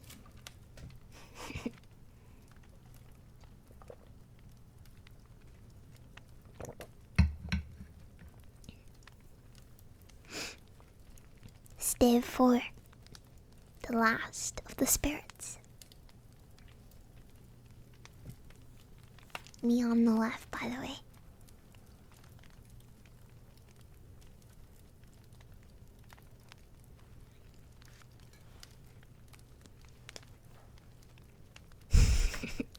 Us. Yeah. Throat noise. The phantom slowly, gravely, silently approached. When it came near him, Scrooge bent down upon his knee, for in the very air through which the spirit moved, it seemed to scatter gloom and mystery. It was shrouded in a deep black garment, which concealed its head, its face, its form, and left nothing of it visible save one outstretched hand. But for this, it would have been difficult to detach its figure from the night, and separate it from the darkness by which it was surrounded. He felt that it was tall and stately when it came beside him, and that its mysterious presence filled him with a solemn dread. He knew no more, for the spirit neither spoke nor moved. I am in the presence of the ghost of Christmas yet to come, said Scrooge. The spirit answered not, but pointed downward with its hand. You're about to show me shadows of things that have not happened, but will happen in the time before us, Scrooge pursued. Is that right, spirit? The upper portion of the garment was contracted for an instant in its folds, as if the spirit had inclined its head. That was the only answer he received. Although well used to ghostly company by this time, Scrooge feared the silent shape so much that his legs trembled beneath him, and he found that he could hardly stand when he prepared to follow it. The spirit paused a moment, as observing his condition and giving him time to recover. But Scrooge was all the worse for this. It thrilled him with a vague, uncertain horror to know that behind the dusky shroud there were ghostly eyes intensely fixed upon him, while he, though he stretched his own to the utmost, could see nothing but a spectral hand and one great heap of black. "Ghost of the future," he exclaimed, "I fear you more than any spectre I've seen, but I know your purpose is to do me good, and as I hope to live to be another man from what I was, I'm prepared to bear you company and do it with a thankful heart. Will you not speak to me?" It gave him no reply. The hand was pointed straight before them. "Lead on," said Scrooge. "Lead on. The night is waning fast, and it is precious time to me, I know. Lead on, spirit." The phantom moved away as it had come towards him. Scrooge followed in the shadow of its dress, which bore him up, he thought, and carried him along. They scarcely seemed to enter the city, for the city rather seemed to spring up about them and encompass them as of its own act. But there they were, in the heart of it, on 'change amongst the merchants, who hurried up and down, and clinked the money in their pockets, and conversed in groups, and looked at their watches, and trifled thoughtfully with their great gold seals, and so forth, as Scrooge had seen them often. The spirit stopped beside one little knot of businessmen. Observing that the hand was pointed to them, Scrooge advanced to listen to their talk. They look so silly. "No," said a great fat man with a monstrous chin. "I don't know much about it either way. I just know he's dead." "When did he die?" inquired another. "Last night, I believe." "What was the matter with him?" asked a third, taking a vast quantity of snuff.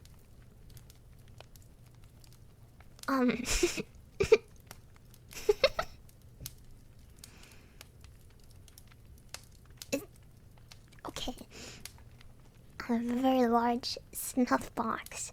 I thought he'd never die." "God knows," said the first with a yawn. "Oh, it's tobacco, okay. Okay.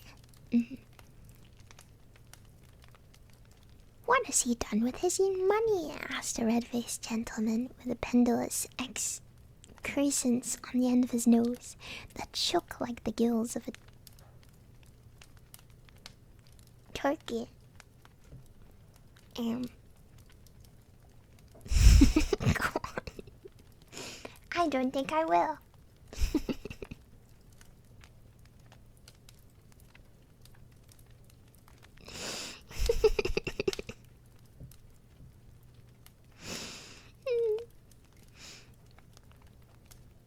No, I haven't heard, said the man with the large chin, yawning again. Left it to his company, perhaps. He hasn't left it to me. That's all I know. This pleasantry was received with a general laugh. It's likely to be a very cheap funeral, said the same speaker. For upon my life, I don't know of anybody to go to it. Suppose we make up a party and volunteer? I don't mind going if lunch is provided, observed the gentleman with the excrescence on his nose. But I must be fed if I make one. Another laugh. Well, I'm the most disinterested among you after all, said the first speaker. For I never wear black gloves, and I never eat lunch. But I'll offer to go, if anybody else will. When I come to think of it, I'm not all sure that I wasn't his most particular friend, for he used to stop and speak whenever we met. Bye-bye. Speakers and listeners strolled away and mixed with other groups. Scrooge knew the men and looked towards the spirit for an explanation. The phantom glided on into a street. Its finger pointed to two persons meeting. Scrooge listened again, thinking the explanation might lie here. He knew these two men also, perfectly. They were men of business, very wealthy, and of great importance. He'd made a point of always standing well in their esteem.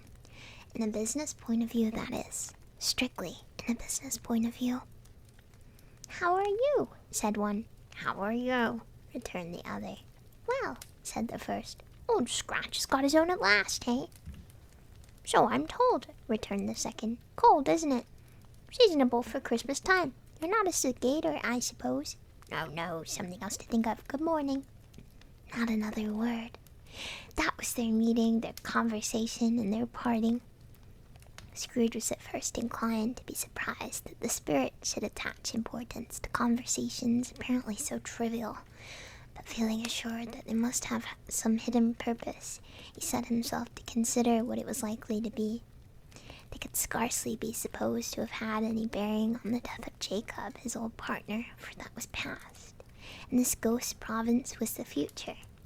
Nor could he think of anyone immediately connected with himself, for whom he could apply them, but nothing doubting that to whomever they applied they had some latent moral for his own improvement. He resolved to treasure up every word he heard and everything he saw, and especially to observe the shadow of himself when it appeared, for he had an expectation that the conduct of his future self would give him the clue he missed, and would render the solution of these riddles easy.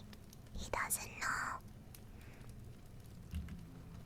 He looked about in that very place for his own image, but another man stood in his accustomed corner, and though the clock pointed to his usual time of day for being there, he saw no likeness of himself among the multitudes that poured in through the porch.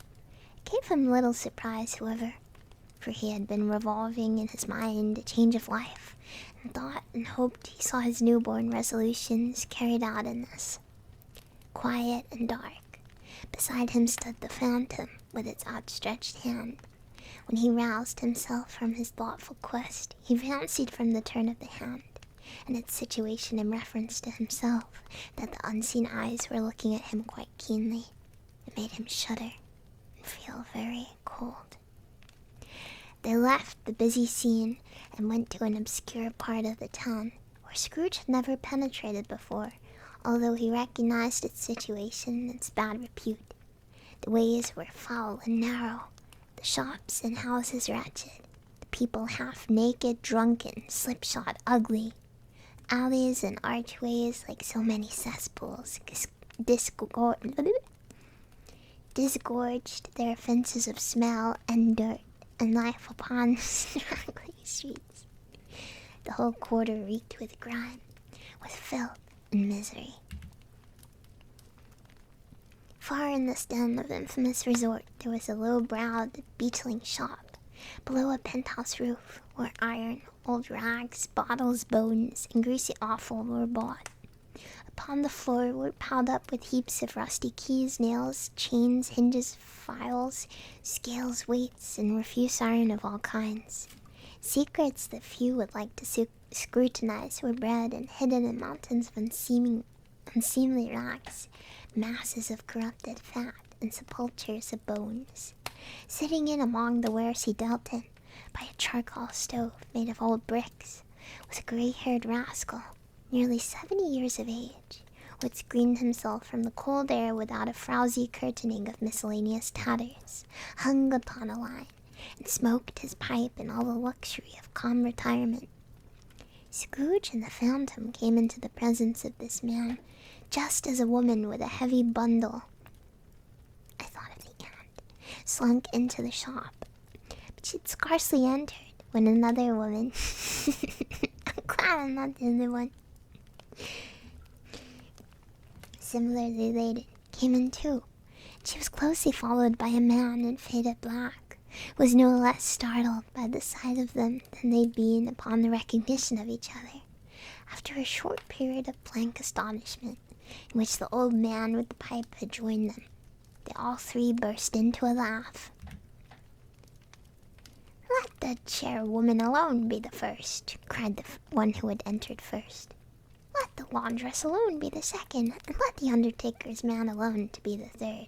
Look here, old Joe, here's a chance. If we haven't all three met here without meaning it." "You couldn't have met in a better place," said old Joe, removing his pipe from his mouth. "Come into the parlor. You were made free of it long ago, you know, and the other two ain't strangers. Stop till I shut the door of the shop. Ah, how it shrieks. There ain't such a rusty bit of metal in the place as its own hinges, I believe. And I'm sure there's no such old bones in here as mine. We're all suitable to our calling. We're all well matched. Come into the parlor. Come into the parlor.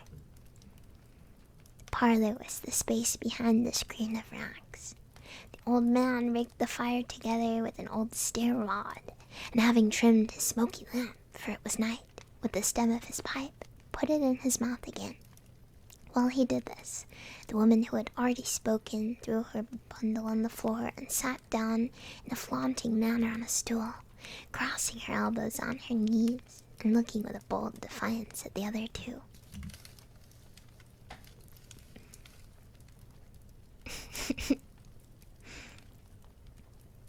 What odds, then? What odds, Mrs. Dilber, said the woman. Every person has a right to take care of themselves. He always did. That's true indeed, said the laundress. No man more so. Why then, don't stand staring as if you was afraid, woman. Who's the wiser? We're not going to pick holes in each other's coats, I suppose. No, indeed, said Mrs. Dilber and the man together. We should hope not. Very well, then, cried the woman. That's enough.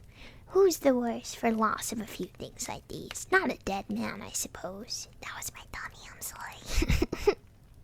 Hungry? No, indeed, said Mrs. Dilber, laughing. Stop being so happy. Why are you so happy about this?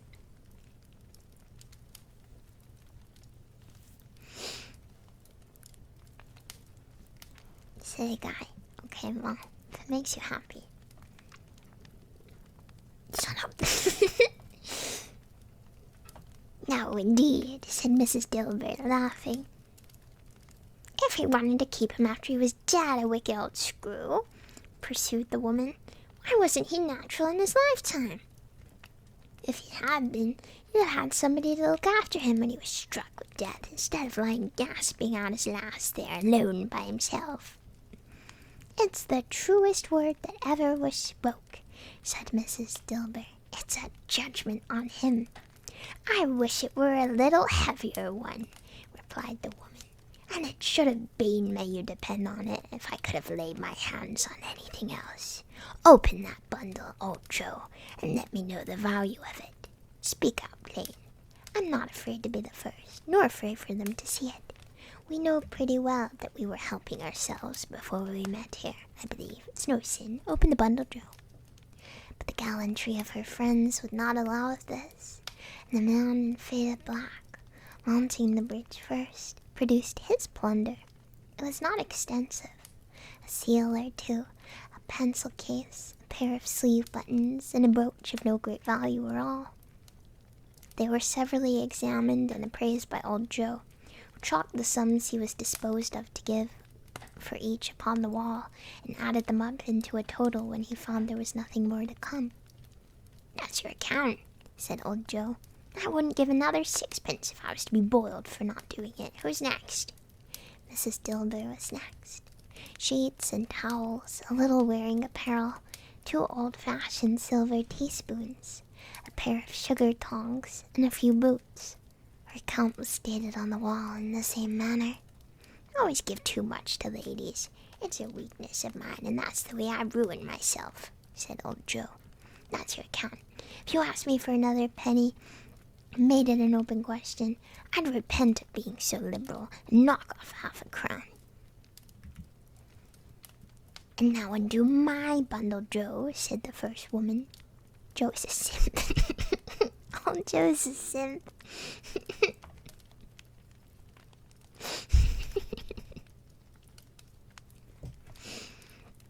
Joe went on his knees for the greater convenience of opening it. Having unfastened a great many knots, dragged out a large and heavy roll of some dark stuff. What do you call this? Said Joe. Bed curtains. Ah, returned the woman, laughing and leaning forward on her crossed arms. Bed curtains. You don't mean to say you took him down, rings and all, with him lying there, said Joe. Yes, I do, replied the woman. Why not? You were born to make your fortune, said Joe, and you'll certainly do it. That's so funny.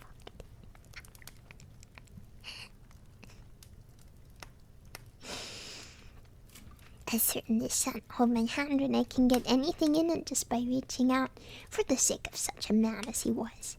I promise you, Joe, returned the woman coolly. Don't drop that oil upon the blankets now. His blankets? Asked Joe. Oh my god.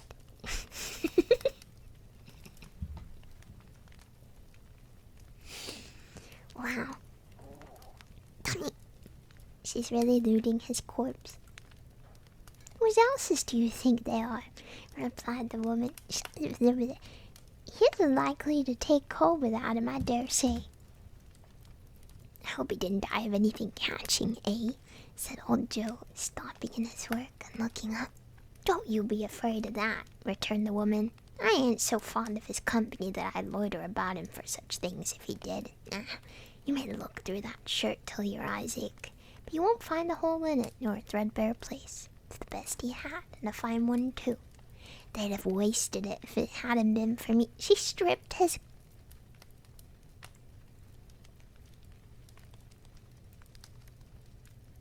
Jesus Christ. Did she strip his corpse?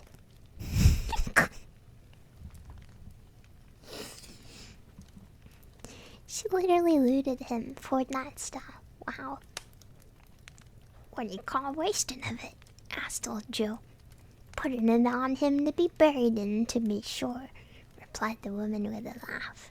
Somebody was fool enough to do it, but I took it off again.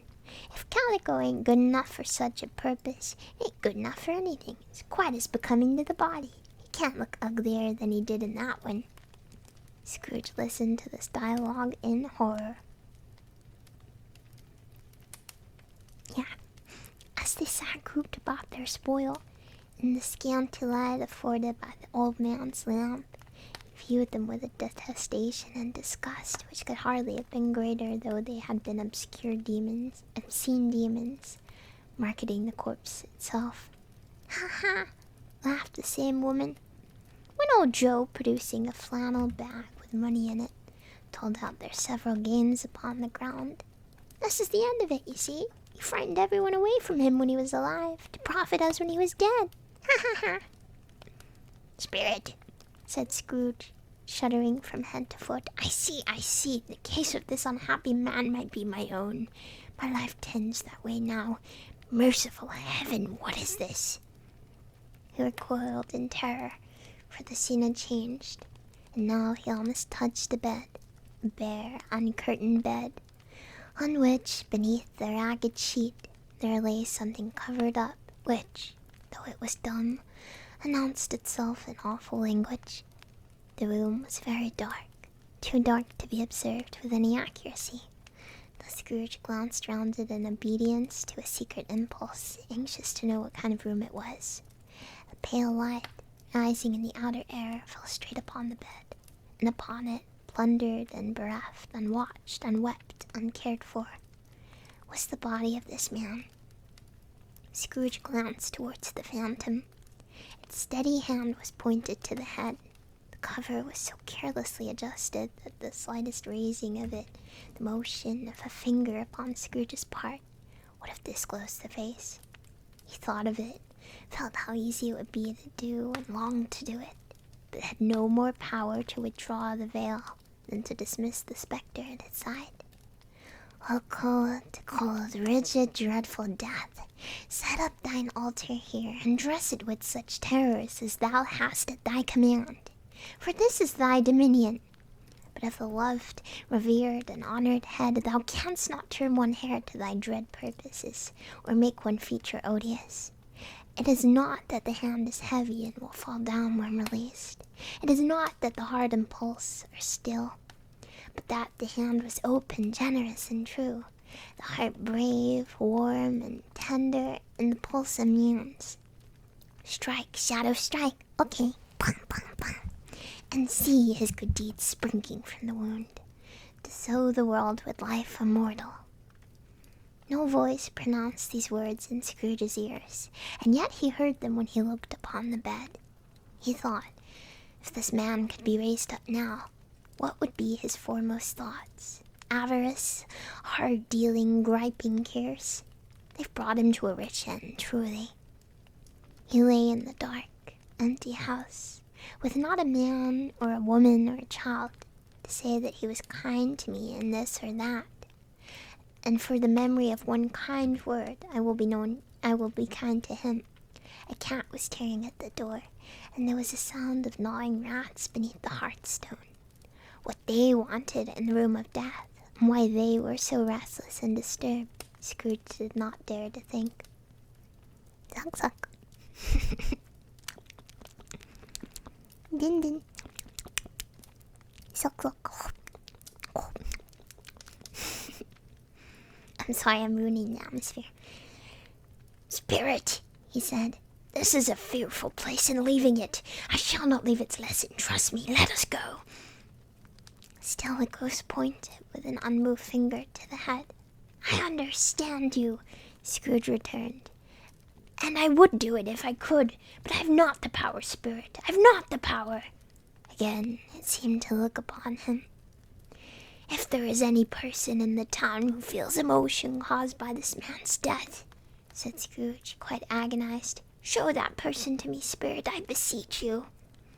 The phantom spread its dark robe before him for a moment, like a wing, and withdrawing it, revealed a room by daylight, where mother and her children were. She was expecting someone, and with anxious eagerness, for she walked up and down the room, startled at every sound, looked out from the window, glanced at the clock, tried, but in vain, to work with her needle, could hardly bear the voices of the children in their play. At length the long-expected knock was heard. She hurried to the door and met her husband, a man whose face was careworn and depressed, though he was young. There was a remarkable expression in it now, a kind of serious delight of which he felt ashamed, and which he struggled to repress. He sat down to the dinner that had been hoarding for him by the fire, and when she asked him faintly what news, which was not until after a long silence, he appeared embarrassed how to answer. Is it good, she said, or bad? To help him. Bad, he answered. We are quite ruined. No, there's hope yet, Caroline. If he relents, she said, amazed, there is, nothing is past hope, if such a miracle has happened. He's past relenting, said her husband. He's dead. She was a mild and patient creature if her face spoke truth, but she was thankful in her soul to hear it, and she said so with clasped hands. She prayed forgiveness the next moment and was sorry, but the first was the emotion of her heart. What the half-drunken woman whom I told you of last night said to me, when I tried to see him and obtain a week's delay, what I thought was a mere excuse to avoid me, turns out to have been quite true. He was not only very ill, but dying then. To whom will our debt be transferred? I don't know. But before that time we shall be ready with the money, and even though we were not, it would be bad fortune indeed to find so merciless a creditor in his successor. We may sleep tonight with light hearts, Caroline. Yes, soften it as they would, their hearts were lighter.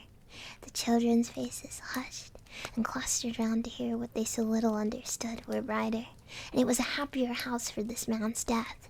Jesus, the only emotion that the ghost could show him, caused by the event, was one of pleasure.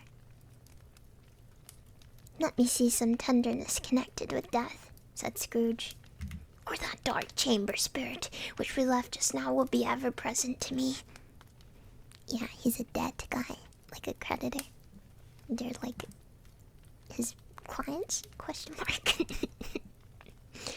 The ghost conducted him through several streets familiar to his feet, and as they went along, Scrooge looked here and there to find himself, but nowhere was he to be seen. They entered poor Bob Cratchit's house, the dwelling he had visited before, and found the mother and the children seated round the fire. Quiet, very quiet. The noisy little Cratchits were still as statues in one corner, and sat looking up at Peter, who had a book before him. The mother and her daughters were engaged in sewing, but surely they were very quiet. and he took a child and set him in the midst of them. Where had Scrooge heard those words? He had not dreamed them. The boy must have read them out as he and the spirit crossed the threshold. Why did he not go on? The mother laid her work upon the table and put her hand up to her face. "The color hurts my eyes," she said. "The color? Ah, poor Tiny Tim." "They're better now again," said Cratchit's wife. "It makes them weak by candlelight, and I wouldn't show weak eyes to your father when he comes home for the world. It must be near his time." "Past it, rather," Peter answered, shutting the book. "But I think he's walked a little slower than he used these few past evenings, Mother." They were very quiet again. At last she said, and in a steady, cheerful voice that only faltered once, I've known him walk with Tiny Tim upon his shoulder very fast indeed." "And so have I," cried Peter. "Often." "And so have I," exclaimed another. "So had all. But he was so very light to carry," she resumed, intent upon her work. "And his father loved him so that it was no trouble, no trouble. And there is your father at the door." She hurried out to meet him, and little Bob and his comforter, he had need of it, poor fellow, came in. His tea was ready for him on the hob, and they all tried who should help him to it most. Then the two young Cratchits got upon his knees and laid each child a little cheek against his face, as if they said, "Don't mind it, father, don't be grieved." Bob was very cheerful with them, and spoke pleasantly to all the family. He looked at the work upon the table, and praised the industry and speed of Mrs. Cratchit and the girls. They would be done long before Sunday, he said. "Sunday? You went today then, Robert?" said his wife. "Yes, my dear," returned Bob. "I wish you could have gone. It would have done you good to see how green a place it is. But you'll see it often. I promised him that I would walk there on a Sunday. My little child," cried Bob, "my little child." He broke down all at once. He couldn't help it. If he could have helped it, he and his child would have been farther apart, perhaps, than they were. He left the room and went upstairs into the room above, which was lighted cheerfully and hung with Christmas. There was a chair set close beside the child. There were signs of someone having been there lately. Poor Bob sat down in it. When he'd thought a little and composed himself, he kissed the little face. He was reconciled to what had happened and went down again quite happy. They drew about the fire and talked, the girls and mother working still. Bob told them of the extraordinary kindness of Mr. Scrooge's nephew, whom he had scarcely seen but once, and who, meeting him in the street that day and seeing he looked just a little down, you know, said Bob, inquired what had happened to distress him. "On which," said Bob, "for he is the pleasantest spoken gentleman you ever heard," I told him, "I'm heartily sorry for it, Mr. Cratchit," he said, "and heartily sorry for your good wife." By the by, how he ever knew that, I don't know. "Knew what, my dear?" "Why, that you were a good wife," replied Bob. "Everybody knows that," said Peter. "Very well observed, my boy," cried Bob. "I hope they do." "Heartily sorry," he said, "for your good wife. If I can be of service to you in any way," he said, giving me his card, "that's where I live. Pray come to me." "No, it wasn't," cried Bob, "for the sake of anything he might be able to do for us, so much as it is his kind way, that this was quite delightful. It really seemed as if he'd known our Tiny Tim, and felt with us. I'm sure he's a good soul," said Mrs. Cratchit. "You would be surer of it, my dear," returned Bob, "if you saw and spoke to him. I shouldn't be at all surprised, mark what I say, if he got Peter a better situation." "Only hear that, Peter," said Mrs. Cratchit. "And then," cried one of the girls, "Peter will be keeping company with someone and setting up for himself." "Get along with you," retorted Peter, grinning. "It's just as likely as not," said Bob, "one of these days. Though there's plenty of time for that, my dear. But however and whenever we part from one another, I'm sure that we shall none of us forget poor Tiny Tim, shall we? For this first parting that there was among us. Fuck. God damn it. Oh no. It's so sad. But the brain rot. The brain rot. I'm sorry. Never, father, cried they all. And I know, said Bob, I know, my dearest, that when we recollect how patient and how mild he was, although he was a little child, we shall not quarrel easily among ourselves, and forget poor Tiny Tim in doing it. No, never, father, they all cried again. I'm very happy, said little Bob, I'm very happy. Mrs. Cratchit kissed him, his daughters kissed him, and the two young Cratchits kissed him, and Peter and himself shook hands, no homo. Spirit of Tiny Tim, thy childish essence was from God. Spectre, said Scrooge, something informs me that our parting moment is at hand. I know it, but I know not how. Tell me what this was, whom we saw lying dead. The ghost of Christmas yet to come conveyed him as before, though at a different time he thought. Indeed, there seemed no order in these latter visions, save that they were in the future. Into the resorts a businessman, but showed him not himself. Indeed, the spirit did not stay for anything, but went straight on, as to the end just now desired, until besought by Scrooge to tarry for a moment. This court, said Scrooge, though which we hurry now, is where my place of occupation is, and has been for a length of time. I see the house. Let me behold what I shall be in days to come. The spirit stopped. The hand was pointed elsewhere. The house is yonder, Scrooge exclaimed. Why do you point away? The exhonorable finger underwent no change. Scrooge hastened to the window of his office and looked in. It was an office still, but not his. The furniture was not the same, and the figure in the chair was not himself. The phantom pointed as before. He joined it once again, and wondering why and whither he had gone, accompanied it until they reached an iron gate. He paused to look round before entering. A churchyard. Then the wretched man, whose name he had now to learn, lay underneath the ground.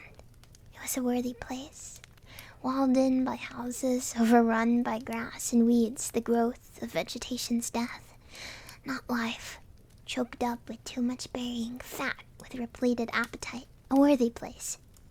The spirit stood among the graves and pointed down to one. He advanced towards it, trembling. The phantom was exactly as it had been, but he dreaded that he saw a new meaning in its solemn shape. Before I draw nearer to that stone to which you point, said Scrooge, answer me one question. Are these shadows of the things that will be, or are they shadows of things that may be only? Still, the ghost pointed downward to the grave by which it stood. Men's courses will foreshadow certain ends to which, if preserved within, they must lead, said Scrooge. But if the courses be departed from, the ends will change. Say it is thus with what you show me. The spirit was immovable as ever. Scrooge crept towards it, trembling as he went, and following the finger, read upon the stone of the neglected grave his own name, Ebenezer Scrooge. Am I that man who lay upon the bed? He cried, upon his knees. The finger pointed from the grave to him, and back again. Damn. That's fucked up. No, spirit. Oh, no. The finger still was there. Spirit, he cried, tight clutching at its robe, hear me! Am I not the man I was? I will not be the man I must have been but for this intercourse. Why show me this, if I am past all hope? For the first time, the hand appeared to shake. Good spirit, he pursues, pursued, as down upon the ground he fell before it. Your nature intercedes for me and pities me. Assure me that I may yet change these shadows you show me by an altered life. The kind hand trembled. I will honor Christmas in my heart and try to keep it all the year. I shall live in the past, the present, and the future. The spirits of all three shall strive within me. I will not shut out the lessons that they teach. Oh, tell me that I may sponge away the writing on this stone. In his agony, he caught the spectral hand. It sought to free itself, but he was strong in his entreaty and detained it. The spirit, stronger yet, repulsed him. Holding up his hands in one last prayer to have his fate reversed, he saw an alteration in the phantom's hood and dress. It shrunk, collapsed, and dwindled down into a bedpost. Wakey, wakey.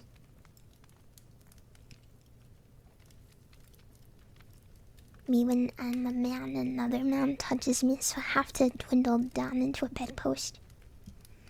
Stay at 5. The end of it. Yippee!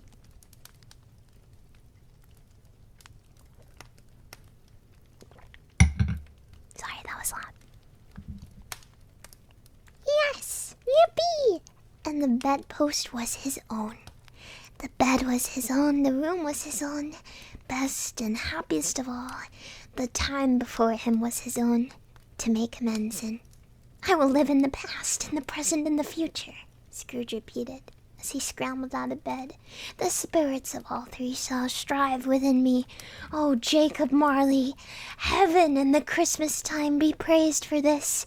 I say it on my knees, old Jacob, on my knees. He was so fluttered and so glowing with his good intentions that his broken voice would scarcely answer to his call. He'd been sobbing violently in his conflict with the spirit, and his face was wet with tears.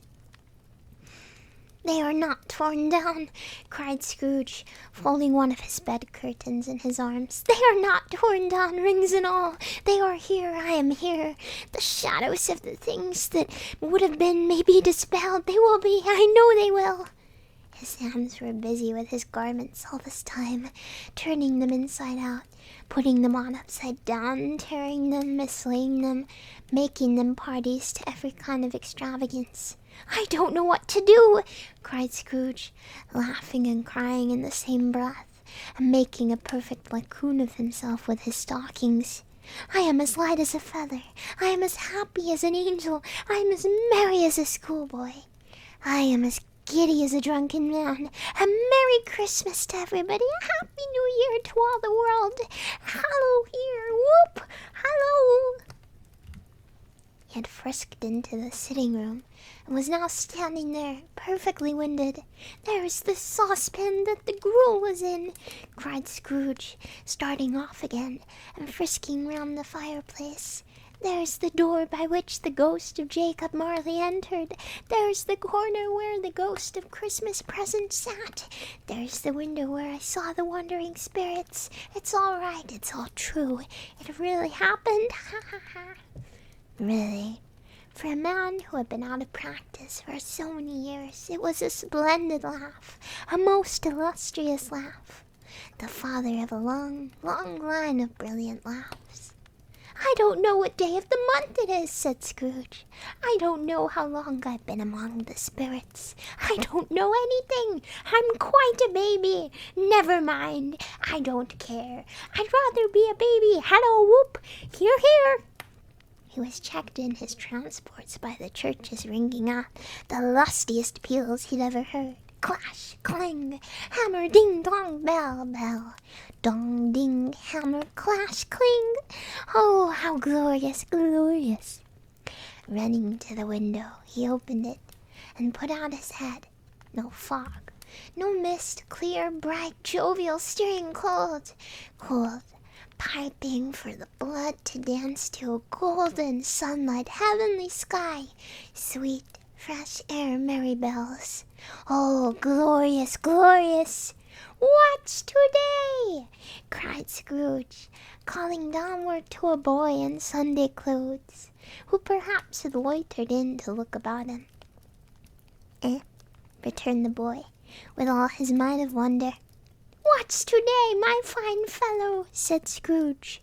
"Today," replied the boy. "Why, Christmas Day." "It's Christmas Day," said Scrooge to himself. "I haven't missed it. The spirits have done it all in one night. They can do anything they like. Of course they can. Of course they can. Hello, my fine fellow." "Hello," returned the boy. "Do you know the poulterers in the next street but one at the corner?" Scrooge inquired. "I should hope I did," replied the lad. "An intelligent boy," said Scrooge. "A remarkable boy. Do you know whether they've sold the prize turkey that was hanging up there? Not the little prize turkey, the big one."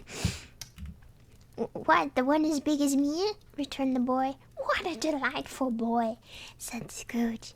"It's a pleasure to talk to him. Yes, my buck." "It's hanging there now," replied the boy. "Is it?" said Scrooge. "Go and buy it."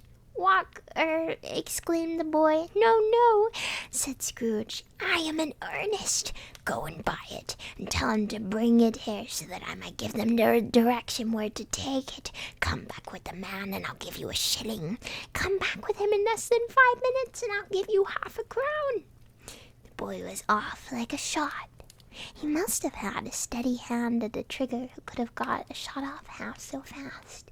"I'll send it to Bob Cratchit's," whispered Scrooge, rubbing his hands and splitting with a laugh. "He shan't know who spends it. It's twice the size of Tiny Tim.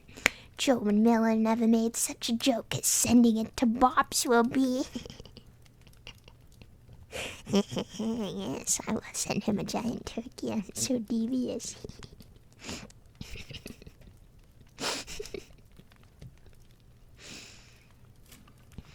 Exterior, but with Christmas spirit and jovial intentions.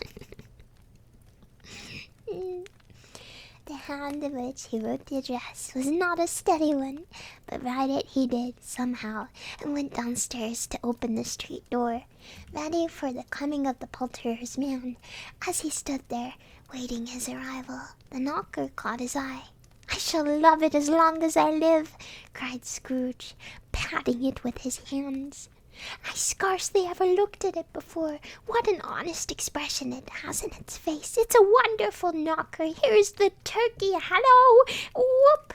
How are you? Merry Christmas!" It was a turkey. He never could have stood upon his legs, that bird. He would have snapped him short off in a minute, like sticks of seething wax. "Hello, yee." "Whoa. Big turkey." "Why, it's impossible to carry that to Camden Town," said Scrooge. "You must have a cab." The chuckle with which he said this, and the chuckle with which he paid for the turkey, and the chuckle for which he paid for the cab, and the chuckle for which he recompensed the boy, were only to be exceeded by the chuckle with which he sat down breathless in his chair again, and chuckled till he cried. Shaving was not an easy task, for his hand continued to shake very much, and shaving requires attention, even when you don't dance while you're at it. But if he had cut the end of his nose off, he would have put a piece of sticking plaster over it, and been quite satisfied. He dressed himself in all his best, and at last got out into the streets. The people were by this time pouring forth, as he had seen them with the ghost of Christmas present, and walking with his hands behind him. Scrooge regarded every one of them with a delighted smile. He looked so irresistibly pleasant, in a word, that 3 or 4 good-humoured fellows said, "Good morning, sir, a Merry Christmas to you," and Scrooge said often afterwards that of all the blithe sounds he'd ever heard, those were the blithest in his ears. He had not gone far, and when coming on towards him, he beheld the portly gentleman who had walked into his counting-house the day before and said, "Scrooge and Marley's, I believe." It sent a pang across his heart to think how this old gentleman would look upon him when they met, but he knew what path lay straight before him, and he took it. "My dear sir," said Scrooge, quickening his pace and taking the old gentleman by both his hands. "How do you do? I hope you succeeded yesterday. It was very kind of you. A Merry Christmas to you, sir." Mr. Scrooge? "Yes," said Scrooge. "That is my name, and I fear it may not be pleasant to you. Allow me to ask your pardon, and will you have the goodness—" "Here," Scrooge whispered in his ear. "Lord bless me!" cried the gentleman, as if his breath were gone. "My dear Mr. Scrooge, are you serious?" "If you please," said Scrooge, "not a farthing less. A great many back payments are included in it, I assure you. Will you do me that favor?" "My dear sir," said the other, shaking hands with him, "I don't know what to say to such "Don't say anything, please," retorted Scrooge. "Come and see me. Will you come and see me?" "I will," cried the old gentleman. It was clear he meant to do it. "Thank ye," said Scrooge. "I am much obliged to you. I thank you 50 times. Bless you." He went to church and walked about the streets and watched the people hurrying to and fro, and patted children on the head, and questioned beggars, and looked down into the kitchens of houses and up to the windows, and found everything could yield him pleasure. He had never dreamed that anything could give him so much happiness. In the afternoon he turned his steps towards his nephew's house. He passed the door a dozen times before he had the courage to go up and knock. He made a dash and did it. "Dummy." He went from doomer to bloomer. "Is your master at home, my dear?" said Scrooge to the girl. "Nice girl, very." "Yes, sir." "Where is he, my love?" said Scrooge. "He's in the dining room, sir, along with mistress. I'll show you upstairs, if you please." "Thank ye, he knows me," said Scrooge, with his hand already on the dining room lock. "I'll go in here, my dear." He turned it gently and sidled his face in round the door. They were looking at the table, which was spread out in great array, for these young housekeepers are always nervous on such points and like to see that everything is right. "Fred!" said Scrooge. Dear heart alive, how his niece by marriage started! Scrooge had forgotten for the moment about her sitting in the corner with the footstool, or he wouldn't have done it by any account. "Oh, my gamut," said Fred. "Who's that?"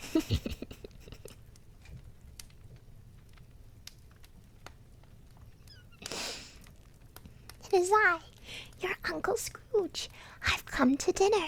Will you let me in, Fred?" "Let him in." It is a mercy he didn't shake his arm off. He was at home in 5 minutes. Nothing could be heartier. His niece looked just the same. So did Topper when he came. So did the plump sister when she came. So did everyone when they came. Wonderful party, wonderful games, wonderful anonymity, wonderful happiness. But he was early at the office, said the next morning. Oh, he was early there. If he could only be there first and catch Bob Cratchit coming late. That was the thing he'd set his heart upon. And he did it. Yes, he did. The clock struck 9, no Bob. 1/4 past, no Bob. He was a full 18 minutes and a half behind his time.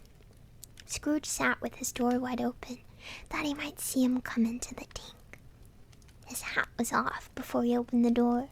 His comforter, too. He was on a stool in a jiffy, driving away with his pen as if he were trying to overtake 9 o'clock. "Hello," growled Scrooge in his accustomed voice, as near as he could feign it. "What do you mean by coming here this time of day?" "I'm very sorry, sir," said Bob. "I'm behind my time." "You are," repeated Scrooge. "Yes, I think you are. Step this way, if you please." "It's only once a year, sir," pleaded Bob, peering from the tank. "It shall not be repeated. I was making rather merry yesterday, sir." "Now, I'll tell you what, my friend," said Scrooge. "I'm not going to stand this sort of thing any longer. And therefore," he continued, leaping from his stool and giving Bob such a dig in the waistcoat that he staggered back into the tank again. And therefore I am about to raise your salary. Yippee. Hey.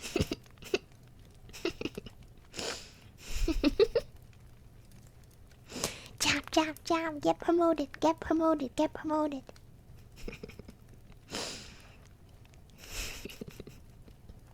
Get paid more, idiot. Bob trembled and got a little nearer to the ruler. He had a momentary idea of knocking Scrooge down with it, holding him and calling to the people in the court for help and a straight waistcoat. Mods, straitjacket him. He's insane. A Merry Christmas, Bob, said Scrooge with an earnestness that could not be mistaken as he clapped him on the back. A merrier Christmas, Bob, my good fellow, than I've given you for many a year. I'll raise your salary and endeavor to assist your struggling family. We will discuss your affairs this very afternoon over a Christmas bowl of smoking Bishop, Bob. Make up the fires and buy another coal scuttle before you dot another I, Bob Cratchit. Yippee! Soup time. Soup time. Scrooge was better than his word. He did it all, and infinitely more. And to Tiny Tim, who did not die, he was a second father. He became as good a friend, as good a master, and as good a man as the good old city knew, or any other good old city, town, or borough in the good old world. Some people laughed to see the alteration in him, but he let them laugh, and little heeded them, for he was wise enough to know that nothing ever happened on this globe for good at which some people did not have their fill of laughter in the outset. And knowing that such as these would be blind anyway, he thought it quite as well that they should wrinkle up their eyes in grins as have the malady in less attractive forms. His own heart laughed, and that was quite enough for him. He had no further intercourse with spirits, but lived upon the total abstinence principle ever afterwards. It was always said of him that he knew how to keep Christmas well. If any man alive possessed the knowledge, may that be truly said of us, and all of us. And so, as Tiny Tim observed, God bless us, everyone.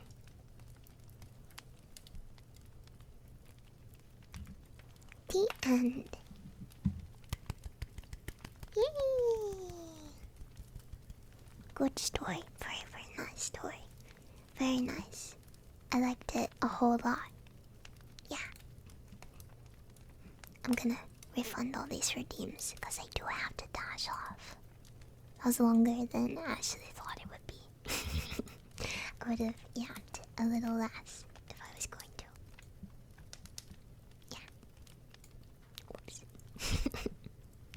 But it's not a big deal. It's okay. But thank you for listening. I hope you enjoyed the story. Yeah, I'm gonna be back tomorrow. Yeah. I'm gonna go get some food. I'm hungry. Be back tomorrow for Christmas karaoke, starting 1 hour earlier than today's stream. Yeah. The story was better than I thought it would be. It's very sweet. I like it. I like it a lot. I love a nice happy ending.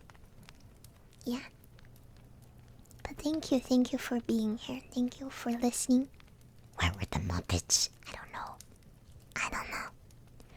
Honestly, yeah, he did. He cooked really hard, honestly, with this one. Yeah. It's very cute. Yeah, some old words definitely have new meanings. But aside from this, very good. Yeah.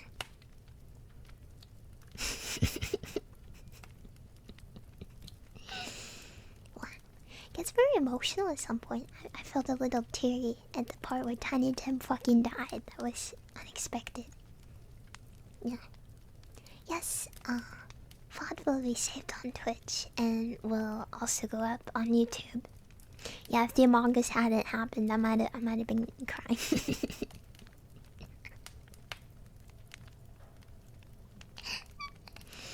Yeah. Alright. Have a wonderful evening. You take care of yourself. And I will see you tomorrow. Bye bye.